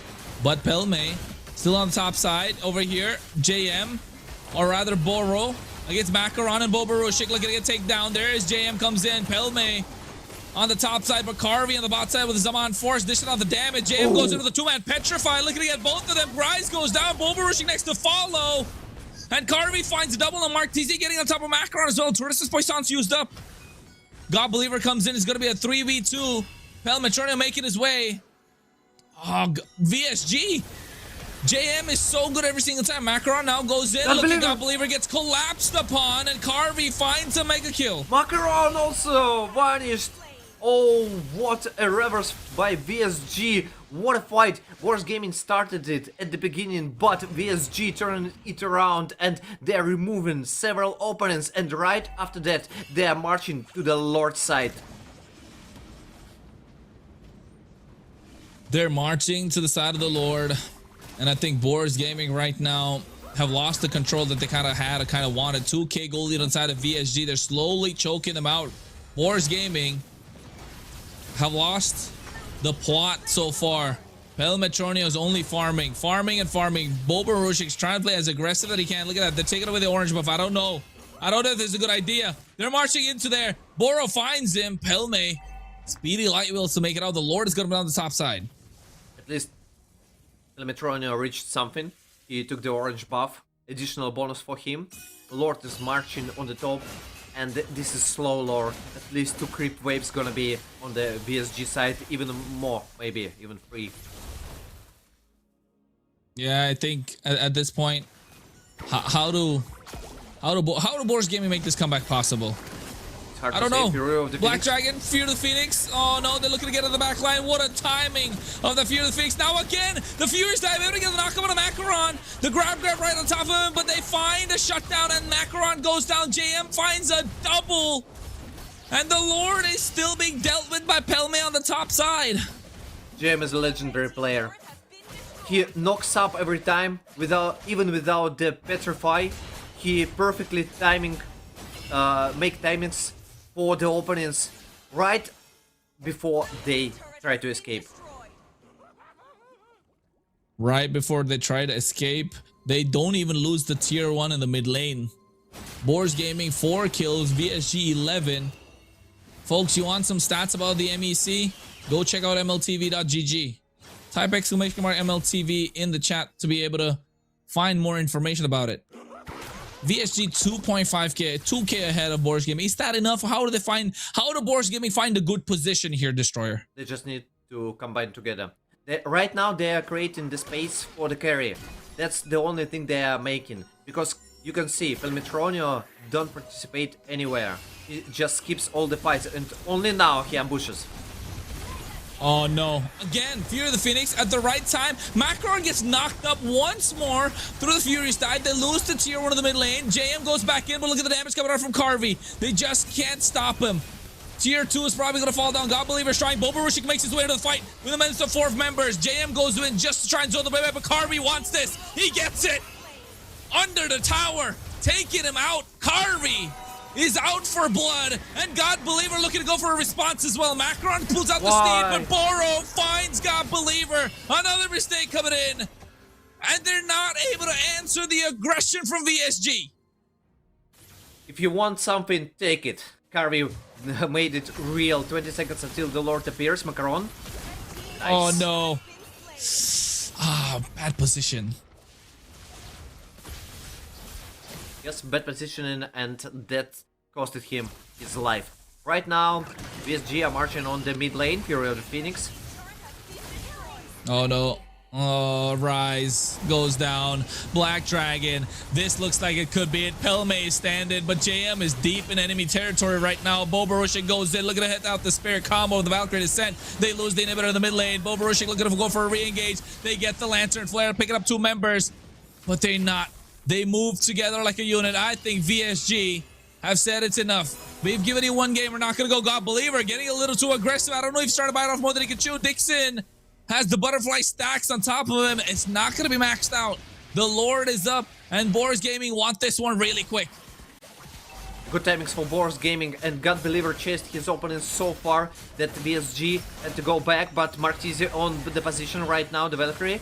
Oh, Boro. Immortality's pop, looking to get taken down, and they're able to find him. Fury of the Phoenix comes in as well, able to find the stun. Carvey makes his way into the fight. Rise is there. Zaman Force drop down, looking to get this retribution on point. Macaron, if it's now or never, to get the retribution in the hands of BOARS Gaming. But Dixon is the one able to get it. And now Bobarushik able to be pushed back. Black Dragon for him. JM is zoning away the back line of BOARS Gaming by himself. He gets on top of them with a Petrify Fury's time, looking at a combo. But Macaron able to pull out the steed at the same time. Pelmetronio is running for the hills. Carvey looking to find the angle. Purify not yet pop, but meanwhile in the mid lane, Rise is slowing down the Lord as much as he can, as the rest will make their way to try and defend this. He's going to escape. Oh, no. Carvey. Oh no, oh. Destroyer. Glue gonna die. Glue gonna die. Glue gonna die right now, and yeah, Glue's VSG gonna are trying die, to but you finish. know what? It doesn't matter. It doesn't matter. Because is it a bird? Is it a plane? No. It's VSG! And they're flying past every challenger. They flew past BOARS Gaming, and they flew higher than any team in Europe. A dominant display in the Mobile Legends Bang Bang European Championship. The MEC trophy is theirs. And not just that, they booked a ticket to Paris for MSC at the EWC 2026. What a hugs, what a high fives. Guys, they're so happy. I see Carvey still hugging Dixon. Oh, what an emotions, what a game. What a perfect combination, and the possibility to read the drafts of the opponents by VSG side. Victory Song Gaming's gamers won this game. Dixon are trying to break his webcam, but I think everything gonna be okay. I mean, they did it. It wasn't a clean sweep, but they did it. They secured the European crown. And now the runway is clear for Paris, France, where MSC Wildcard at the Esports World Cup awaits them. Carvey, JM, Dixon, Mark TZ, and Boro. Let's do it again, Destroyer. Is it a bird? Is it a plane? It's No. victory. It's Song Gamers. VSG are the champions for this tournament, and they are qualified for the MSC 2026 at Paris in France. Well, I guess all the fans are super happy. I see the chat that is spamming VSG, VSG, the Eagles, let's go! That's what it is. The Eagles have come and they picked up the BOARS from the ground. And they have qualified for the Mid-Season Cup wildcard at the Esports World Cup.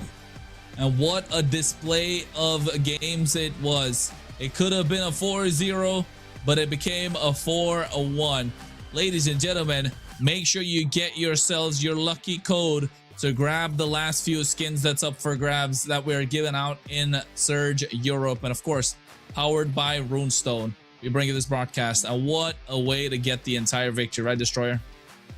Amazing, amazing. It's not the result that I expected. I expected 4-3, but anyway, PSG showed us that they are pretty decent and they are confident that they gonna participate in the World Championship, where they can show the Europe and the whole world that European players and the European teams can beat during the wildcard the other part of the world. European MLBB is here to showcase itself. And of course, as the first representatives from Europe to go into an international stage, not individually, but as a team from Western Europe. And the best part, they have experienced players, right, Destroy? That's what the best part is. That's why it looks like there are many chances for them to make it out of the wild card and into the main stage. And speaking of experience, is there somebody else more experienced than him in that roster? MVP Carvey. MVP Carvey. I think he's the most experienced, especially he played with Deus Vult during the M4, and he took with the team, with the Deus Vult, top 4.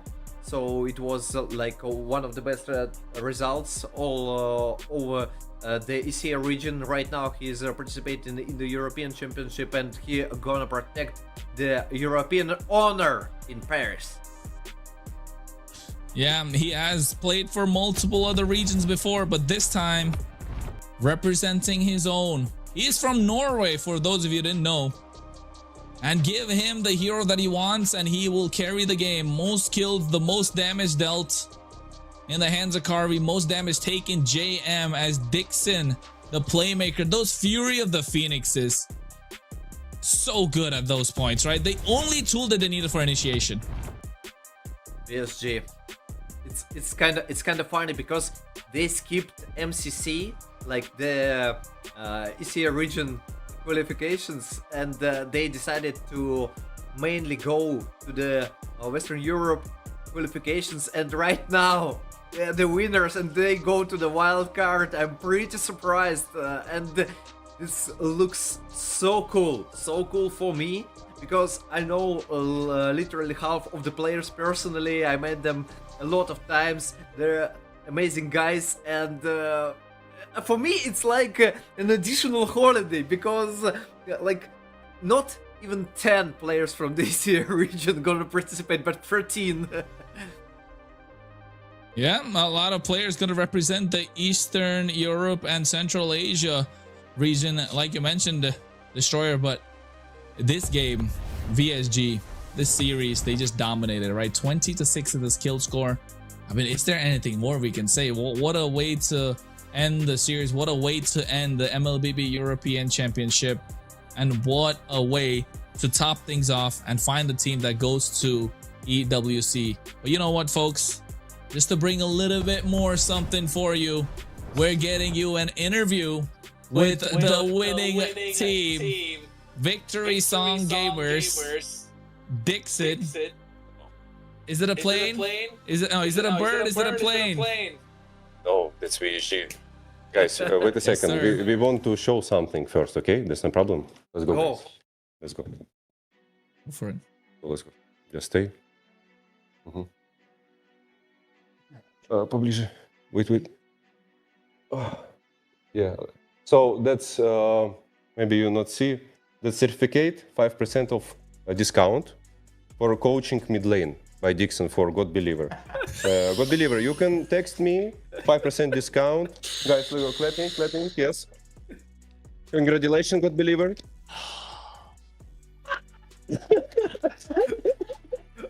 You should you should sign it also.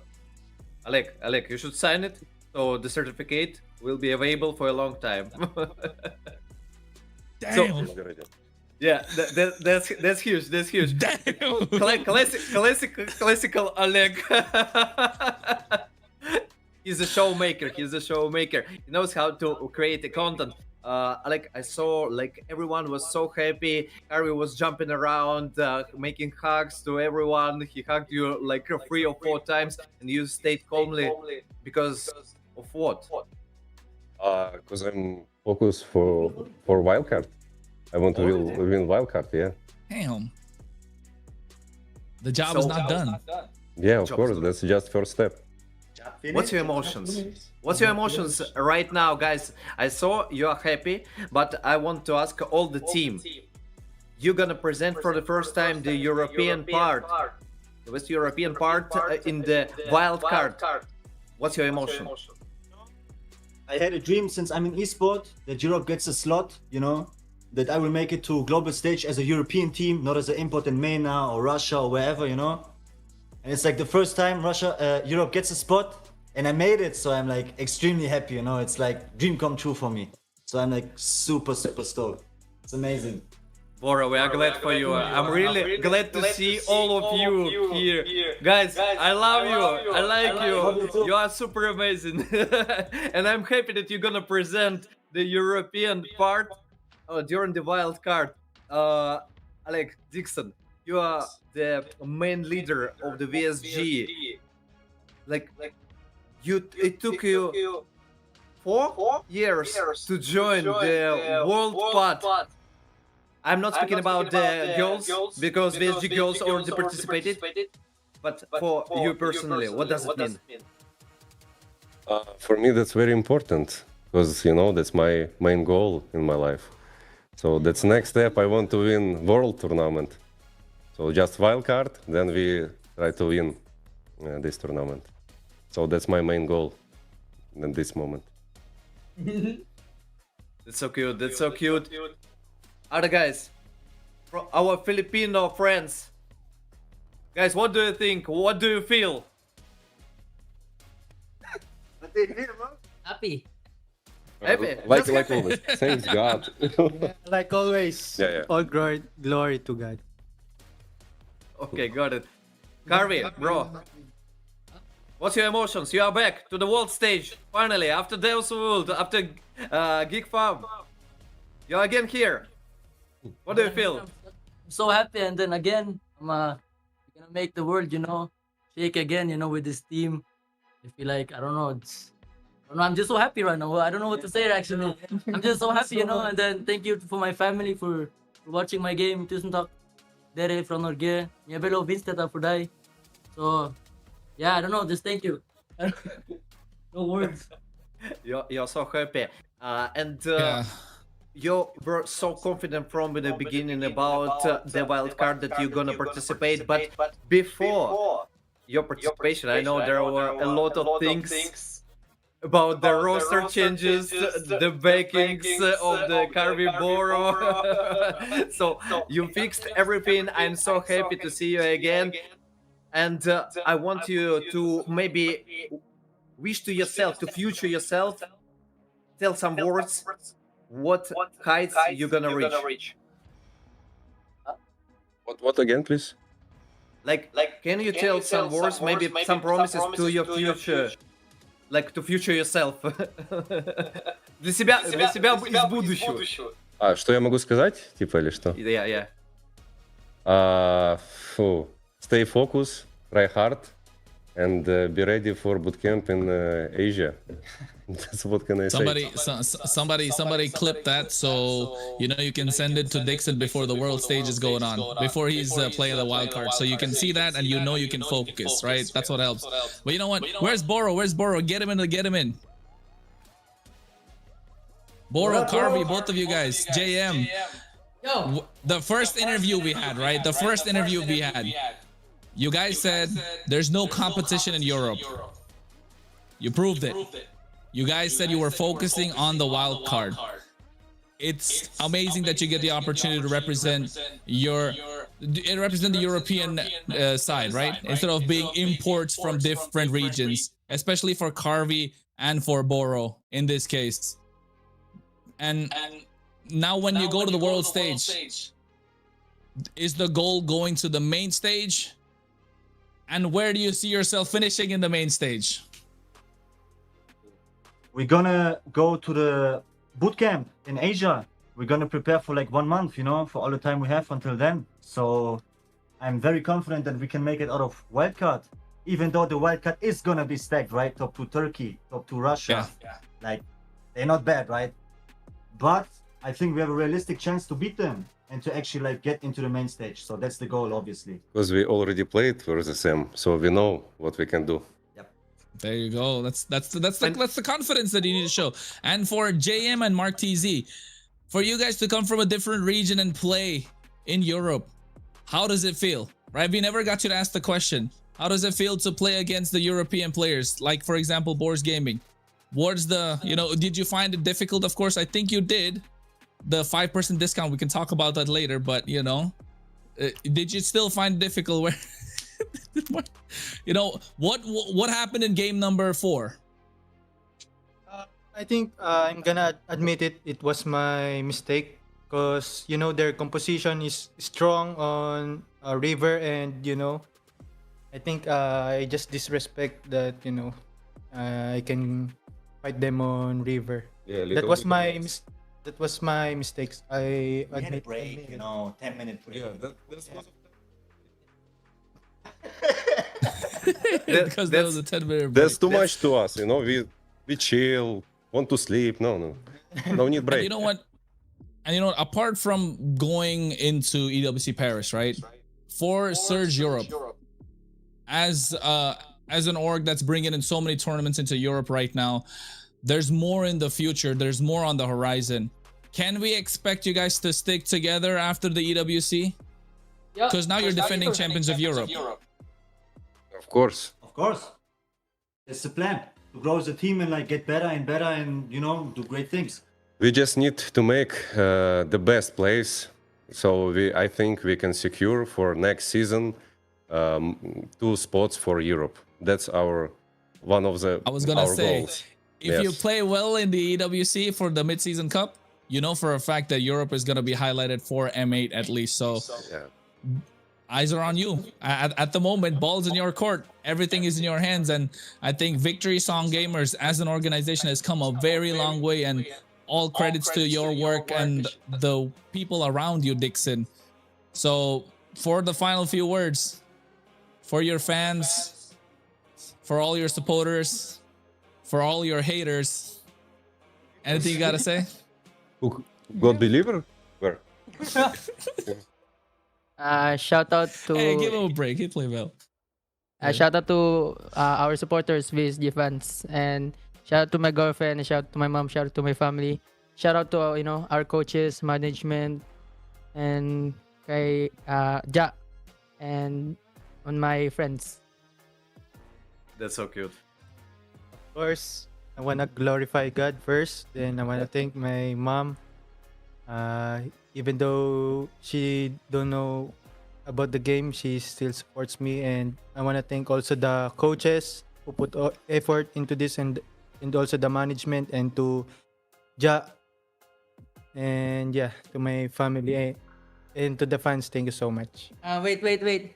I want to shout out Vigor Apex. Thank you for kicking me. My old team. Thank you, Vigor Apex.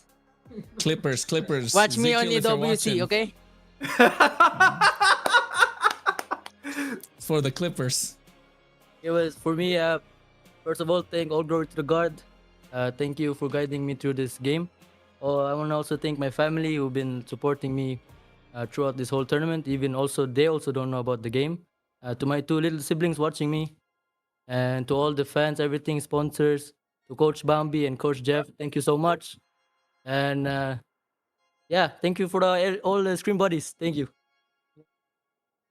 I also want to thank everyone who was like with us on the road, helping us day by day, making this all possible, supporting us in every way possible. Like it's an honor, to be the one representing Europe, and I hope we're gonna make you all proud, Thank you. My, I can say in Russian, okay? No problem. Yeah. Спасибо всем, кто нас поддерживал, друзья. Для нас это очень было важно. Поверьте, в течение всего этого пути вы те люди, кто нас держит в состоянии, что мы можем, что мы сделаем. Я надеюсь, вы также продолжать будете нас поддерживать, и мы вас не разочаруем в следующих этапах этого турнира. Поэтому чем больше вашей поддержки, тем дальше мы пройдем. Поэтому спасибо всем. Спасибо всем, кто подписчикам, спасибо всем спонсорам, там, Miami, Red Short, Magic, всем спасибо. Sakura, тебе тоже спасибо. Всем спасибо. Поэтому, друзья, мы ценим это. Спасибо, что вы есть. And thank you for casters. You're the best, guys. You're the best. Hey, You are the thank you, best, man. guys. Thank you. Hey, can we get jersey, bro? VSG jersey, so we can come to Paris and support. And for me, Yeah, Oleg, yeah. Oleg for me. Обязательно. But Okay.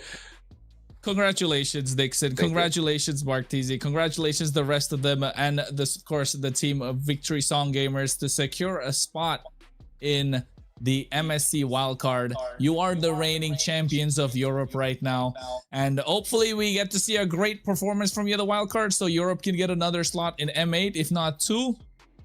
And maybe next season of MEC is going to be offline. That would be great. Yeah, we're trying the best. So I think we can do this. Oleg, before That's all we you're need to hear. Oleg, before you're gonna leave, please collect everyone and give us last shout out. That has to happen. That has to happen. It's super important for everyone. It Please, is. please, wait 1 minute. We're taking some food order. So hungry. No, we don't have 1 minute. Okay, let's go. What's it? Wait, 1 second. One more thing. Thank you for everyone who support us, and thank you, God believer. Yeah, thank you, bro. You're very strong in meat. Yes, like let's go. Only Valen. Let's go. Yeah. Okay. Yeah, let's go. 3, 2, 1. Is it Is it a play? No, that's VG. PSG. Let's go. Thank you, guys. Thank you. Thank you so much. See you in Paris, guys, and good luck. Congratulations. Oh, congratulations. So, okay, I'm gonna translate fast what Alex said in Russian. Please. He said, thanks to everyone who is supporting us.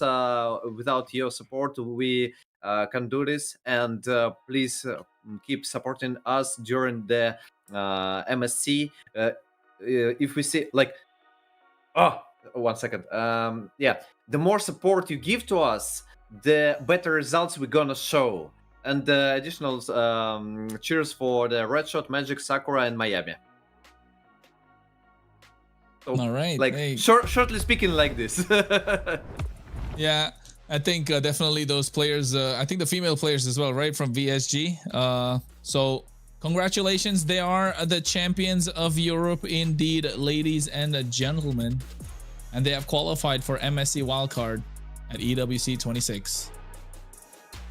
Let's wish them good luck.